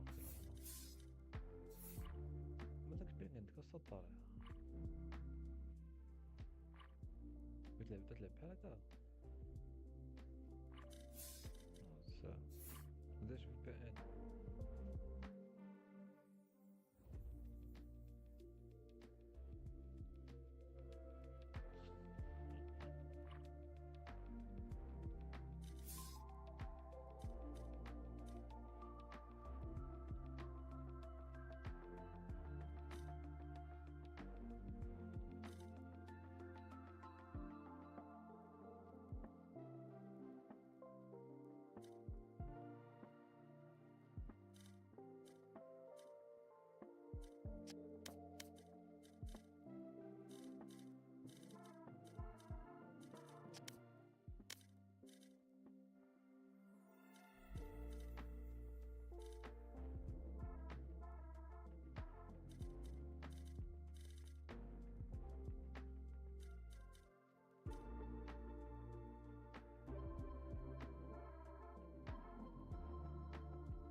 Match found.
Select your agent.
قلت الدراري كاسر والله.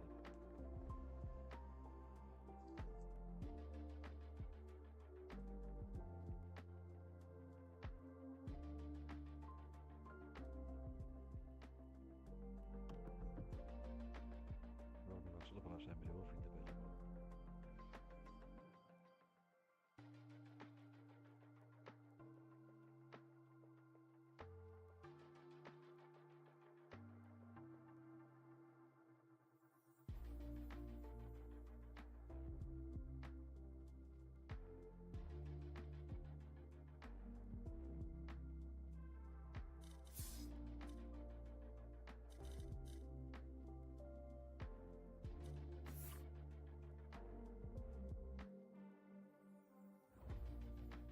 والله بدي صعب شي في بي ان لداك مش في بي ان دير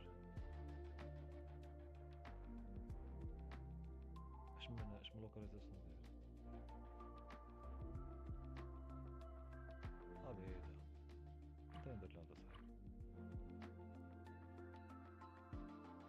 كنشوف شي هدا في المانيا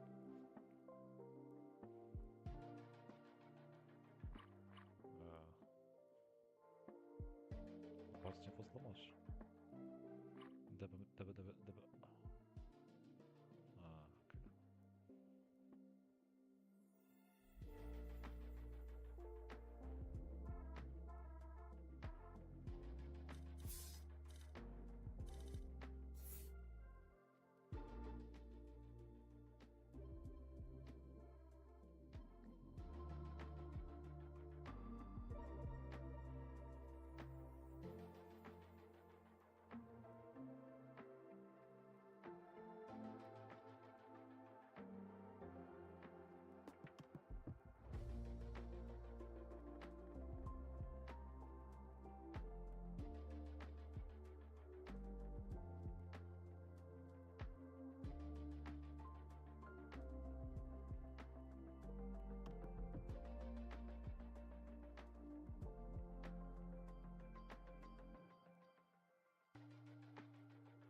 اوكي القضية زادت سنوبول فايت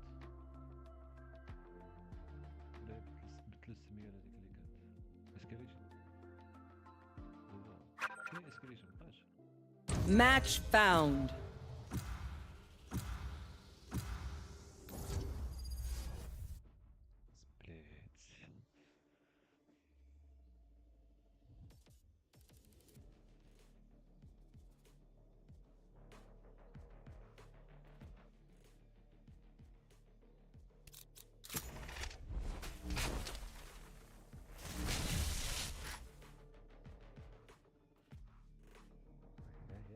سبليت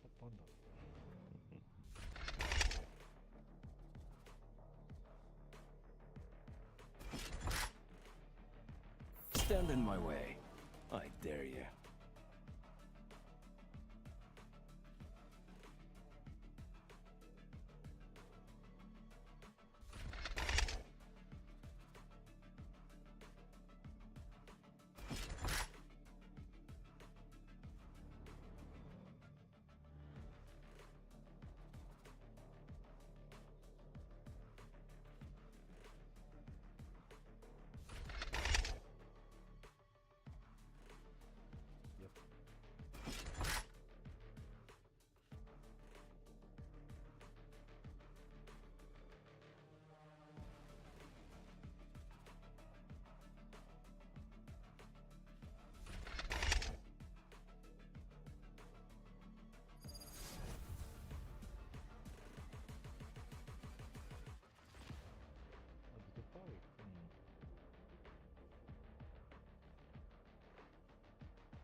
Snake Lady is a joke, but Azil has real vipers. She's dumb.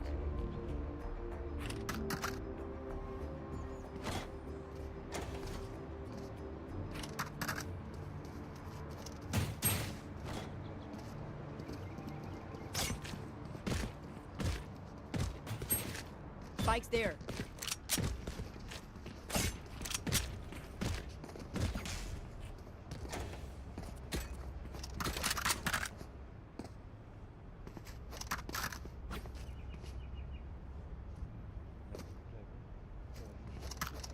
Need a drop.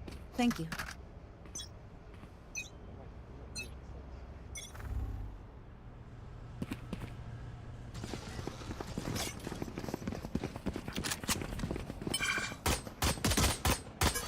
Reloading. Reloading. Grenade! Reloading. Reloading.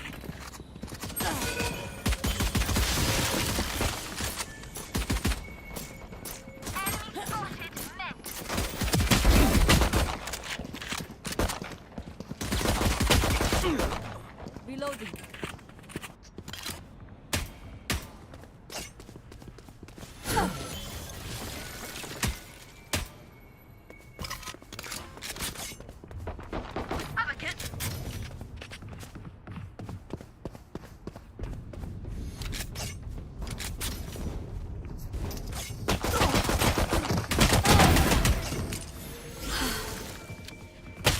Last player standing. Spike down A.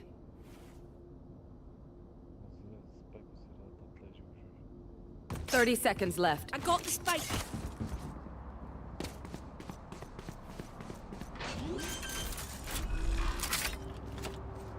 Spike planted. No peeking.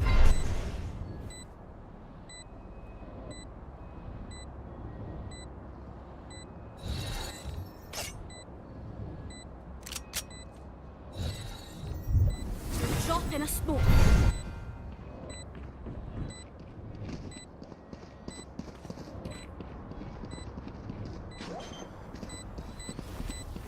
One enemy remaining. Refreshing.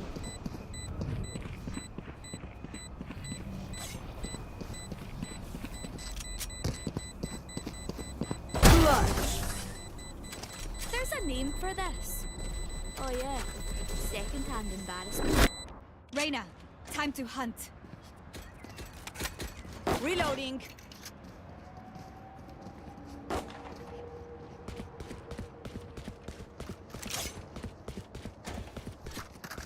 Reloading.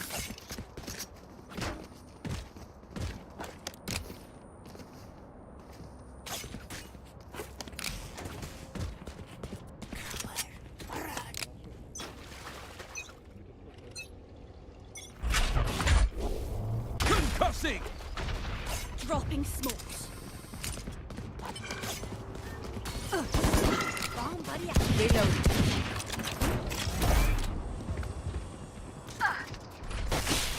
Clearing out!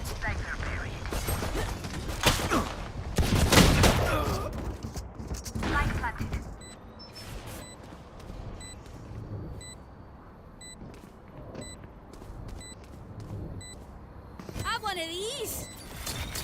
Right here. Remove. Enemy spotted. You fought well. One enemy remaining. I don't die so easily. Their tactics are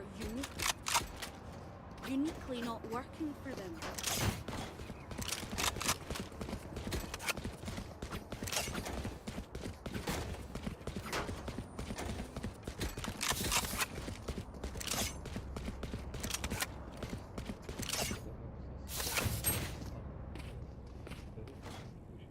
Get on with it.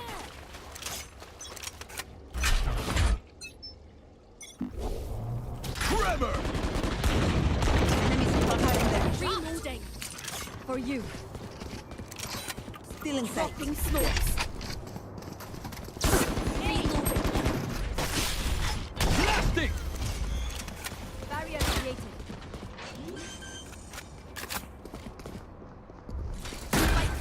spotted. My ult is ready.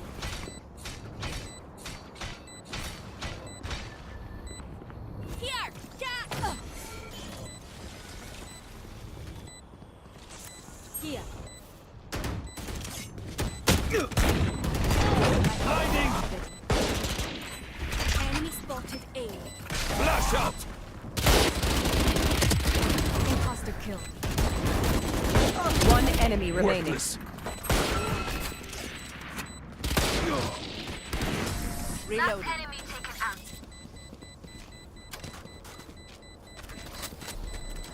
Phenomenal. We trained for this.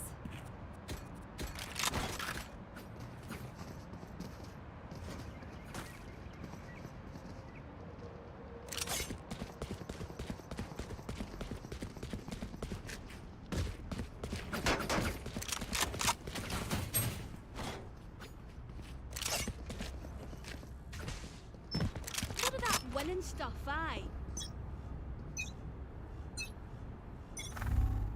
Dropping a smoke. Enemy spotted in sight. Right here. Cutting the Pussy! Clearing out!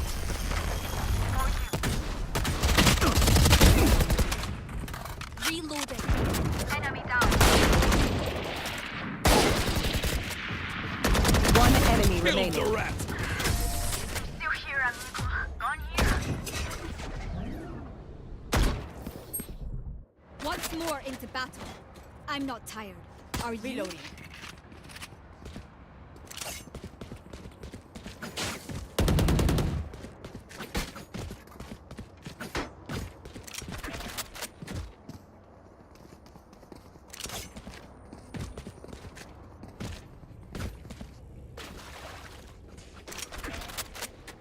For you, hermanita.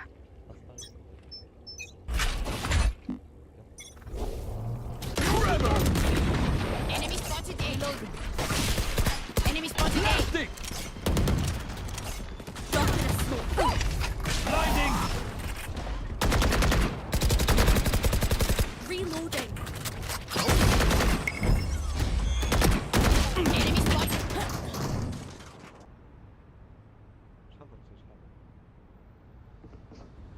I know exactly where you are.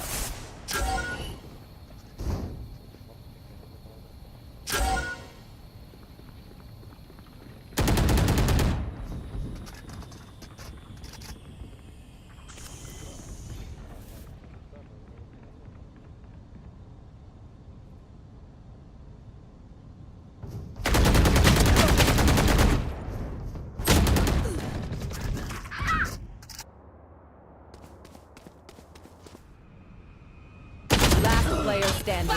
You're like I never left. Of course you still need me.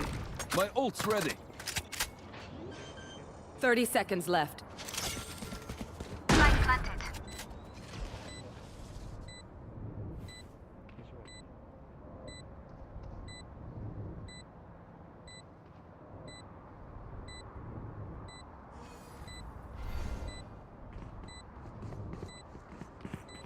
Healing you.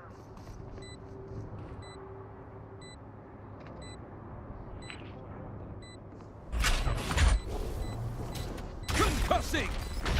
Here. One enemy remaining. Right there.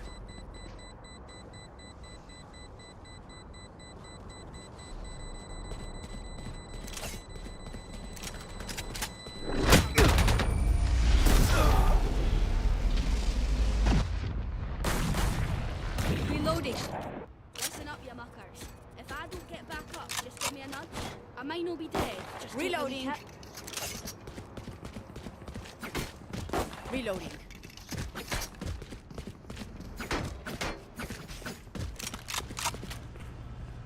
Anyone need anything?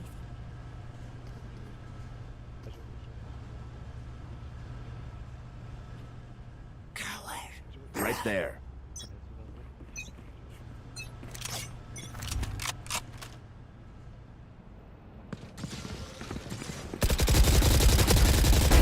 The angels dead. Rocking smokes. Clearing out. Blind. Flash out. Get it. My ult's ready. Forever. Spike down B. One enemy remaining. Blinding. Do not fight us. Or they lucky socks. Reloading. Reloading.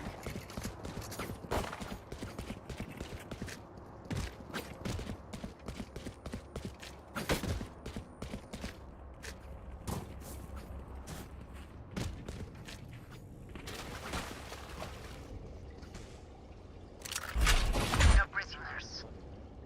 Can I get a drop? Concussing. Rocking smokes. Blasting. Got the spike.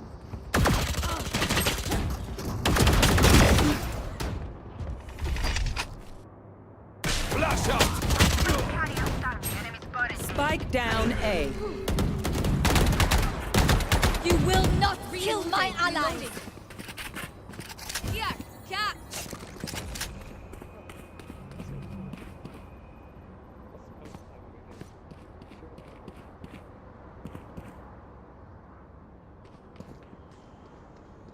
For you. Shot in a storm. Cypher buried. Welcome to my world.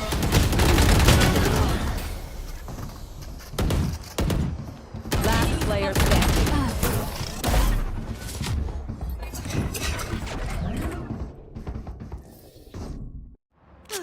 The symphony of Can I death. get a drop? I'm great to get used to it. Thanks. Need a drop.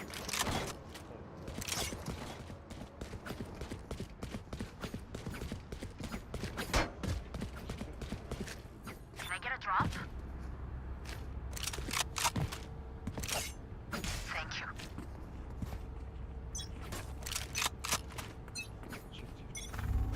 No peeking.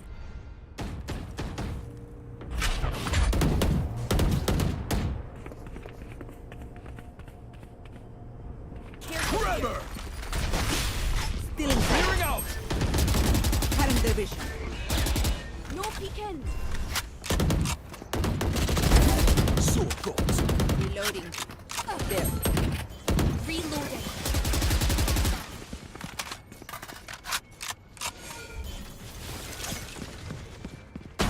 My carry is down. Spike down A. Blinding. Got the spike.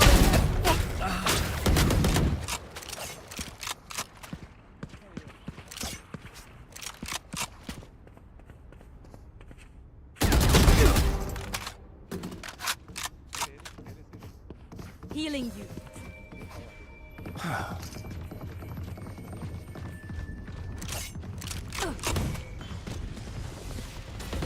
One enemy remaining. 30 seconds left. Spike planted.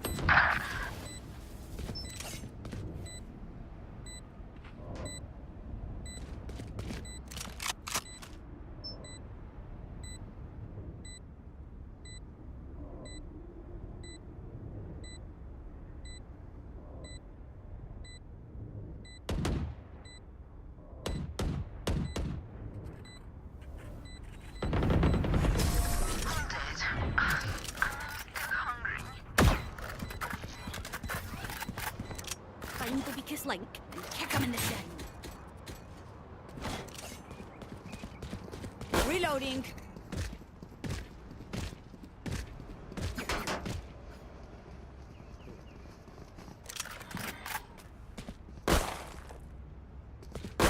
Reloading.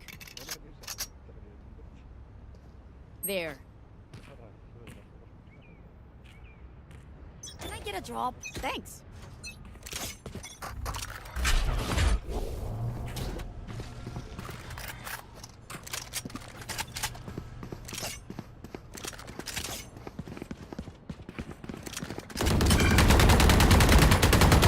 Reloading.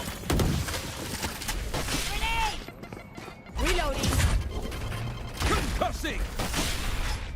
Bomb buddy out. Careful here.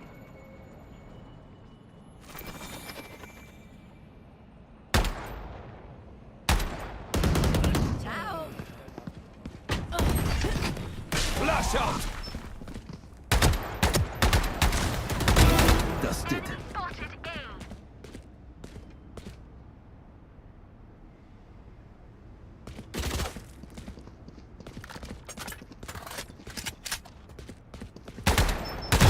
Amateur. My ult's ready. Our carrier's dead. Spike down A. 30 seconds left. I got the spike. 1 by 1. Enemy spotted Last carrier's player dead. standing. Spike down mid. 10 seconds left.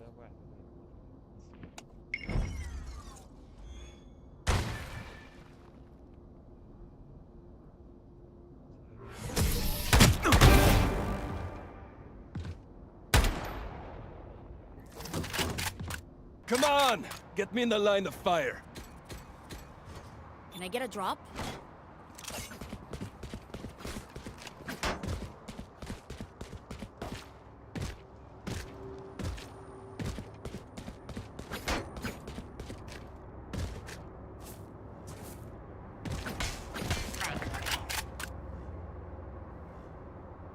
Roll for initiative.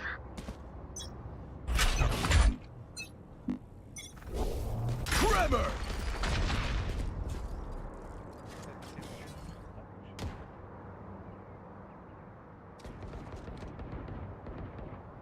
My ult is ready. Blinding! The hunt begins. Enemy spotted B. Adios.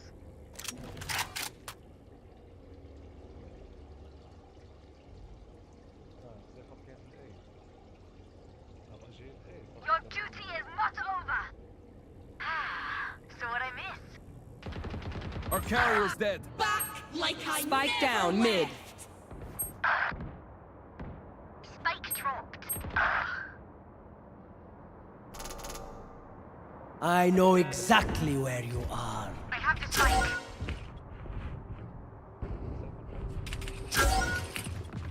Reloading.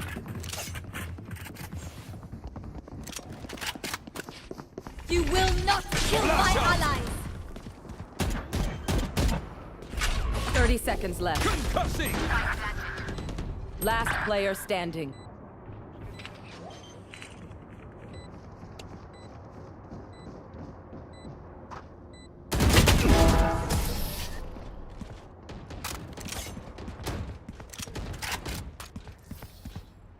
They think they're so secure.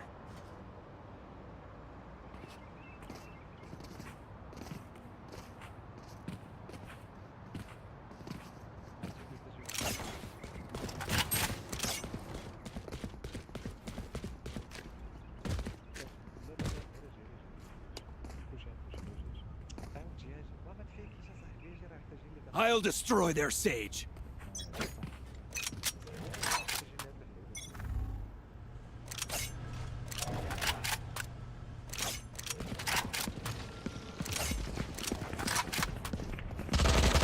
Reloading. Here. Headshot. Reloading.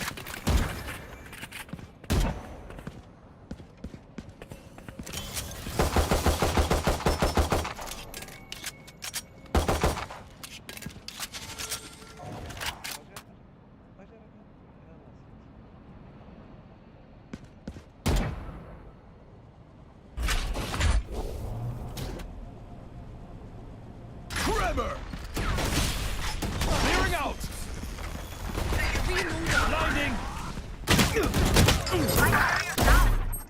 Spike down A.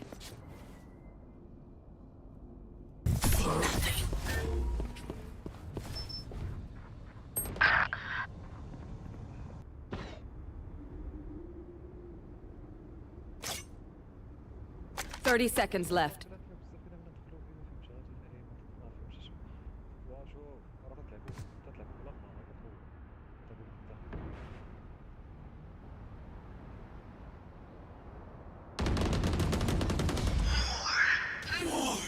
Enemy spotted A.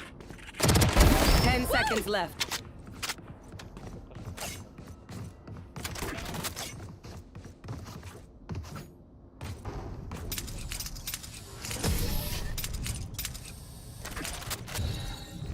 Drop in a smoke. Last round before the switch. Spend what you got.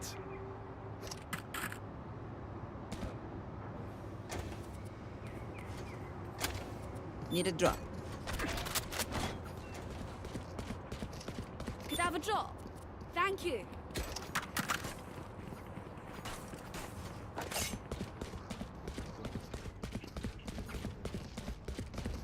Can someone get this? Can I get a drop? Thank you. Thanks.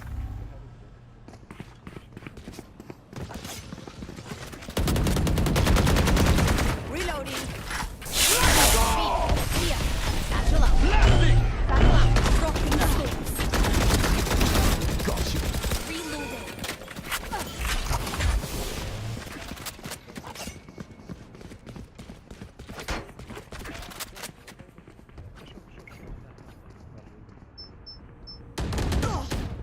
Enemy spotted mid. Cutting them. Reload.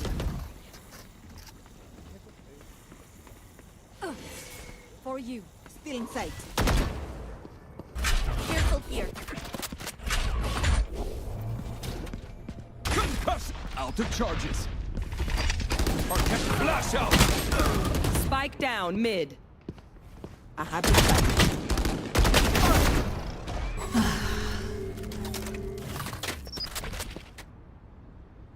Barrier created. 30 seconds left.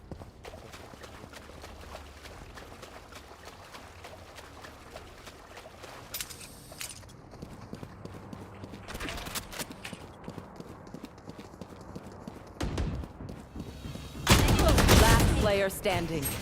Spike down A. 10 seconds left.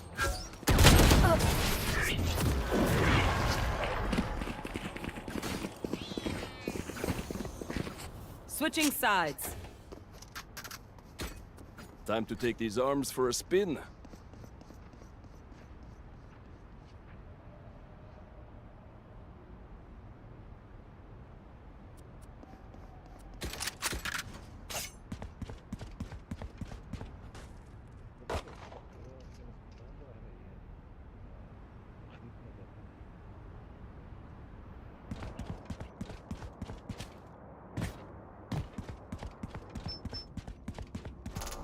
Need a drop. Thank you. Embarrassed him.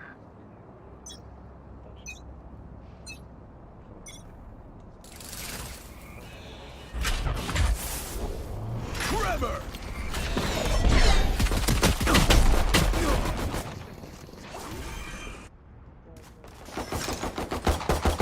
Spike planted.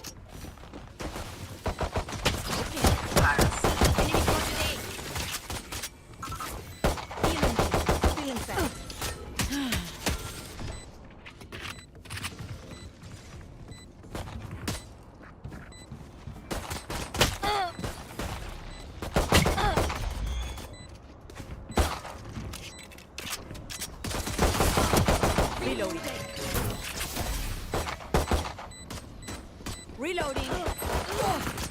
Last player standing.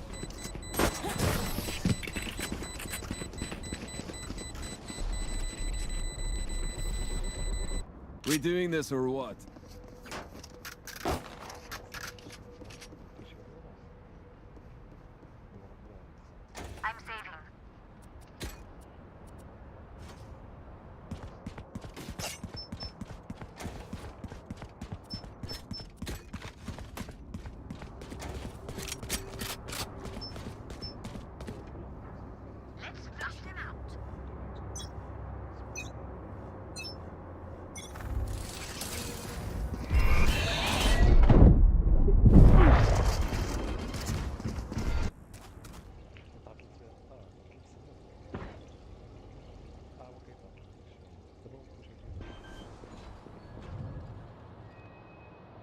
Spike planted.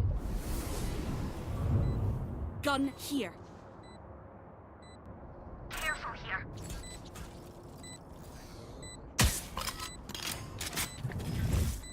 Cutting their vision. Here.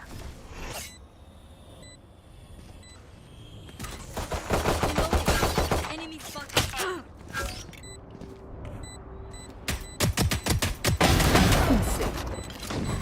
One enemy remaining.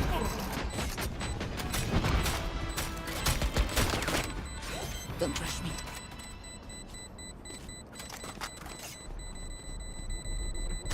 My ult ready. Did you really expect that to work? They want to dance?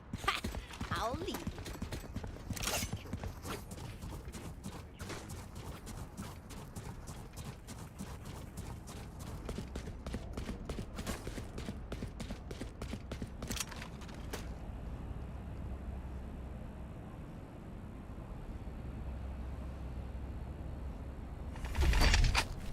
Through the calm, I see. Through the storm, I fight.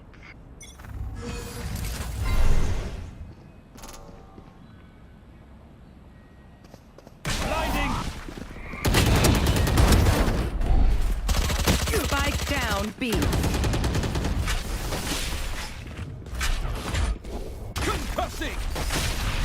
Clearing out! Flash out! For you.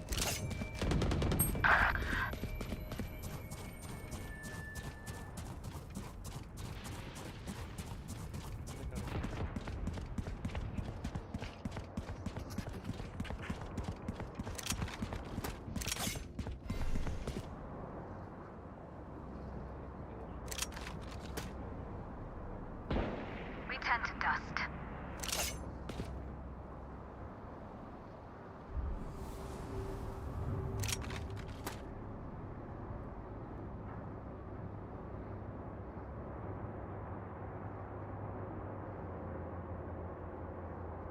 30 seconds left.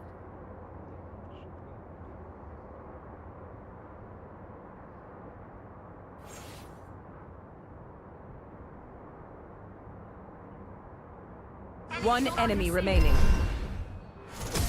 Your tactics failed.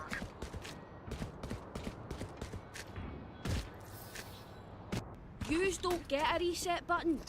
So stay alive. Can I get a please. drop?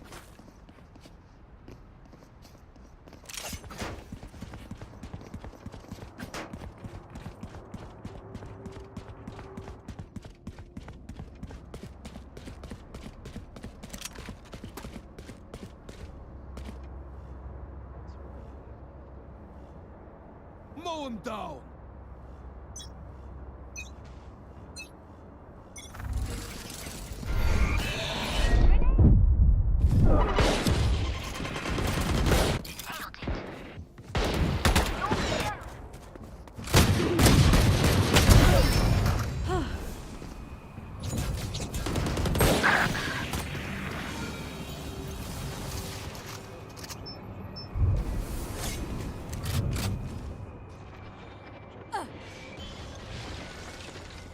Right here. One enemy remaining.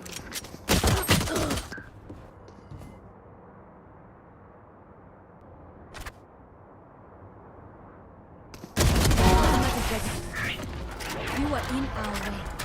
Spike is safe. Let them try to get through me.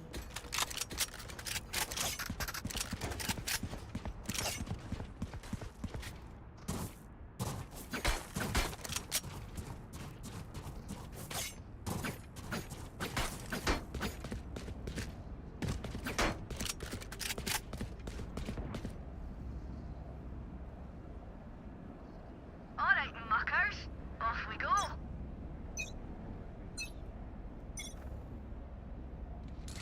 They will cower.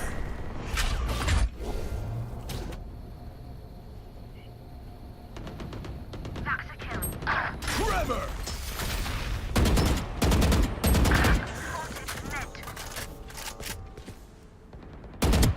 One enemy remaining. Spike down mid. Enemy spotted mid.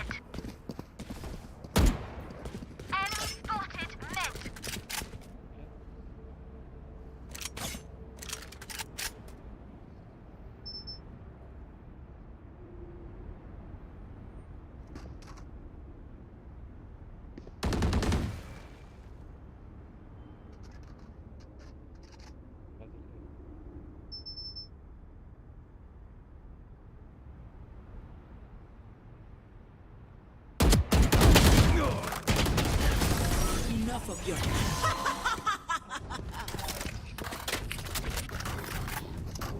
No one beats my firepower. I got this. What do you need? Can I get a drop?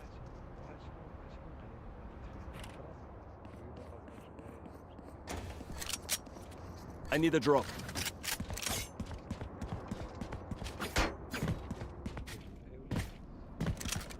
As one.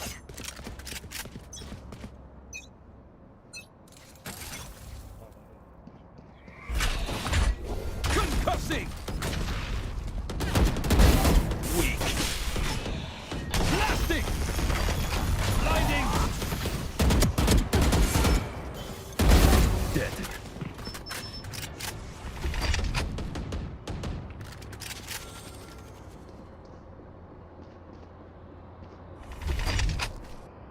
Flash out! Re-out! One enemy remaining. Spike down A. I'm in overdrive. Spike spotted. Match point. Party's over. Let's show them out.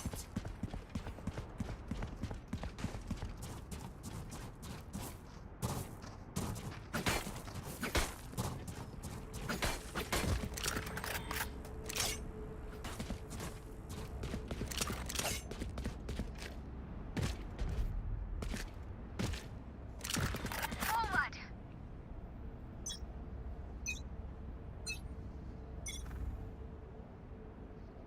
Here. The hunt begins! Here.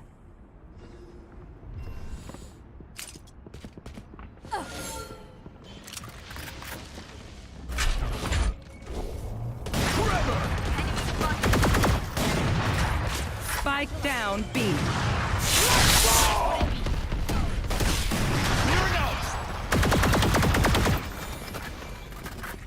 Bomb buddy out.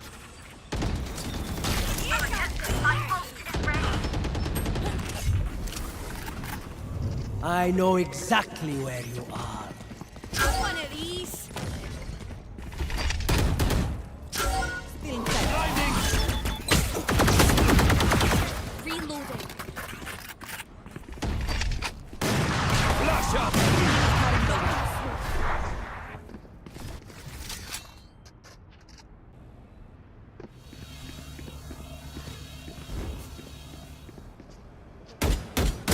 One enemy One remaining. down.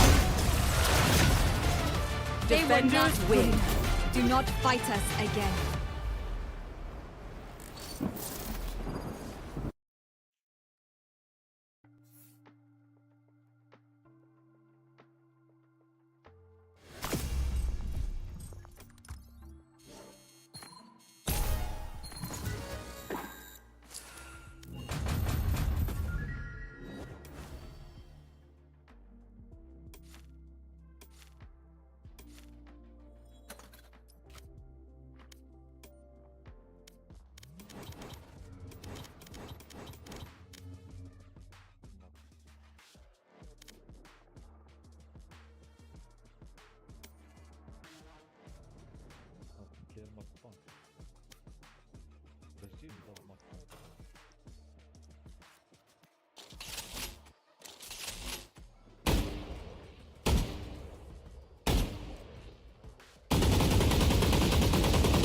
Match found.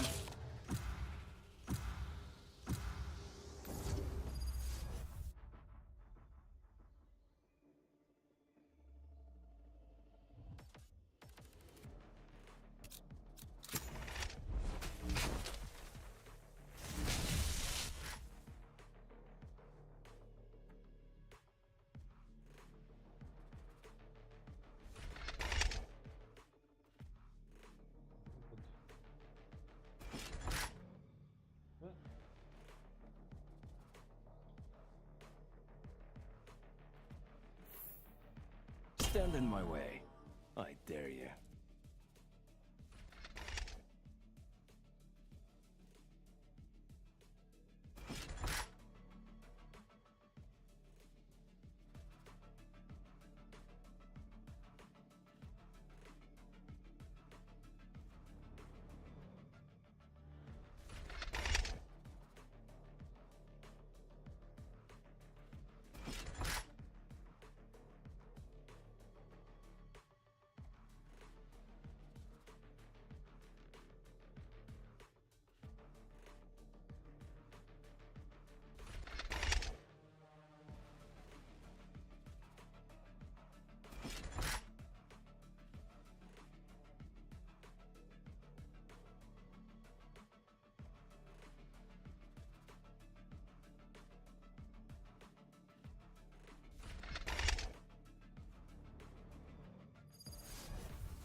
Okay, let's get going. This work won't take care of itself. Reloading. Need a drop. Thank you. Right here.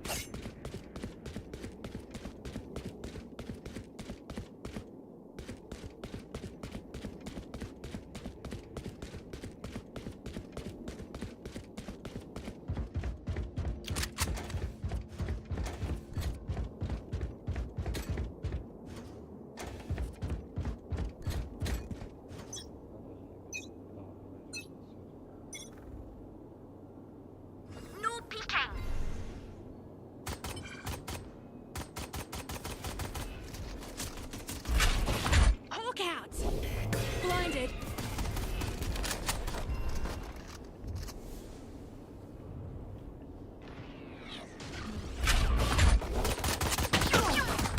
Enemy spotted. Concussing! Enemy spotted. Spike down A. Last player standing.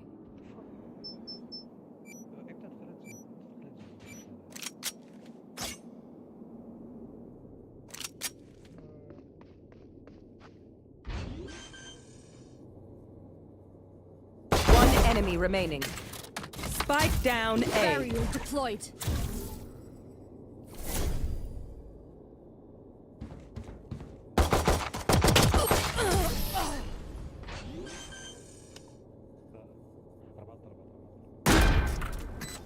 Their lives are so meaningless. Reloading. Will keep them to me.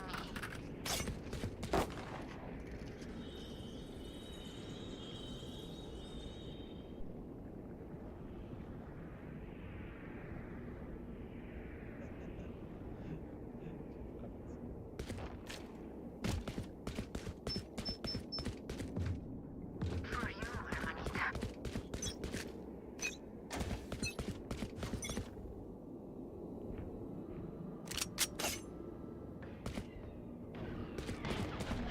Enemy spotted. Mid. Drop in a smoke. Multiple enemies A. Enemy spotted A.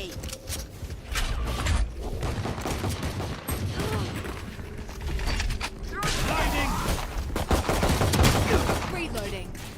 Spike down Right there. A. Reloading. There. No peeking. One enemy remaining.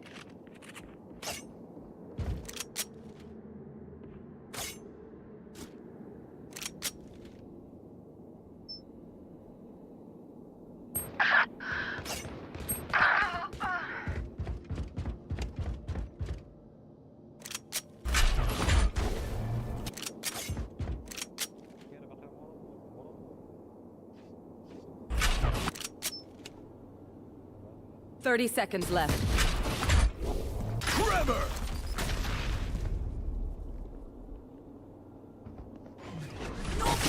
Blasting! Last player standing. Reloading. To go barely work with. They think they put us in the dirt. They're gonna find out we weren't buried. Just planted. Help a girl out, would ya?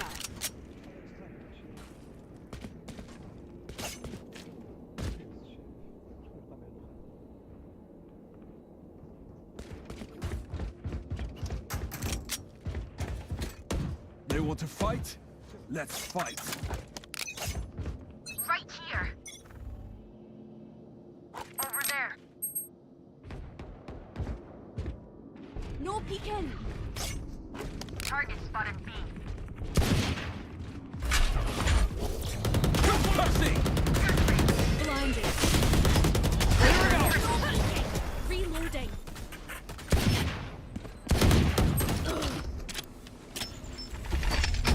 Flash out!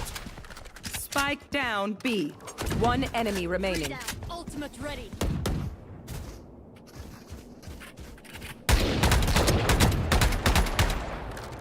Still in sight.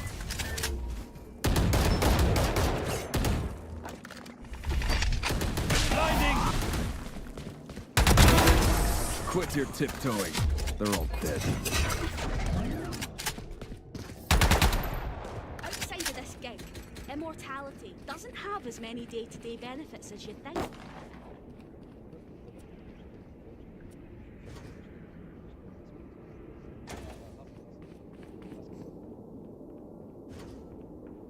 Did I have a drop?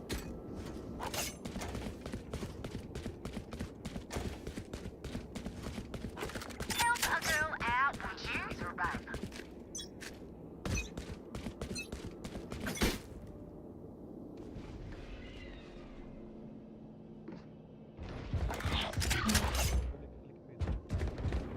Enemy spotted. There. Target spotted A.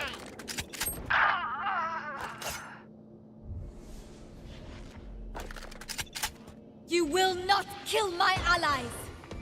Enemy spotted A. So got. Support.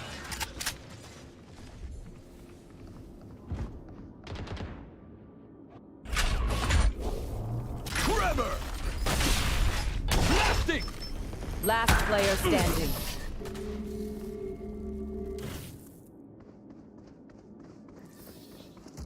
Reyna, the offer stands. Take whatever life You need from me. She deserves it.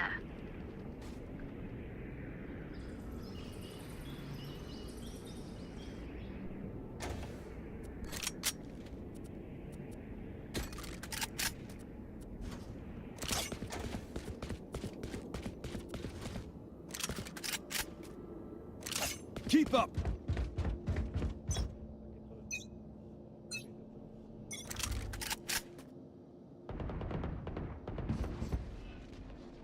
drop in a sport. The game begins!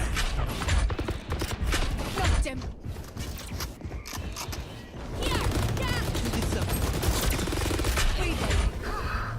Concussing! One enemy remaining.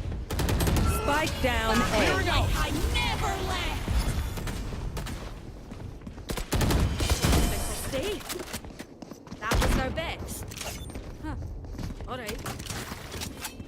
Just some good old hard yakka. Standing in between. Help a girl out, would ya? Reloading.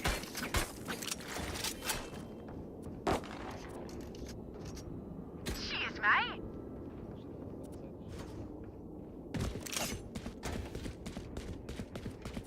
Help a girl out, would you? Cheers, mate. take him.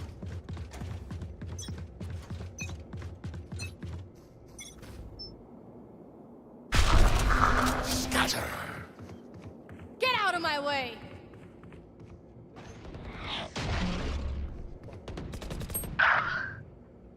Pull them to their grave!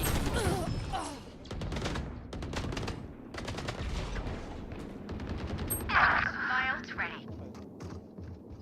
Seek them out.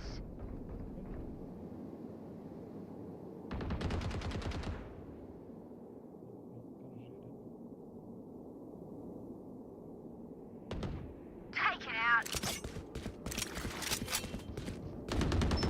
Last player standing.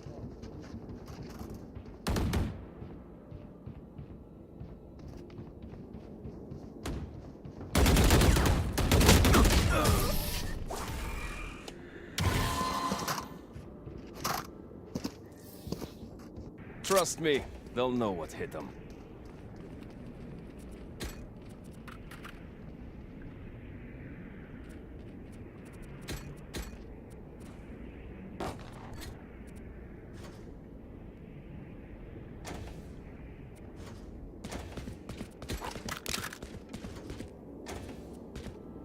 Need a drop. I will not die today. I need a drop. Tack, tack. You are powerless.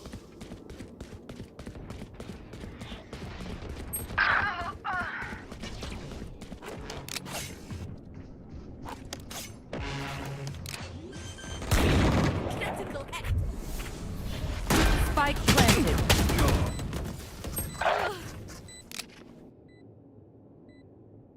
Last player standing. Cutting their vision.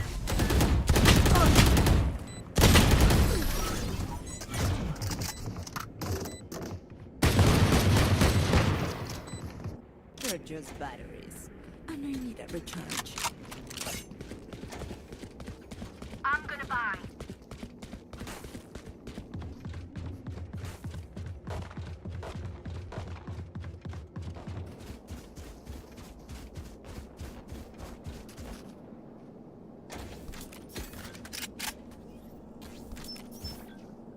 No prisoners.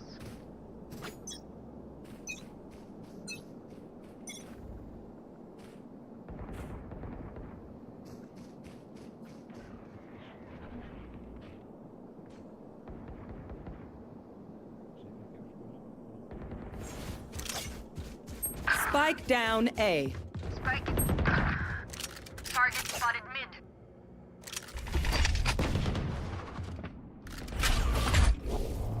Trevor!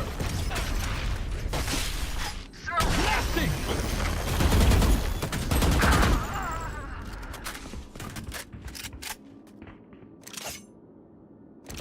Last player standing.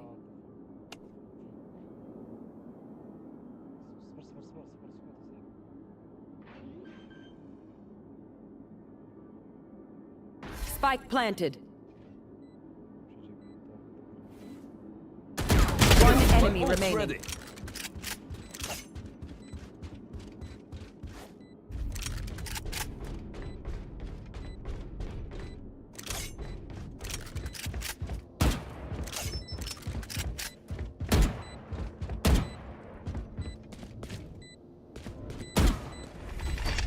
Flash out!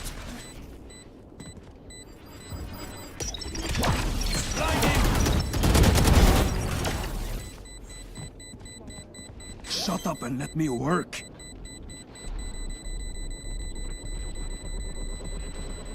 Clutch. Doubt me again. Not bad, Breach.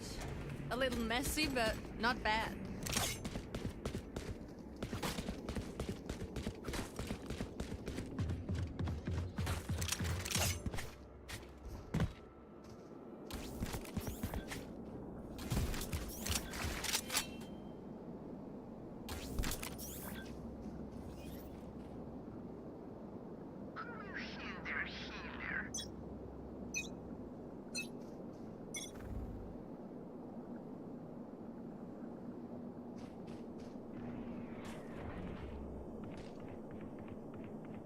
spotted A.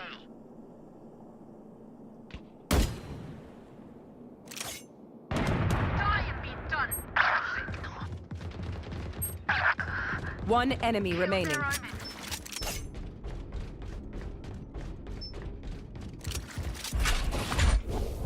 Concussing! Drop in a smoke.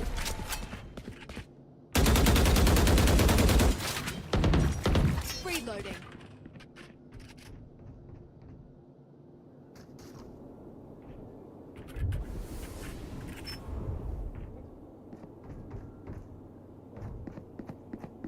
Time to hunt. Scout destroyed. Flash out! Clearing out! Blinding! Reloading.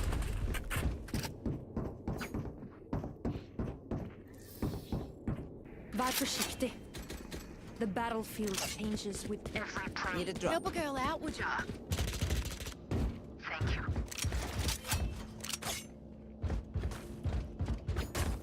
Could I have a drop? Thanks.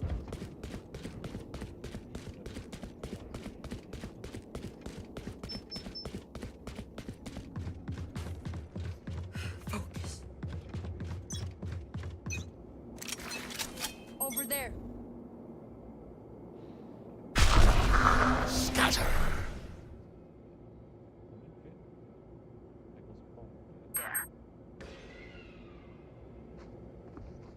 No surprises. Spike down B. Blasting!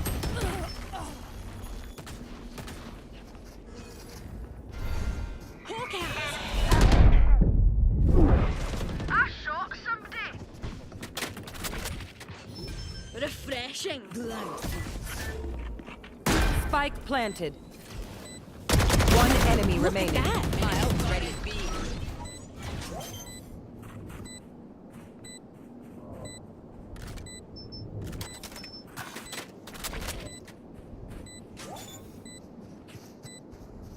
Thank you. Team Ace. Were they born yesterday or something? Make them regret their choice of profession. Could I have a drop? Thank you.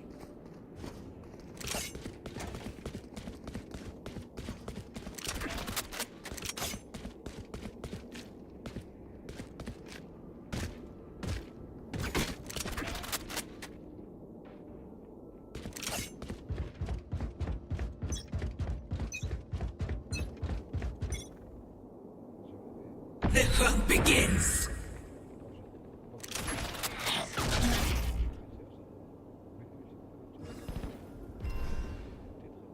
Target down. Concussing! Reload. Back like I never left! Hawk out. Seek some found one. One enemy remaining. Reloading. Enemy spotted. Hawk out.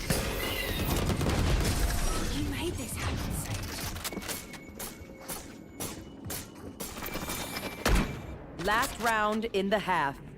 Buy the best gear before it's too late. Gun here.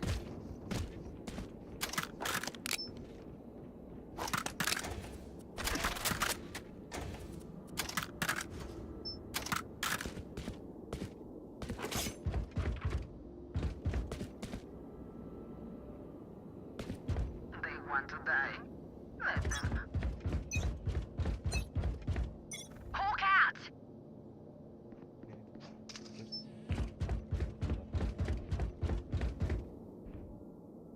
Get out of my way! Target spotted B. Drop in a smoke. No escape. Over there. Spike planted. Enemy spotted A.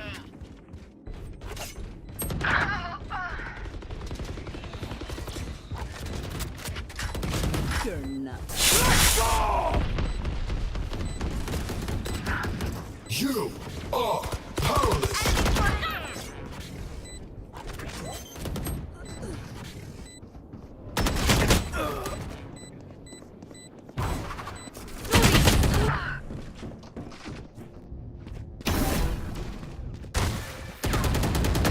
Switching sides.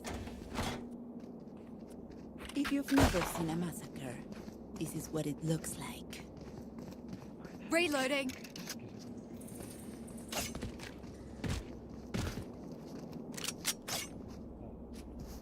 Reloading. Need a drop. Need a drop. Thank you.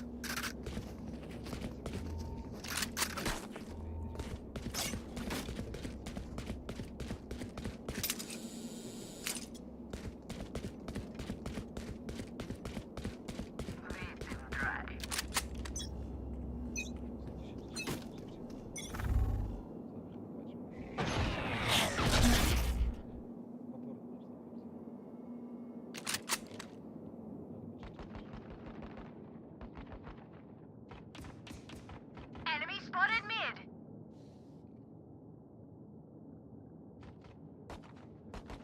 Enemy spotted mid.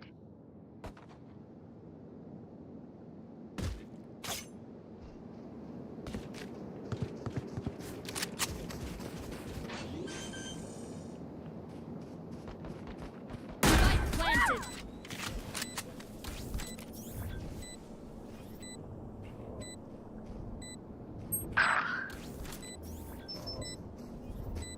Enemy spotted mid. Target spotted B. Trevor!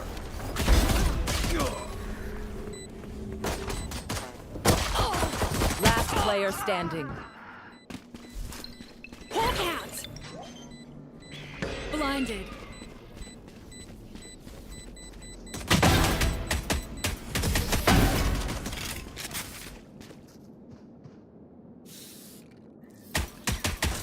Make sure to follow my pack in. They'll lead us right to the enemy.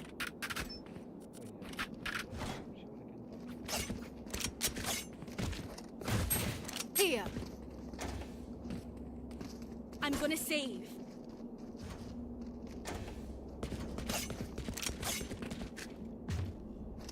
Need a drop. Time to Need a drop. mobilize Thank my you. pack.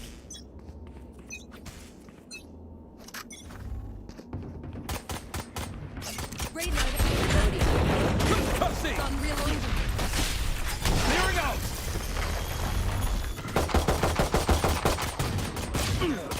Reload. Having the vision. Spotted A.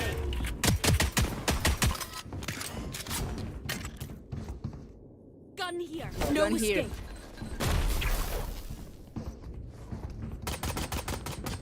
Reloading.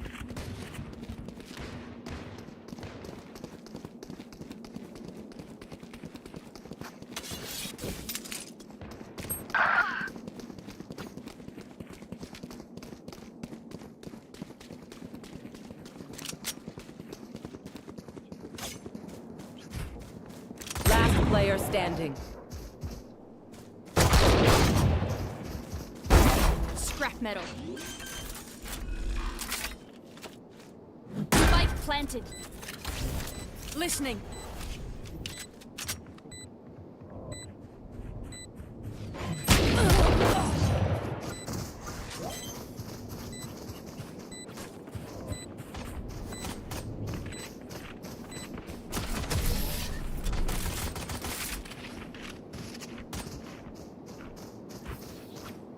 These parasites aren't going to take one step past this place. Help a girl out, would you? Cheers, mate.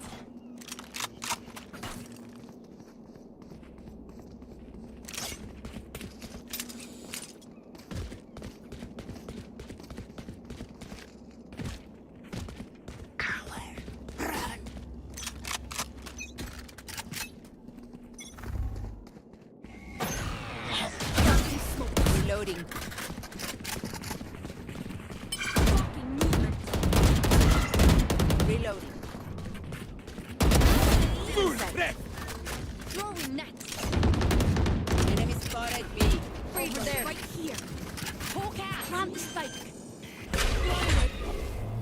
Forever! Spike planted. Ultimate ready.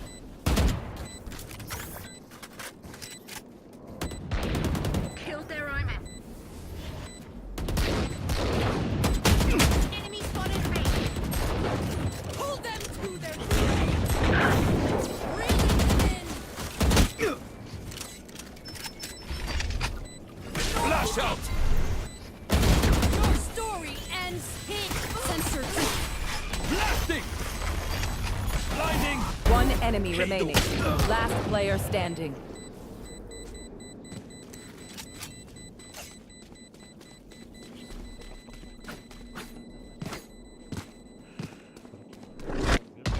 Sensor destroyed.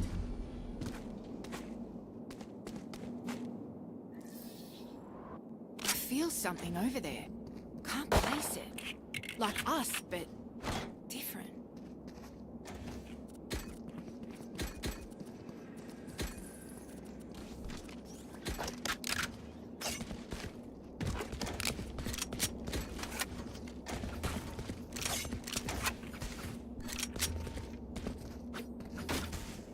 Hit them fast, hit them hard.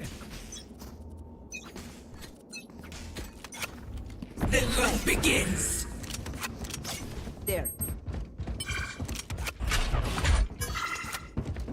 Over Dropping smoke. Reloading. Concussing! Reloading. Scout destroyed. Reloading.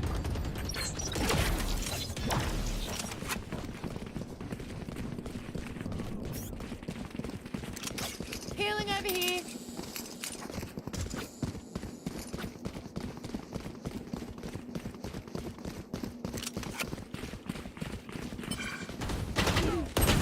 Barrier deployed.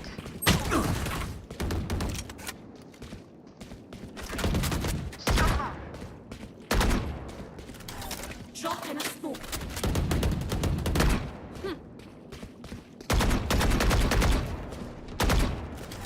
Enemy spotted me.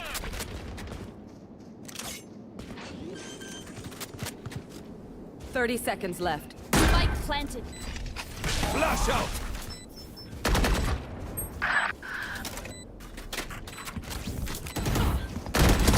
Last player standing.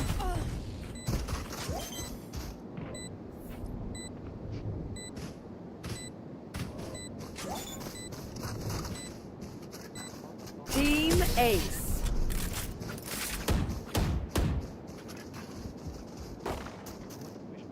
They think themselves are equals.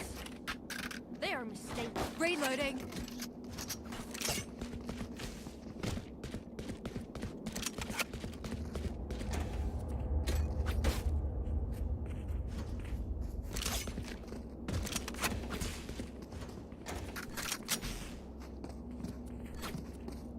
Need a drop.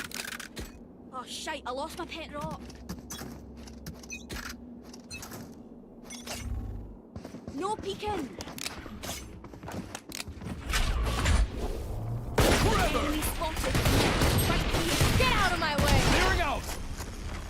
Reloading. Spike down mid. Spike's here. I got the spike. Last player standing. Flawless.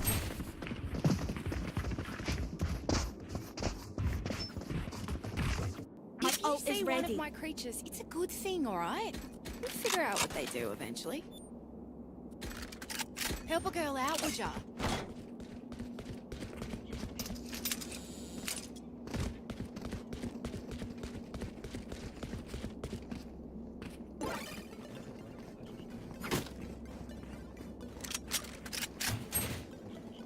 I'm ready.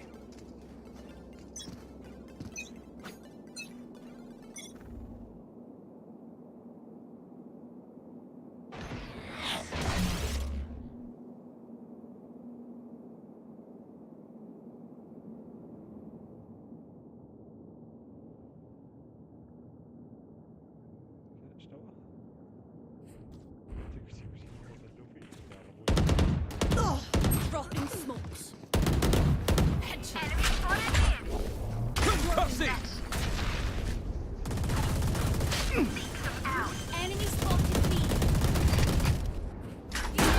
planted. Ultimate ready. Like I never left. Hold them down. Nothing there.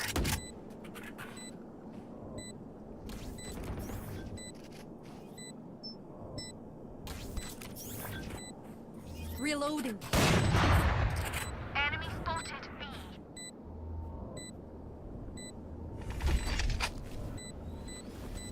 Blinding!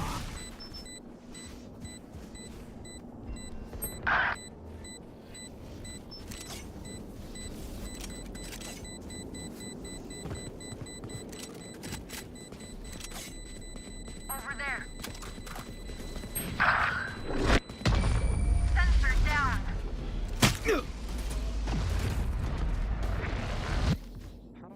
You know, I could just outlive them. Nah, bullets are quicker. Help a girl Reloading. out, would you?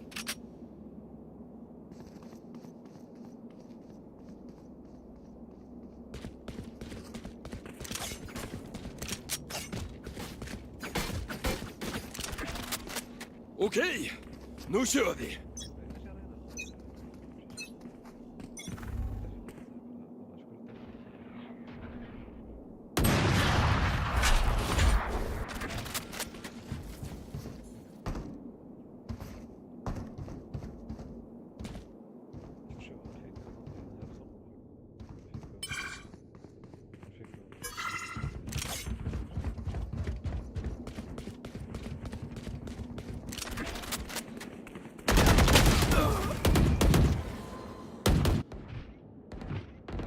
Kill confirmed.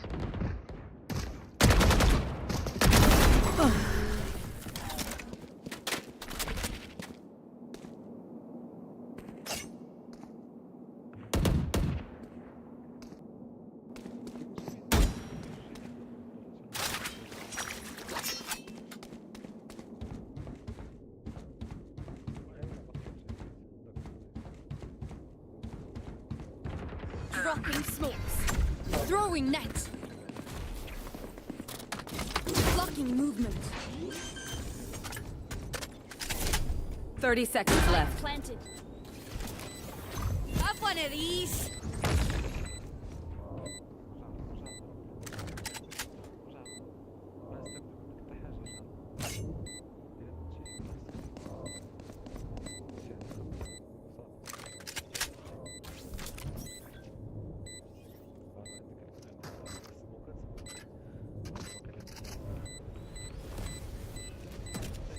Not ready yet.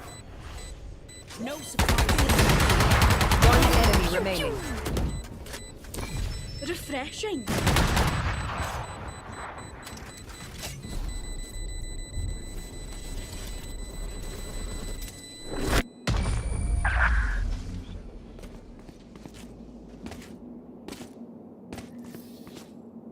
Hate waiting. Let's do this!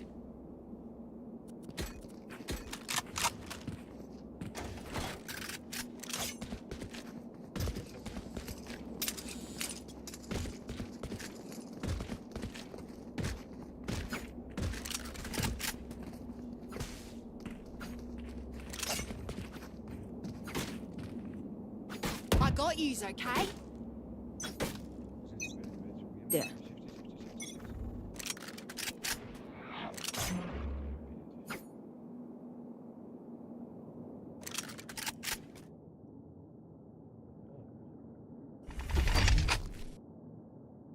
Flash out! Cutting their vision. Blasting! Scatter. No escape. You are powerless. Spike planted. Last player standing.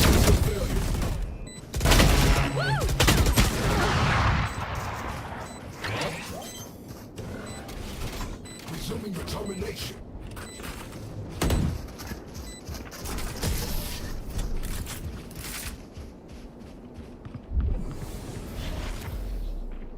Oh, this reminds me of this one time where I, Actually, never mind.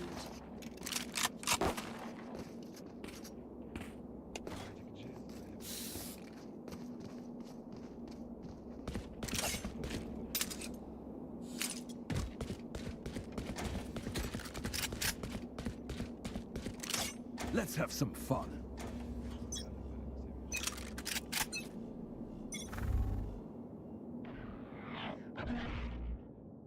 The hunt begins!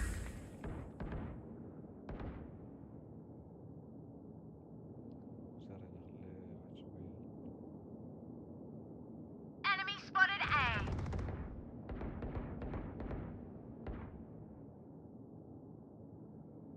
انا بدي اجرب بيك يلا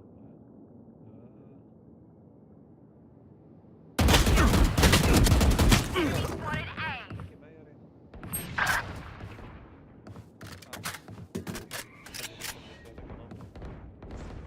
Our spike carrier. Still in sight. Spike down A.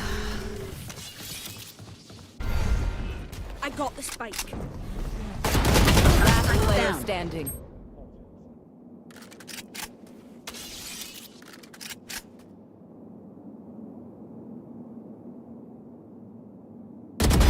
Shoot.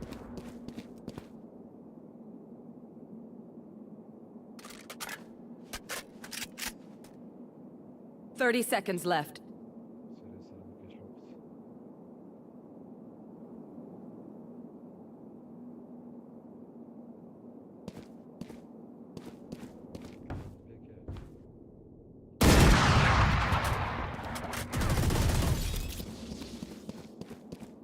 Ten seconds left.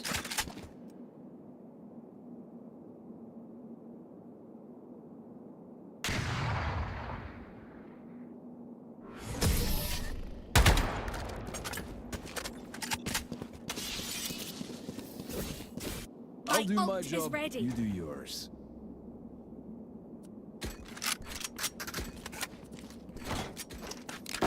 Reloading. Reloading.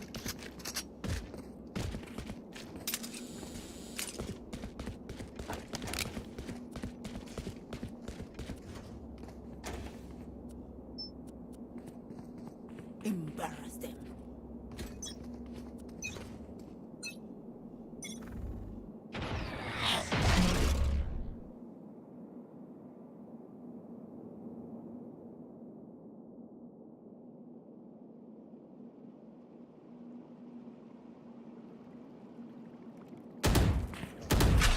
Enemy spotted. Forever! Clearing out. Right here. Reload. Cutting their vision. Blinding! Like I never left. Reeling them in.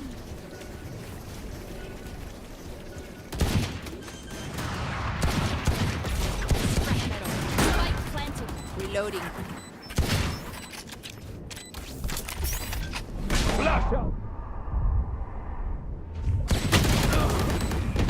Last player standing.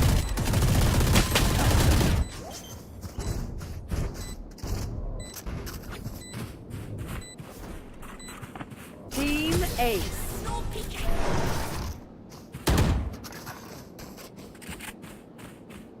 You're all more important than words on a brief. Look out for each other.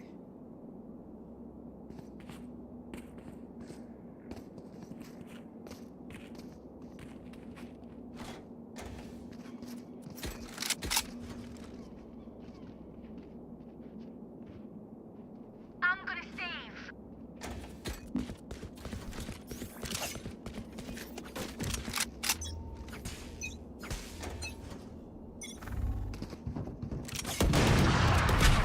Target spotted 8.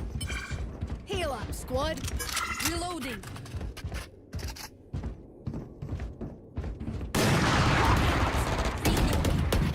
Blinded. Reloading. Enemy spotted A. Reloading. Dropping. Hawk out. Blinded. Throwing net.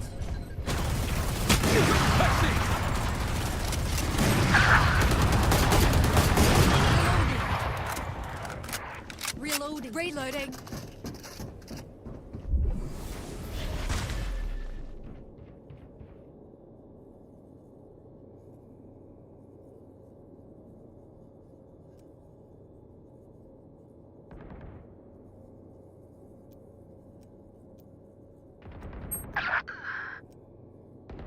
Last player standing.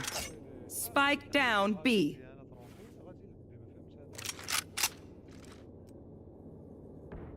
أنا 30 seconds left.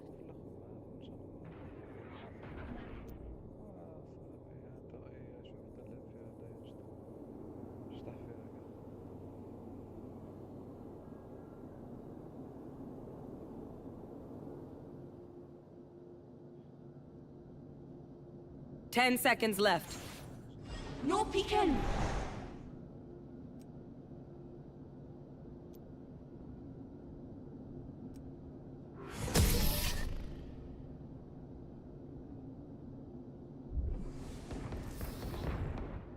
Match point.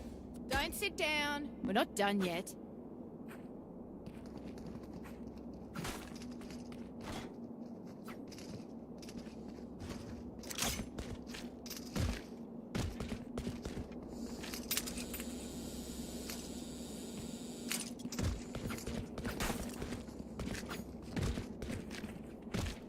No prisoners.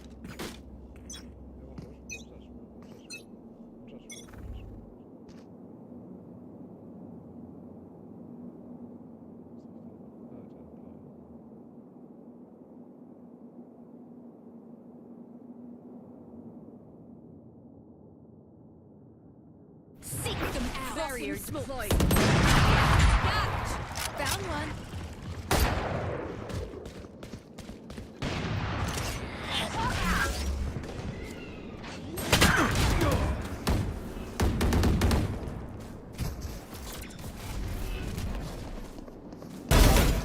Last player standing.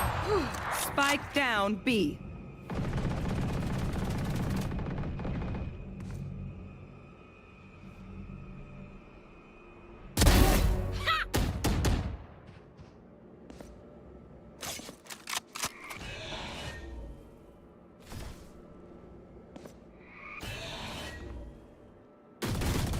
One enemy remaining. Drop in a smoke. 30 seconds left.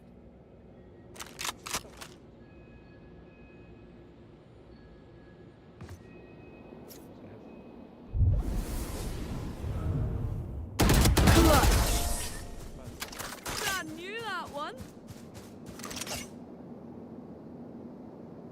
Switching Overtime. sides. We move as a unit, okay? Last thing I need is some hero messing things up.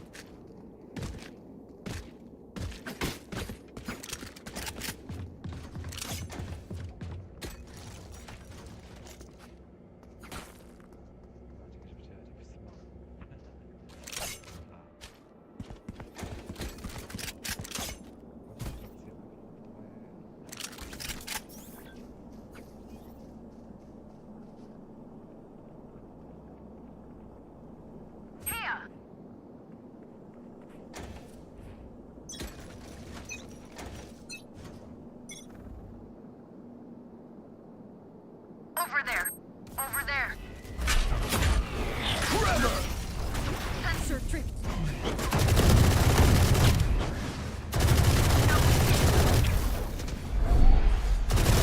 No surprises. Reload and stay down. Spike planted. Here, catch. Target down. Reloading.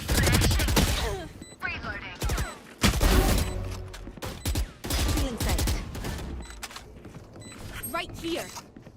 Here. Current division.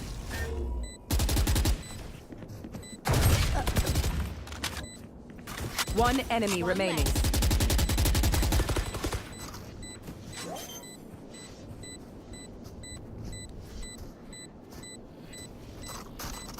My ult's ready. Don't even start that shit here, mate. Switching Match sides. point. Combat is a means to an end. And we are the means.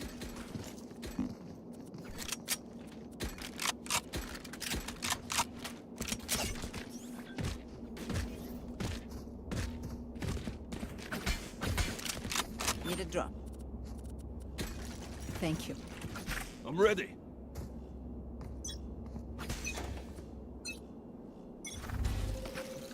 Still in sight.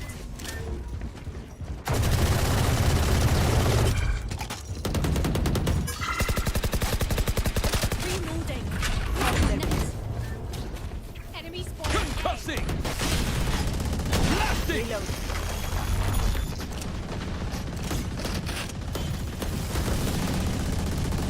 Reloading.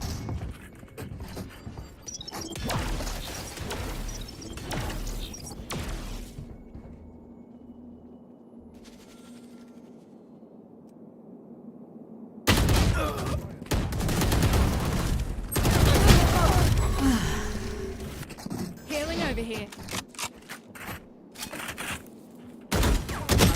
Down. Last player standing. Spike down, attacker spawn.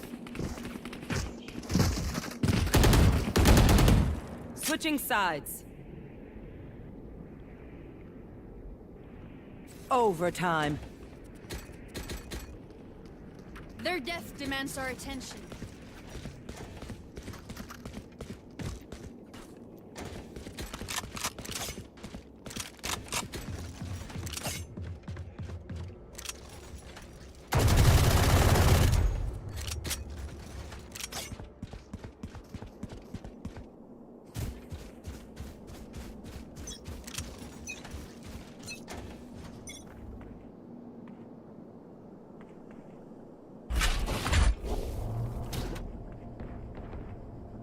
Enemy spotted mid.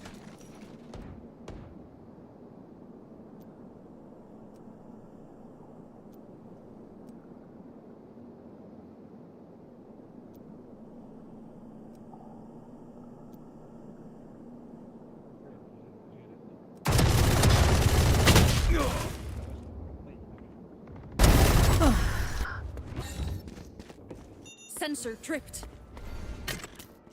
Throwing net. Sensor tripped. Poke out.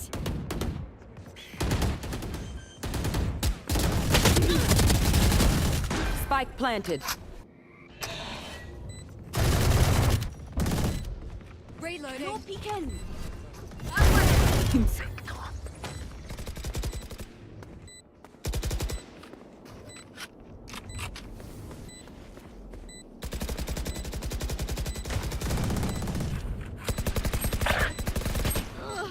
Last player standing. Three souls. Cutting their vision. They will cover.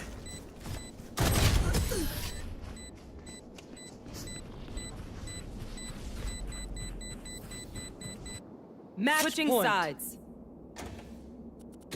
Stay alive. I want their Reloading. life, not yours.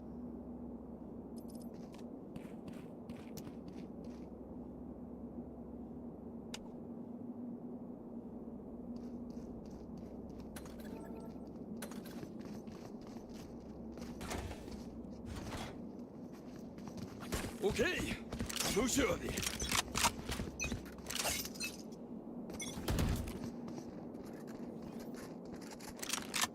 Hawk out.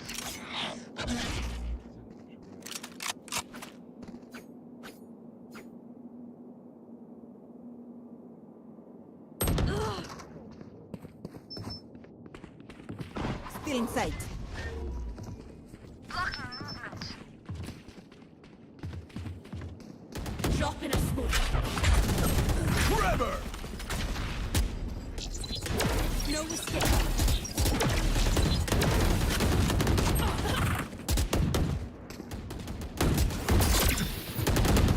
It's a kindness.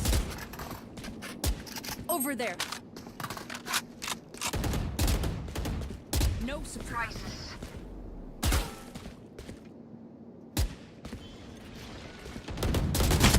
Target spotted. Clearing out! Blinding!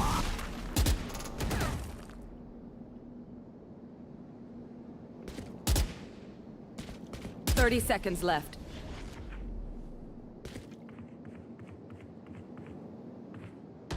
Last carrier's player dead. standing. Spike down B.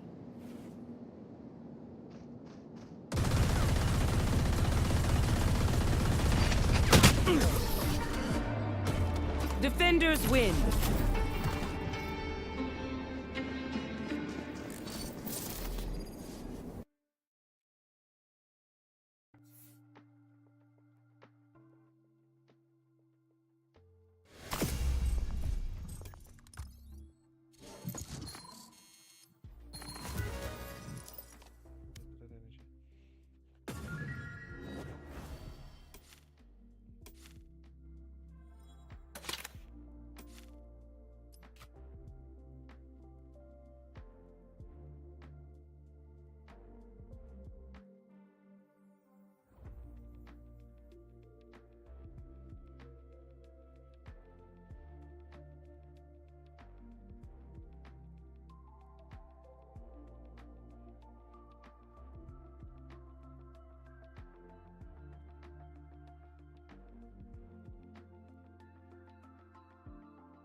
Death match. Warm up.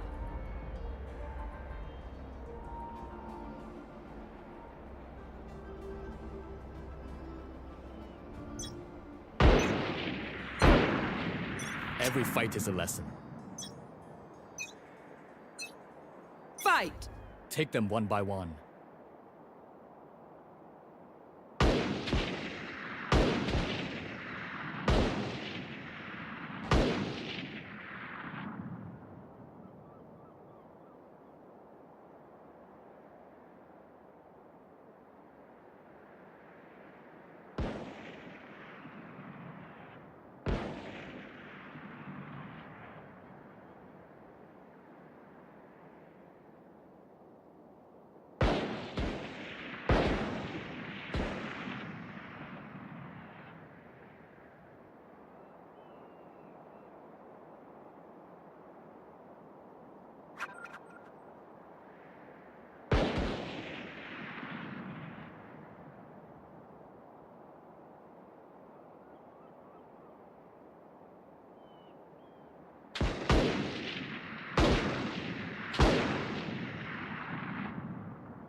1 minute remaining.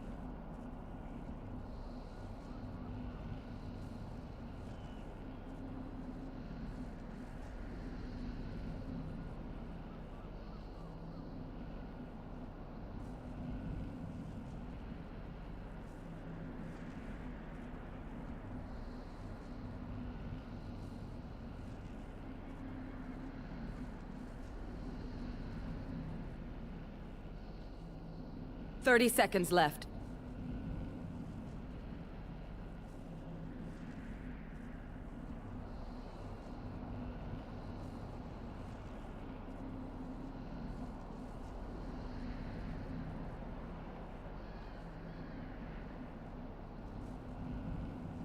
Ten seconds left.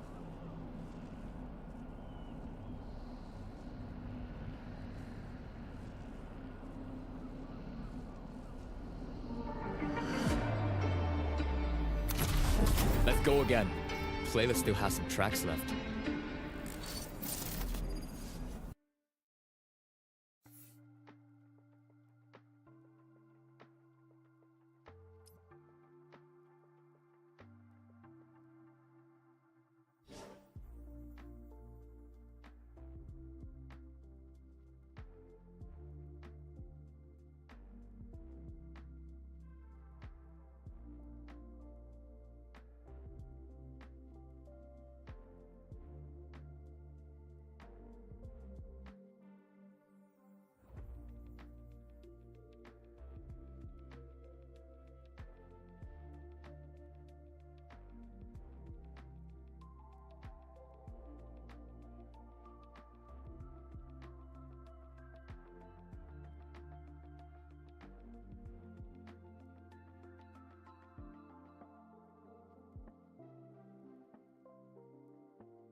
Warm up.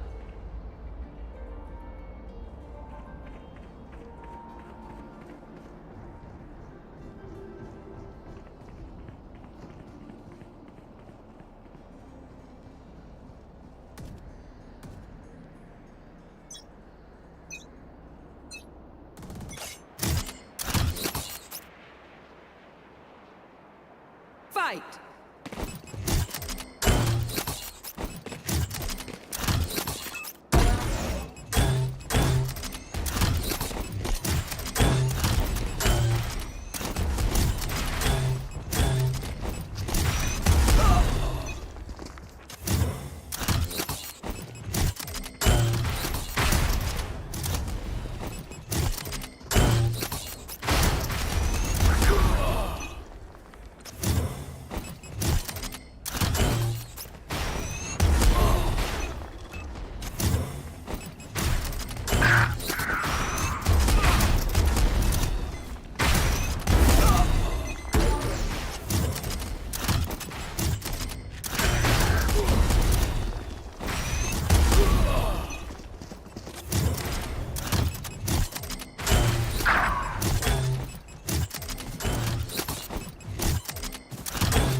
Pardon, monsieur.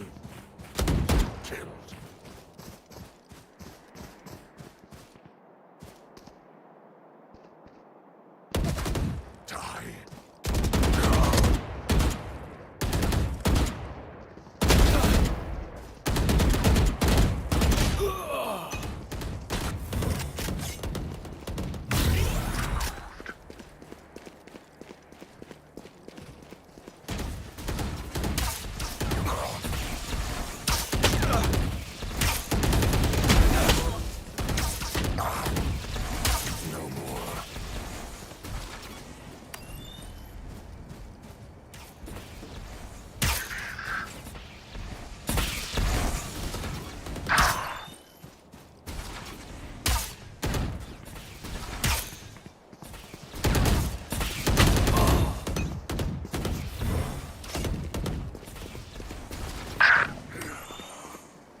close.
Too slow.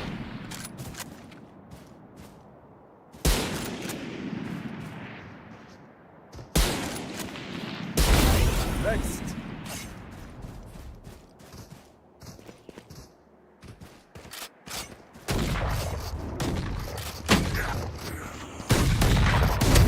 One less.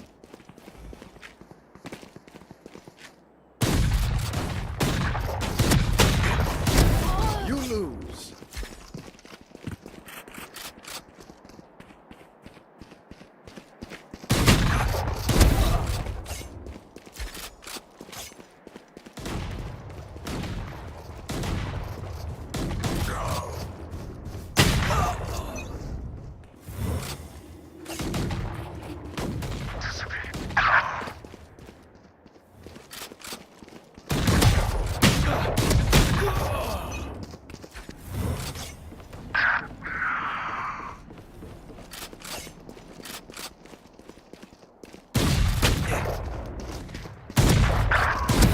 Not your best.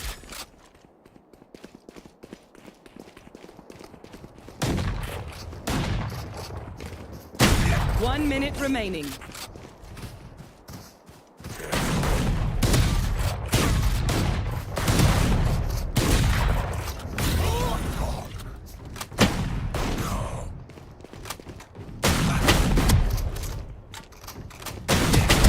I'm a good shot.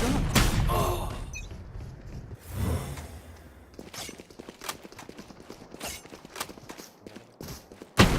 Reloading. 30 seconds left. So close.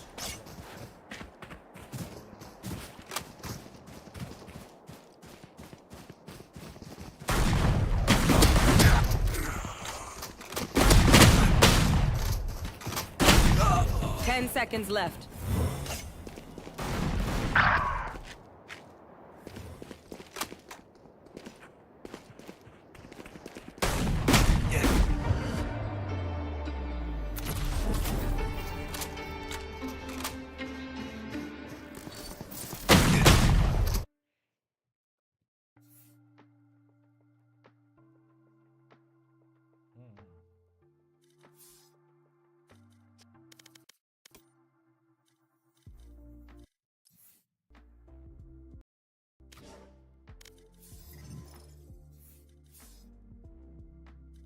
Vilken Felix? Annan Felix kanske säger det.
Death match. Warm up.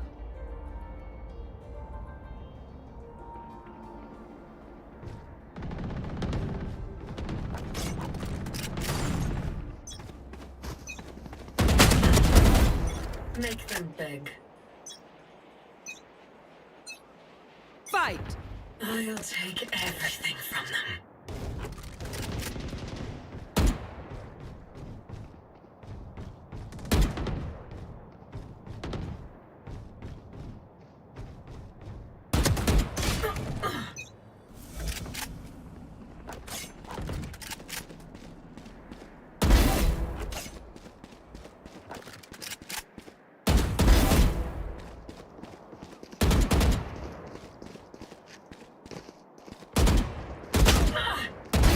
Killed.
One down.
Ten kills remaining.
One minute remaining.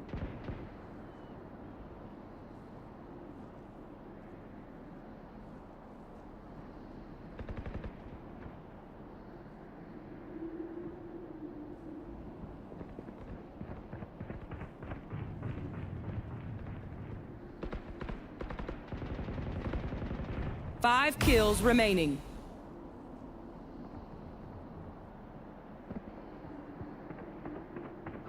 Thirty seconds left.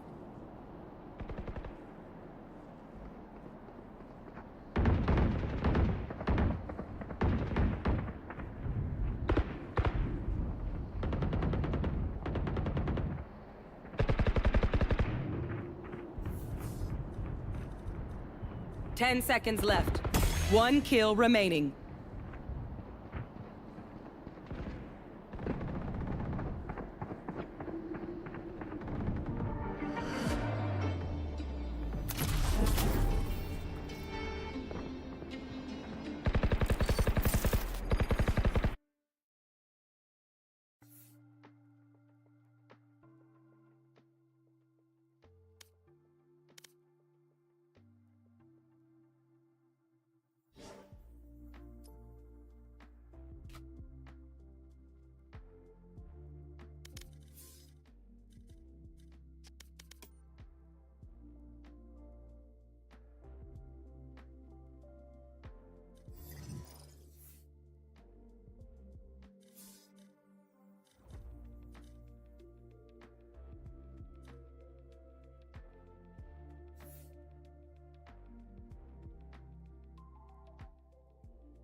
Match found.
Stand in my way. I dare you.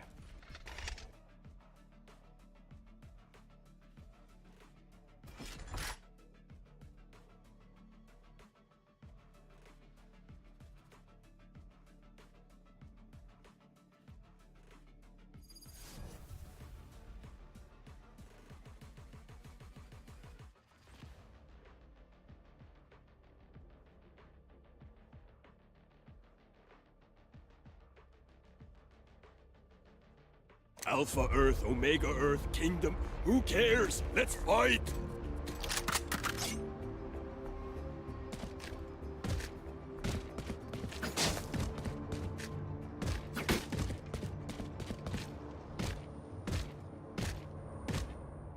Careful there. Careful there. On my mark. On my mark. On my mark.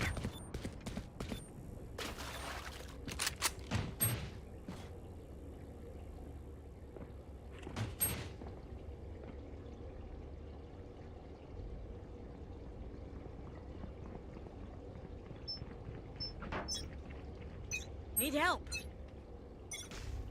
Satchel out. I have this fire. Concussing! Enemy spotted A. Out of charges. Reloading. Here. Going up. Flash out! Bandit fight. Someone's A. One down. Enemy spotted A. Sighted. Go for you.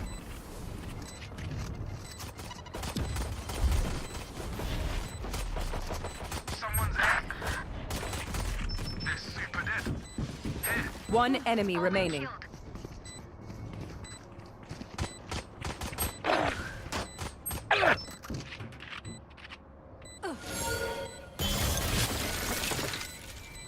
Here. No peeking.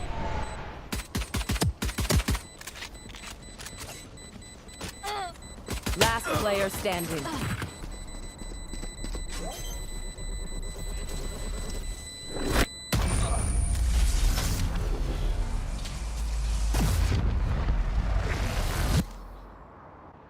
That's how we do it.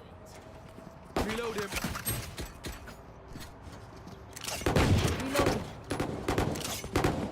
Reload him.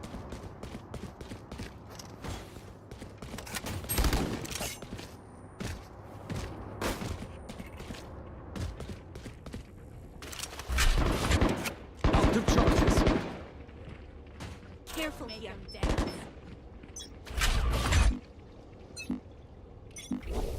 Trevor! Go get it. Dropping smoke. Enemy spotted A. Going up.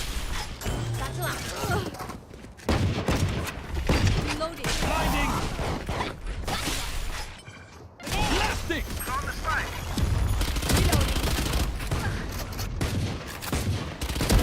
Amateur. Oh, you ain't coming back. Spike planted.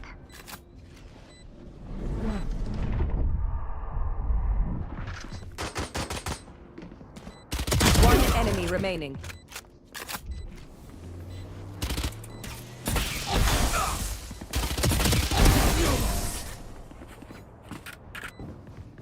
Gun here. Here. What will it be this time? Have any patterns emerged yet? Reload him.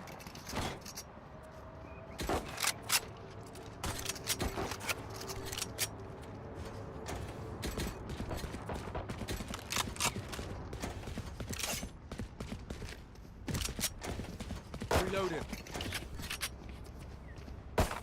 Reload him. Reloading. Roll for initiative. Reload him.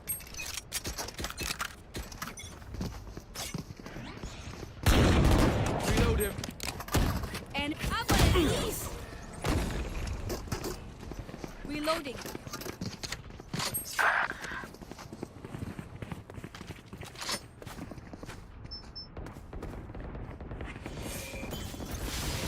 Gun here.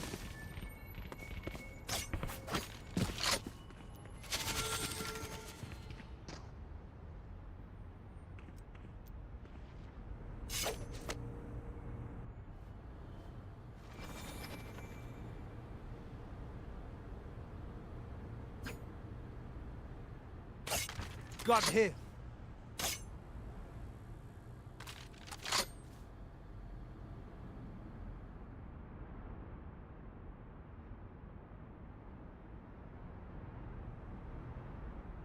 Someone's B.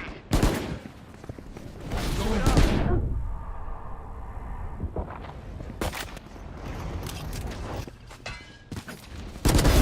All right. 30 seconds left. Bunch of guys. Last player standing. Spike down B. Embarrassing.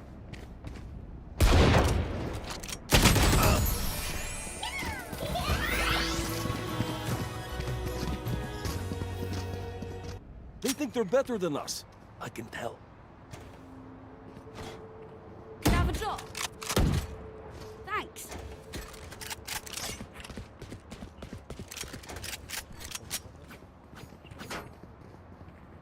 Can I have a drop? Thank you. Help. All right, muckers. Off we go. Can I have a drop? Weapon here. Concussing! Bomb buddy out. My ultimate's ready. Dropping smokes. Enemy spotted A. Satchel out. Here. Yeah. That's up. Clearing out! Blinding! Spike down A. Spike. Spike plot. Be at peace. My ultimate is ready. What's over? Know what I mean? Careful now.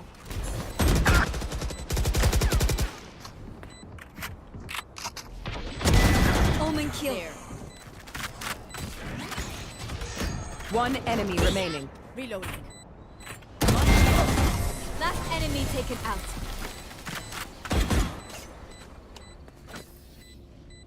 If you must fall, then fall near me. Reloaded. Could I have a drop? Thank you. Could I have a drop? I need a drop.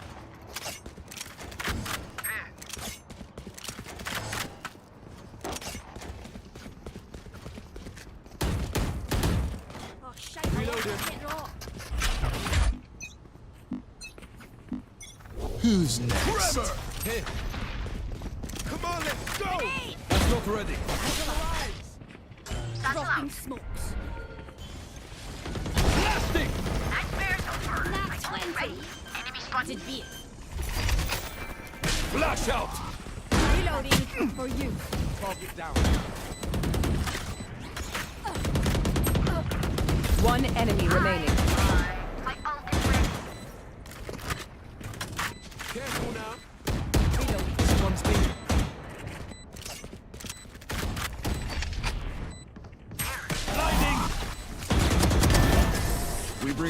body bags.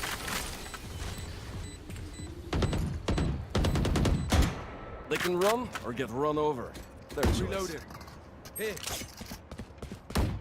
Reload him. Reload him. Here. Reload him.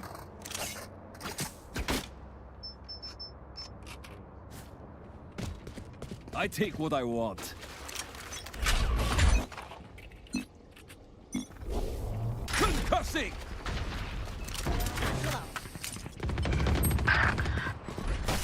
Dropping smoke. Clearing out! Watch your eyes! Here, catch.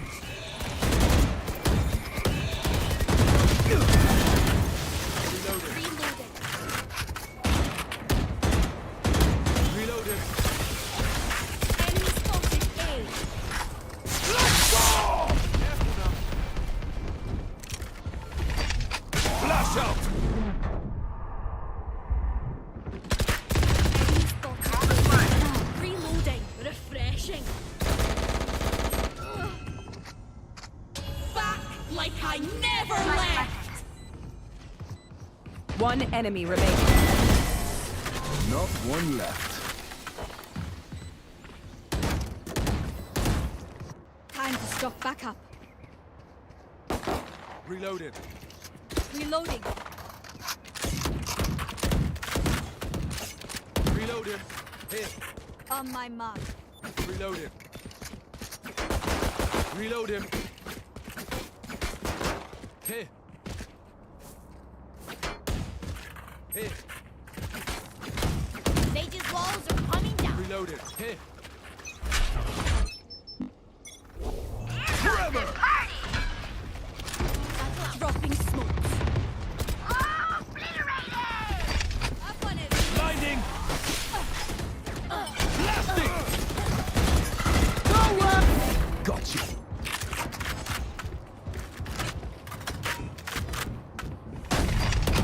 Flash out! Someone's near!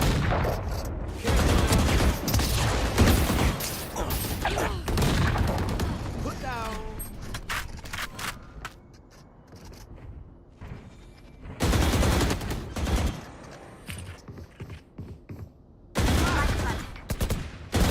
One enemy remaining. Ready. Going up.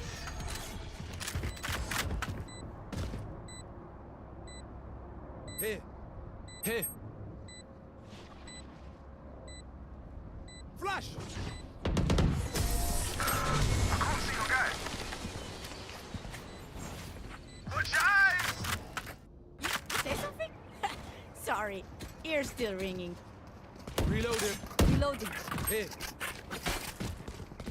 There. Reload him. Reload him. Reload him. Reload him. Reload him.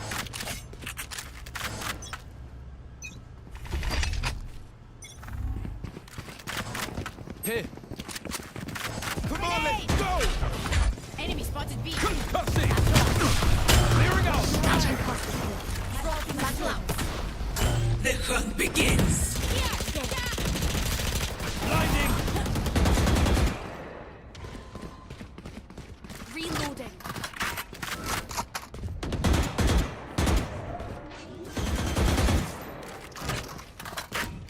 Light planted. Enemy spotted B. One enemy remaining. I got it. Flash! Prepare yourselves. We fight once again. Reload him. Reload him.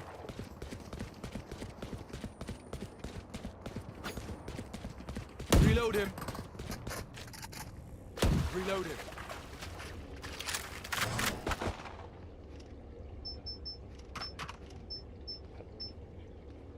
Let's go.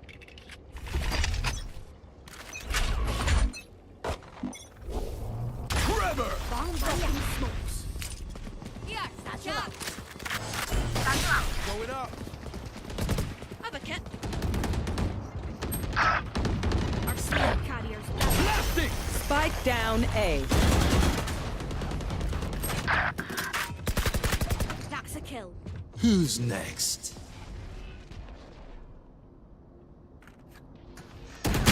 Last player standing.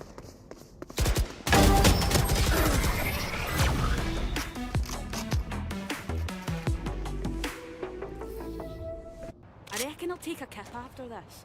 I've earned it.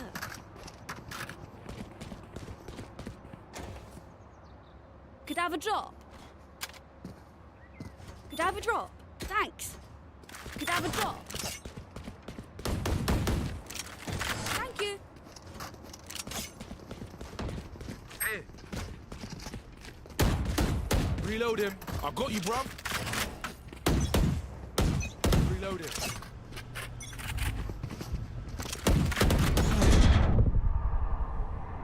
Have one of these. Reloading. Rift Walker's out. Down body out. Going up. Rocking slopes. Reloading. Satchel out. Lash out!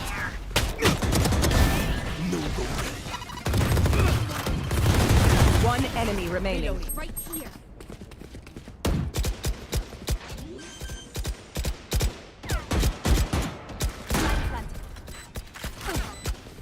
Reloading.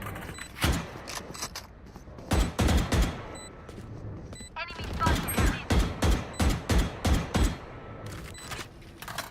There. Caution here.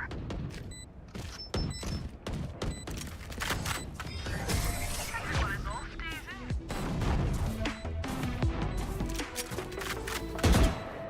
One downside to being immortal. I can't play dead.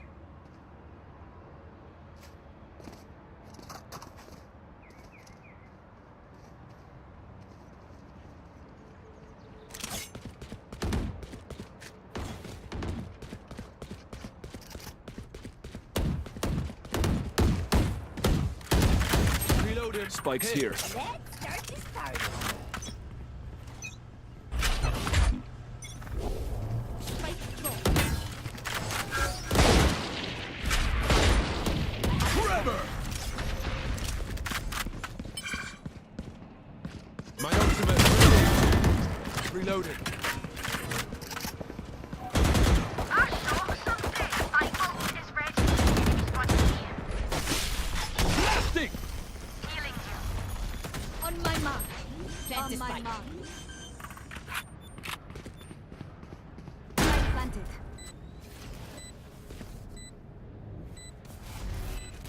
One enemy remaining. Flash wind. I'll walk it off. Reload him. Last round before the switch. Spend what you got. Reload him. Here. Grab a drop. Thank you. Reload him. Anyone need something? Reload him. Reload him. Here. Reload him. Need help. Need help.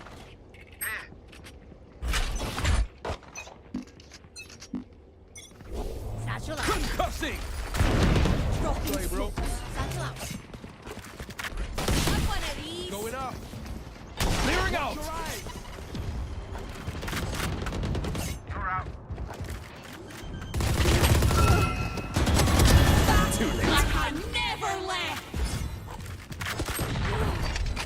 Blinding! One enemy remaining. Someone. Come on, let's go. Here comes the party. Think that's it.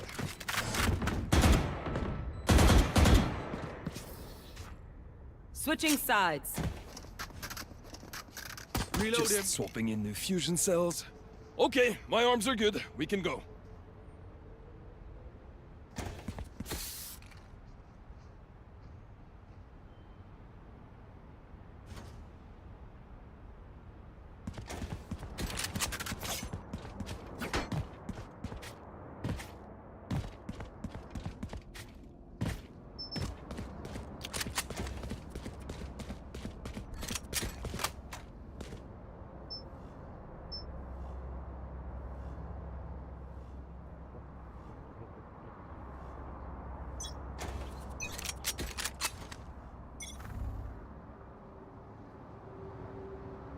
want you guys be? Get out of here! Multiple enemies B.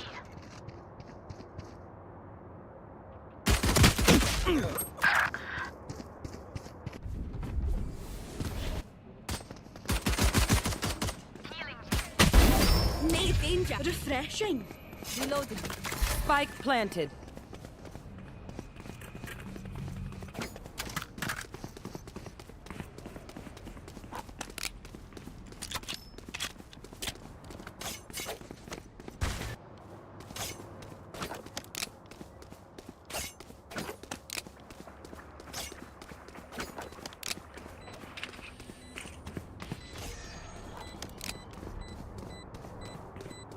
Drop in a smoke. One enemy remaining. Satisfying.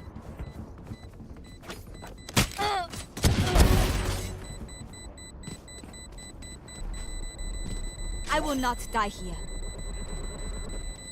For you. Clutch.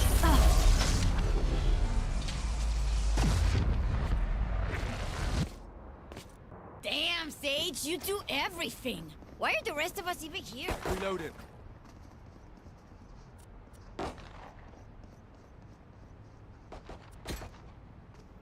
Saving.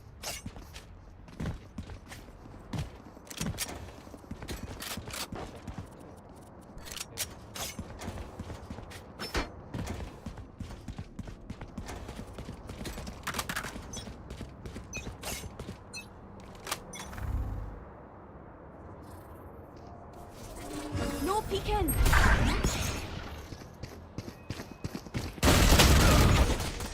Reloading.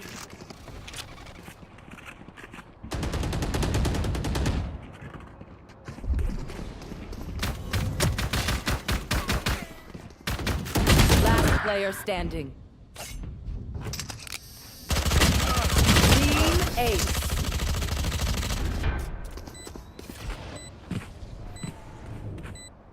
I'll outshine all their radiance.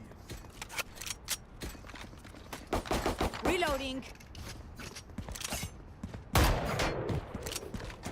Have a drop. Have a drop.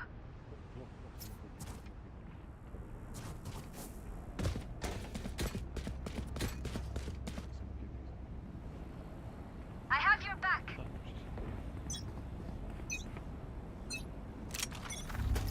Okay. Grenade!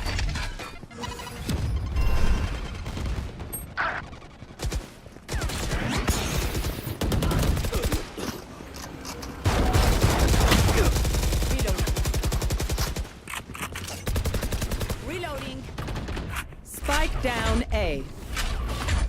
Trevor! Spike safe.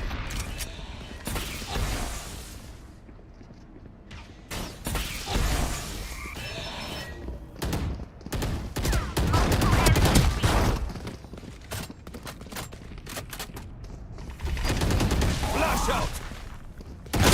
One enemy remaining.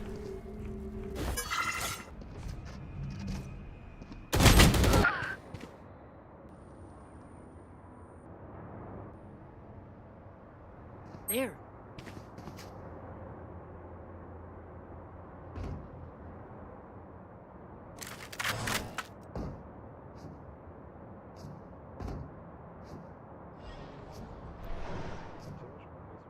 30 seconds left.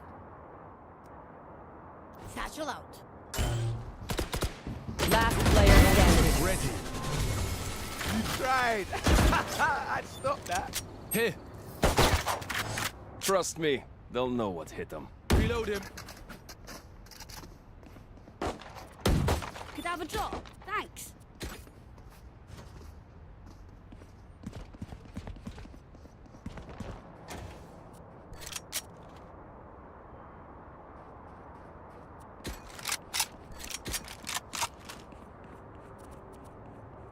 I don't quit.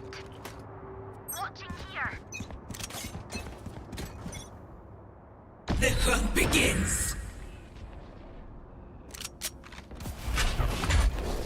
Concussing! Here, catch.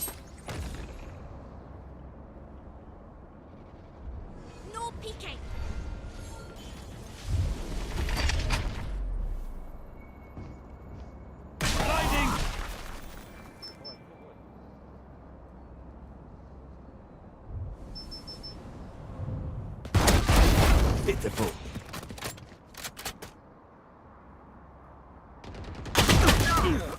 Someone's in defender spawn. You will not kill my ally! Hit. Spike down A.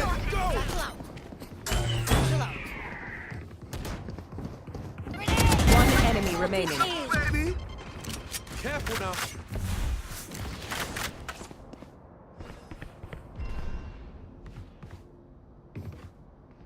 30 seconds left.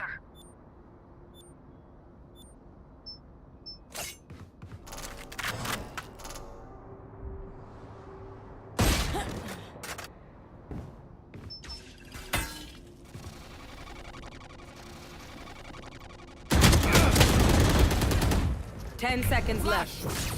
Watch your eyes! Going up. You think you can kill me?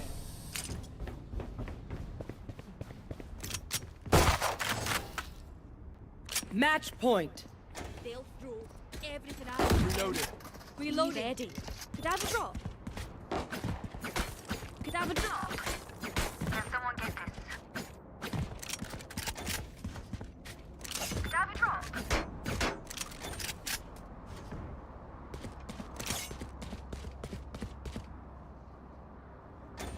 Can someone get this?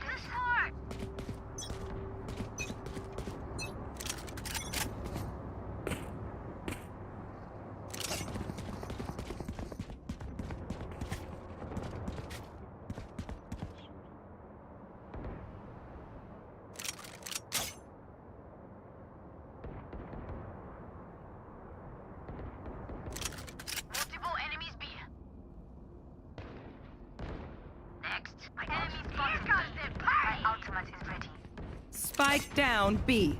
One enemy remaining. Have one of these!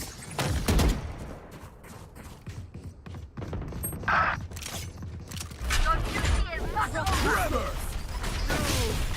You can do that too!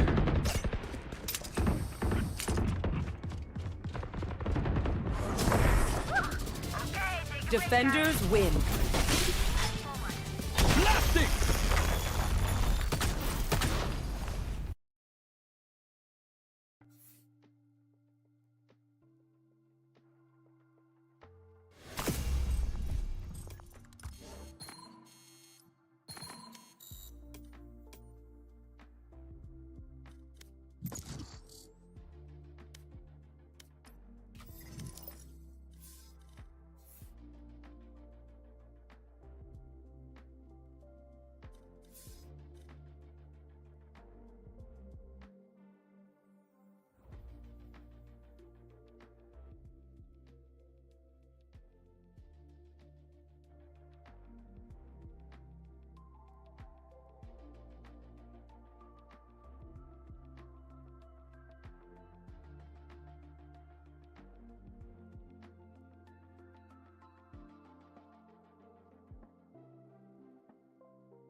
Match found.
Stand in my way.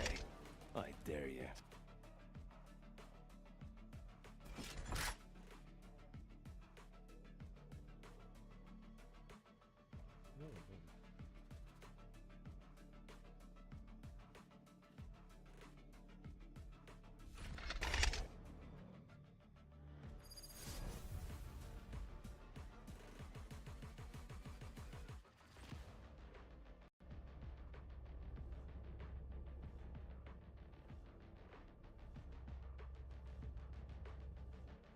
What if we set up some fake radionite?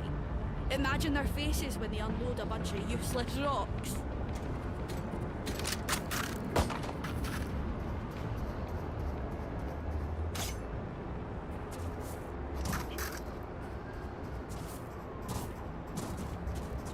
Reloading. Reloading.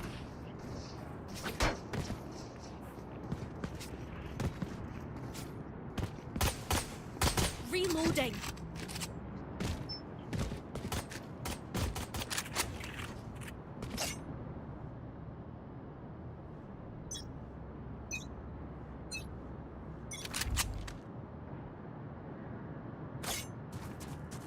Many enemies B.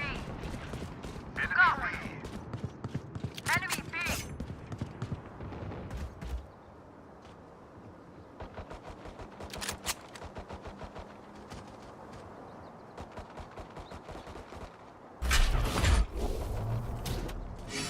Concussing!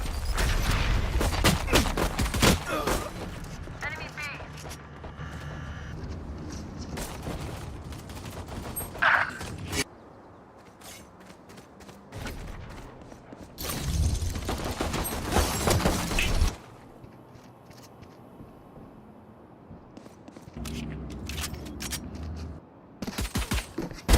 Alright. Hi. Spike planted. Last player standing.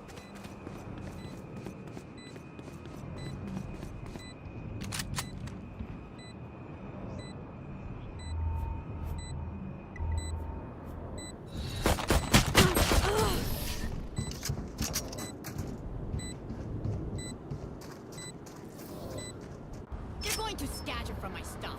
Super easy to pick off. Introvert breach detected. All security staff with level 6 clearance report injuries to levels 1, 2, 1, and 2.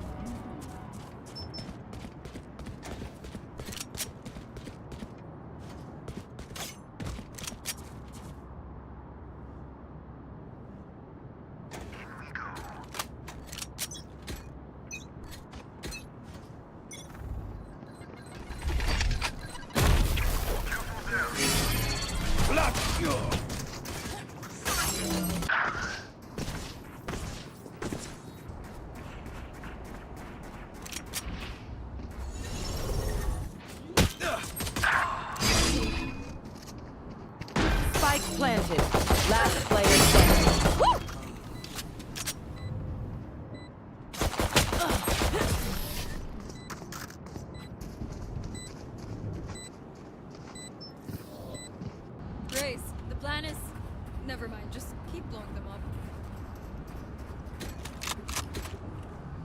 drop. Need a drop.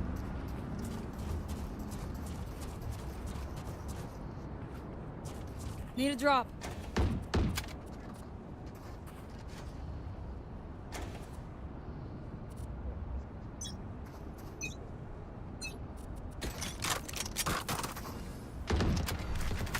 Enemies.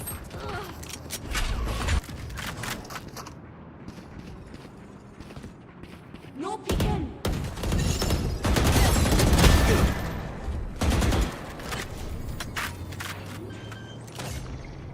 I'm out of here. Shock it. Spike planted. Trevor! Too late. Clearing out! One enemy remaining. On my mark.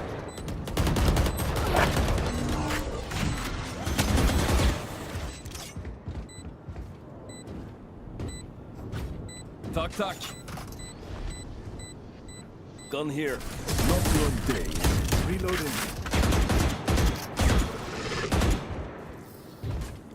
Bet they're feeling frazzled. Reloading. Reloading. Reloading.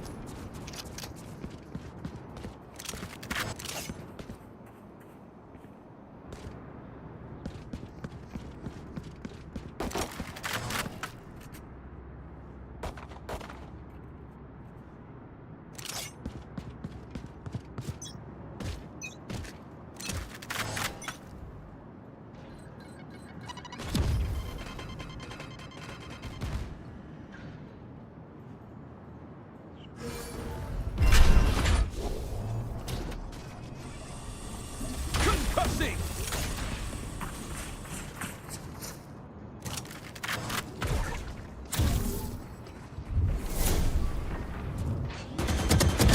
Dusted. Spike planted. Dead. Reloading. Enemy spotted A.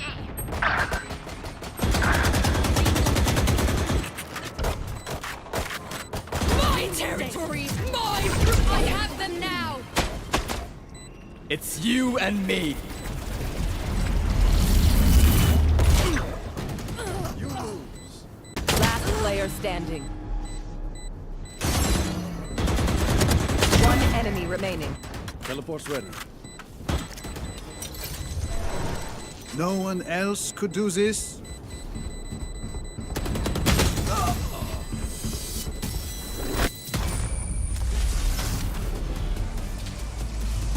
Come on!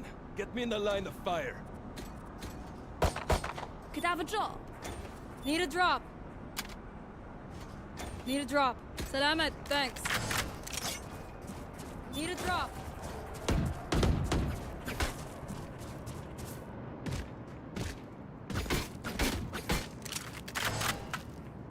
Salamat, thanks. Come on, let's go!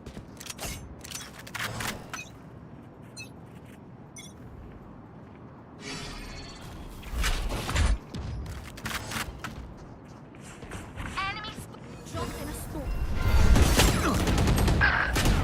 Drop in a smoke.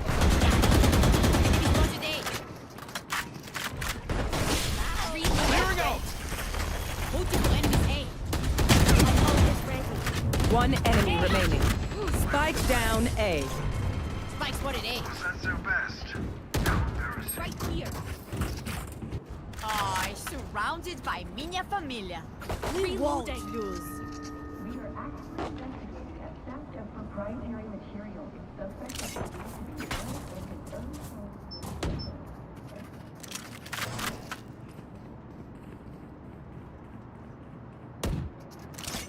Gotta go. It's you and me, Raze. Yep.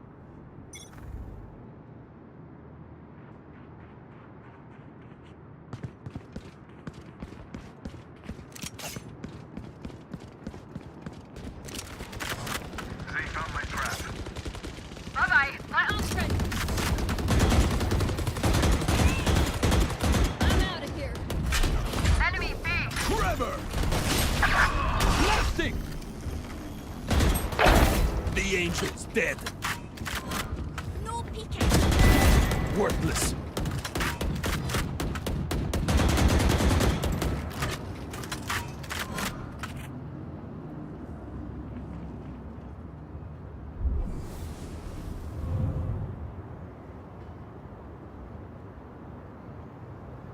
One enemy remaining.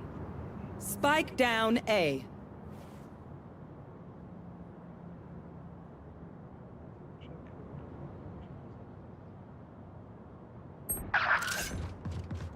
Back like I never left.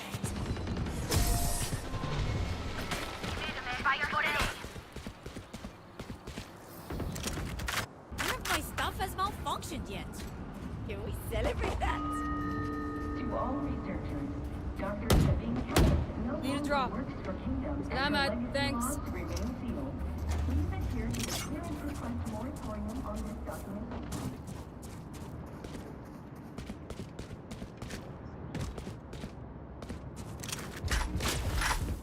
Get some out of here.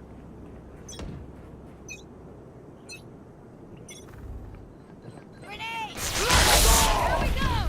Here comes it! Fire Gekko! Clearing out! Stop it! Blow you up! Spike down A. Enemy in Concussing! attack. One enemy remaining. Wait for me! Grenade! I've got quite the payday coming my way, ISO. Tack, tack. If you're not being shot at, you're doing something wrong.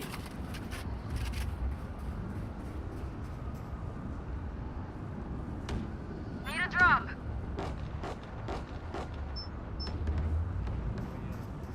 Right here.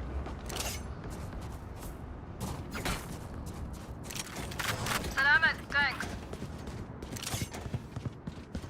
I'll show them. Right Think here. my boss.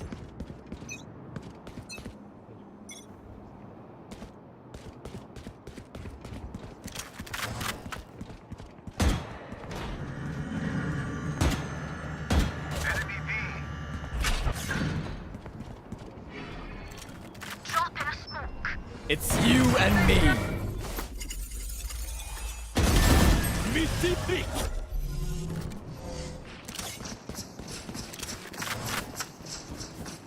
Trap destroyed. Trevor! Gotta go! Blasting!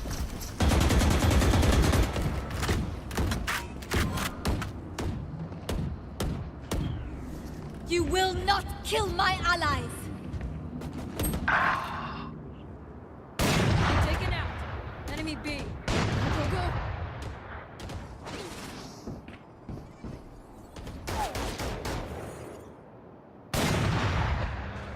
Spike down B.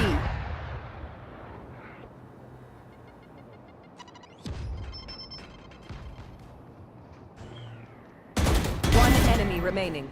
30 seconds left.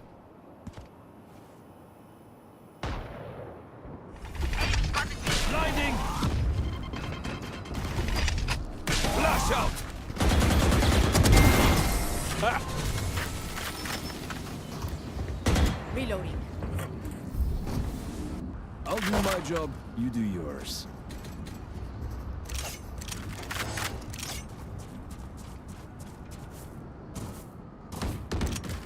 Need a drop. Salamat, thanks.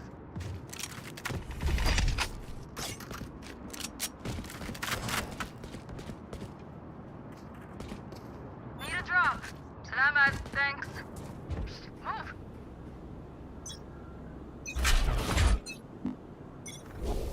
Concussing! Back off. Bomb buddy out.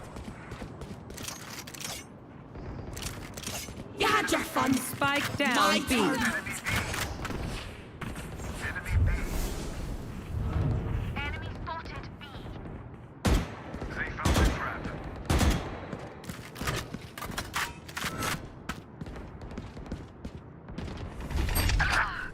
Blinding!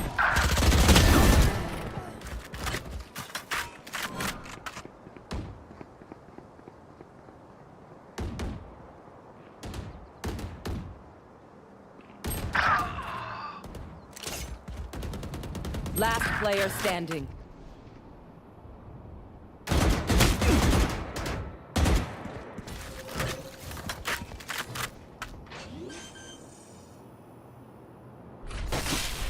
Spike planted.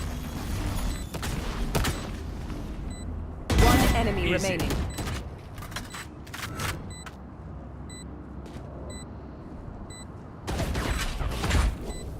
Tremor!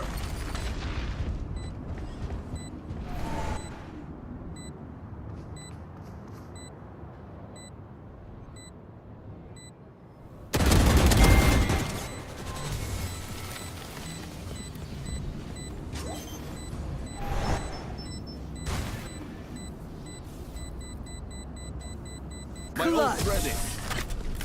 Is that the best you've got? Reach back there? That's how it's done. They are so dead. Need a drop. Salamat, thanks. Need a drop. Salamat, thanks. Need a drop. Salamat, thanks. Salamat, thanks.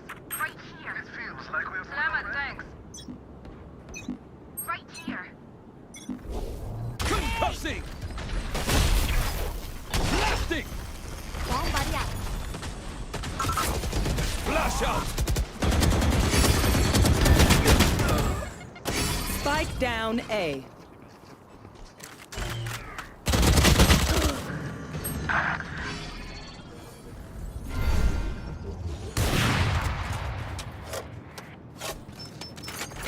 I'm out of here.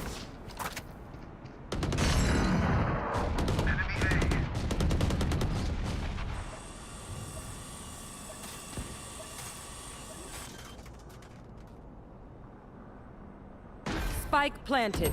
Last player standing.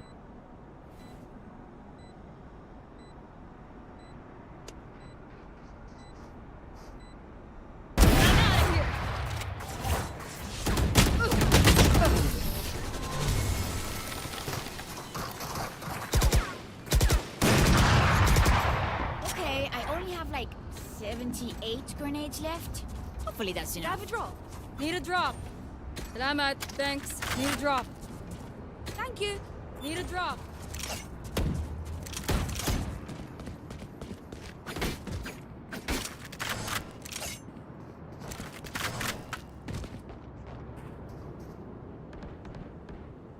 Right here.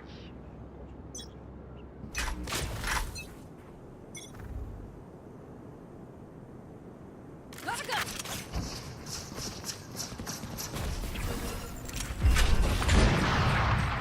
Grenade! Tremor! Here we go. Let's go! My territory. Here we go. My rules. Blinding!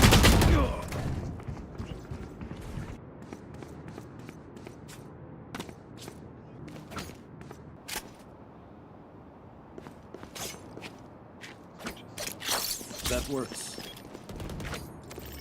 Multiple enemies A. Spike planted.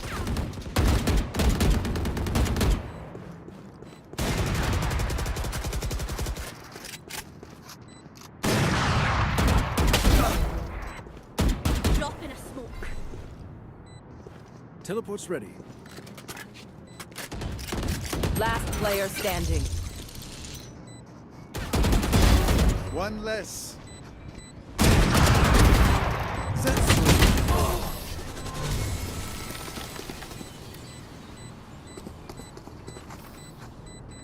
Last round in the half. I didn't care how you do it. Just spend all your money. Buy a shorty or two. Could I have a drop? Need a drop. Need a drop. Salamat, thanks. Right here. Can I get a drop? I need a drop. Tack, tack. Does anyone have funds? Reloading.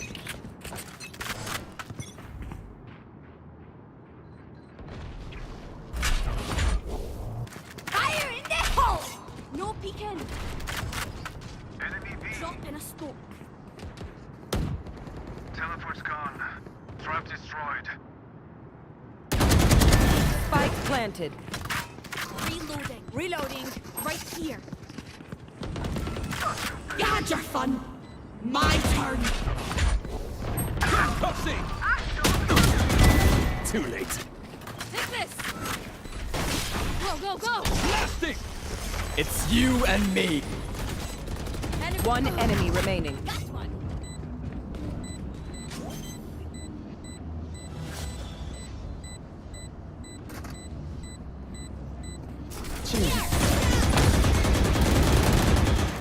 Drop in a smoke. Switching sides. Aye, where to? Right here. Right here.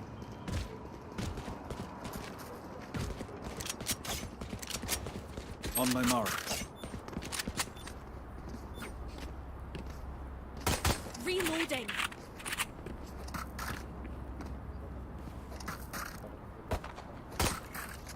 Reloading. Need help. Need help.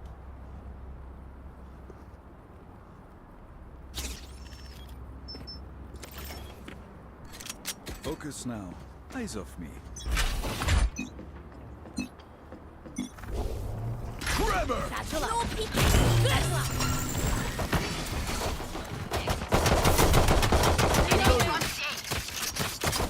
Reloading. I'm out of here.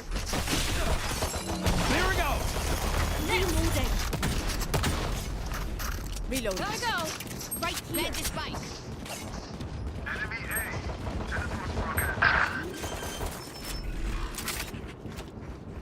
Spike planted! Enemy spotted A.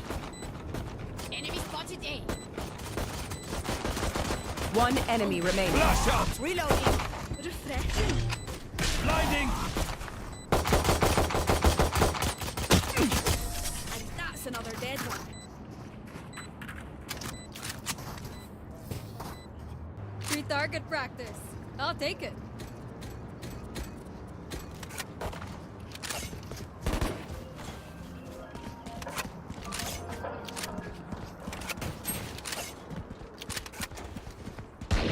Have a drop. Reloading. Reloading. Stomp him! Reloading. I'm out of here. Reloading. Dropping smokes. Reloading. Satchel out. Satchel out.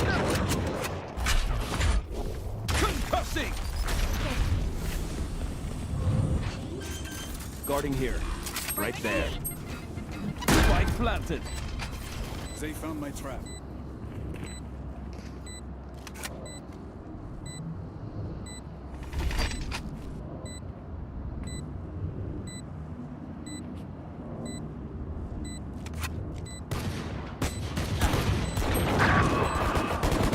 Target down.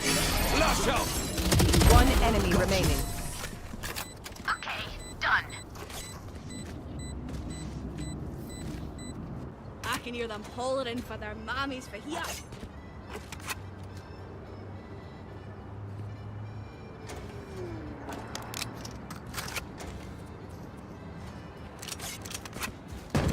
Reloading. Reloading. Let's go.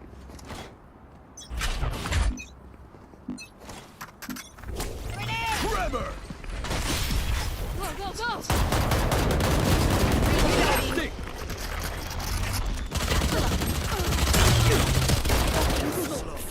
Enemy spotted A.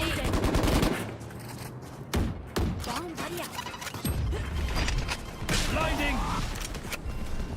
Reloading.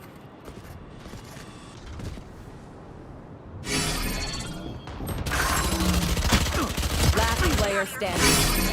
Spike down A.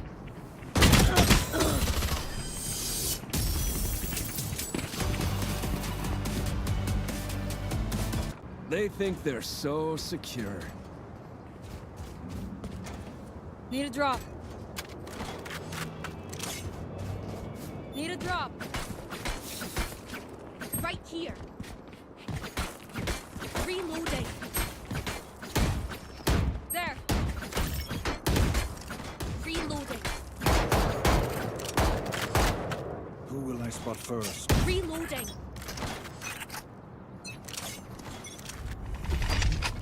Flash out! Need backup.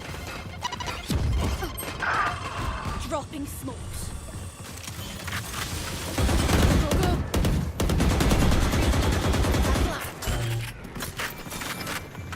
Gotta go.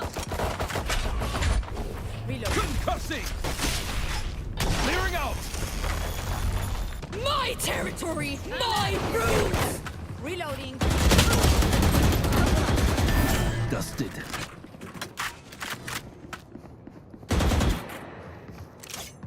Reloading.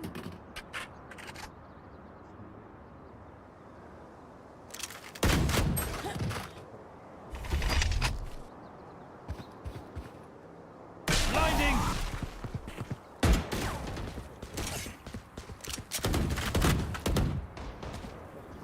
Last player standing.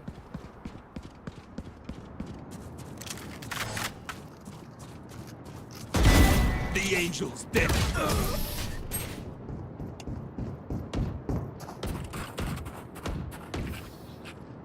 My ult is ready. You know what we should do? I'll tell you. We should win. I'm saving.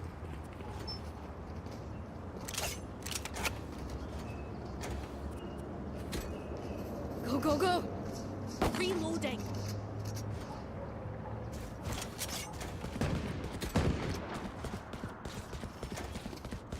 Let's have some fun. Grenade! Trevor! Here. Reloading. Watch out. Enemy spotted A. Blasting! Reloading. Spike down A.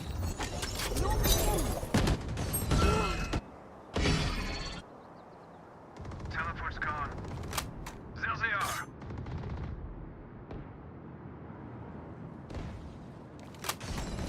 Last player standing.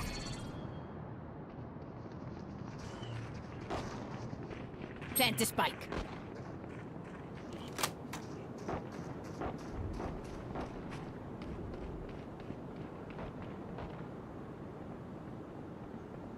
There.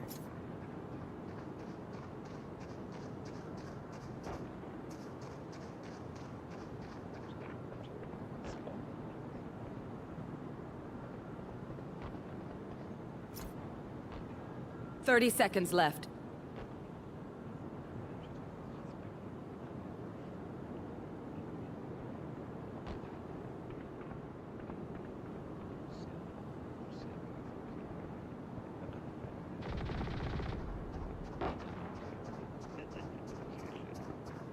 Ten seconds left.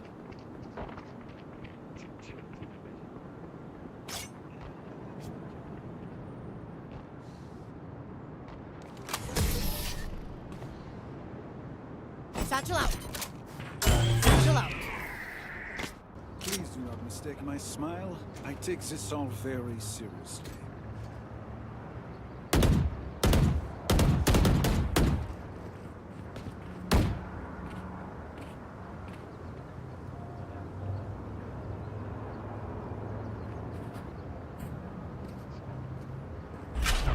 Need a drop. Salamat, thanks. Need a drop. Take 'em. Salamat, thanks. Need a drop.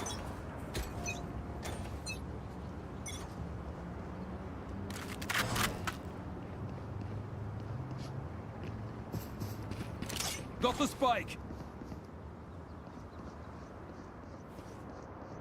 Gotta go. Caution here.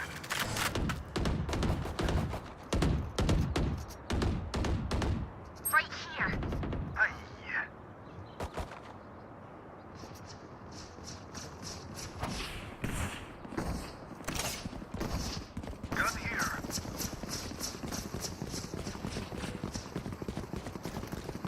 here.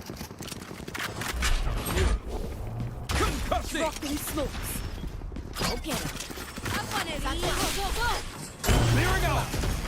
Shock it! Shortcut grenade! Spike dropped. I have the spike. Right here. Flash out! Right here. Spike plant. It's you and me.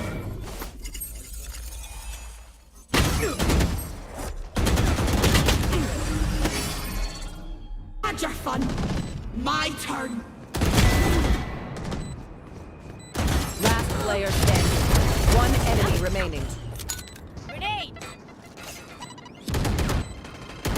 Here comes the party!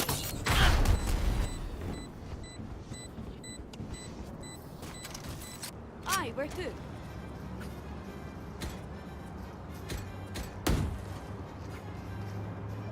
Need a drop. Salamat, thanks. Reloading. Need a drop. Reloading.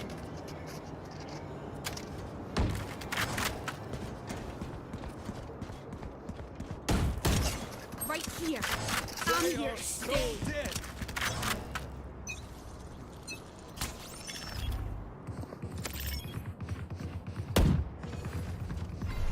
Reloading.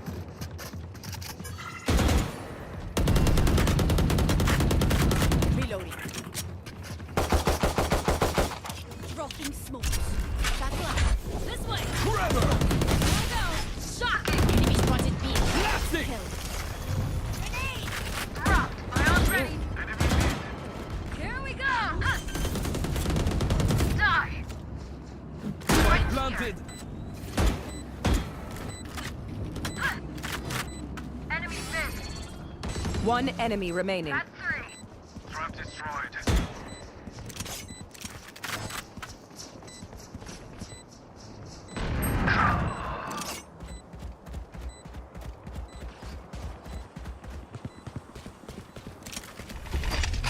Blinding! Kill everyone, and our job gets a whole lot easier. Dropping a smoke. Gun here. I hate waiting. Let's do this. Spike's here. Careful there. Reloading. Reloading. Careful there. There. Careful there. Need a drop. In we go. Grenade. Concussing! Reloading. Clearing out! Dropping Flash out! Fire in the hole! My territory! My roof! You blink. Gotta go!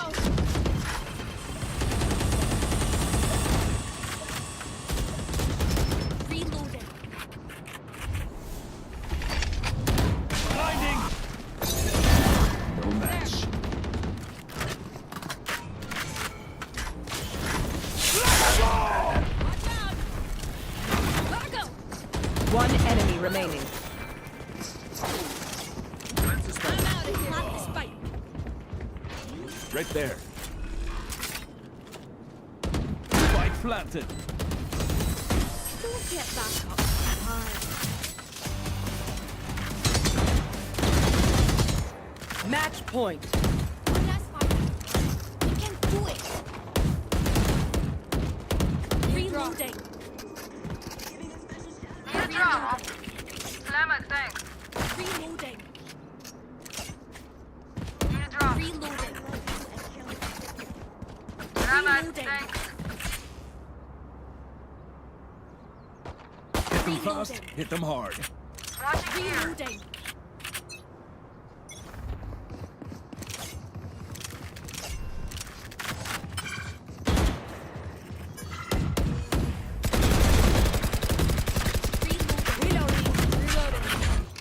Spike dropped. Forever! Go, go. Spike. Shocking.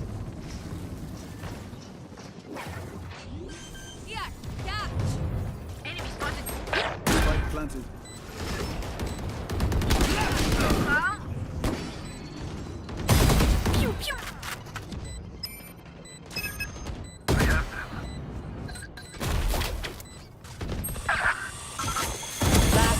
standing. My ult is ready. One enemy remaining. 4 in the dirt. Back like I never left!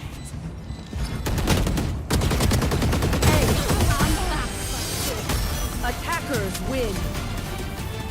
Aw, are we ashamed, really? I heckin' love this team.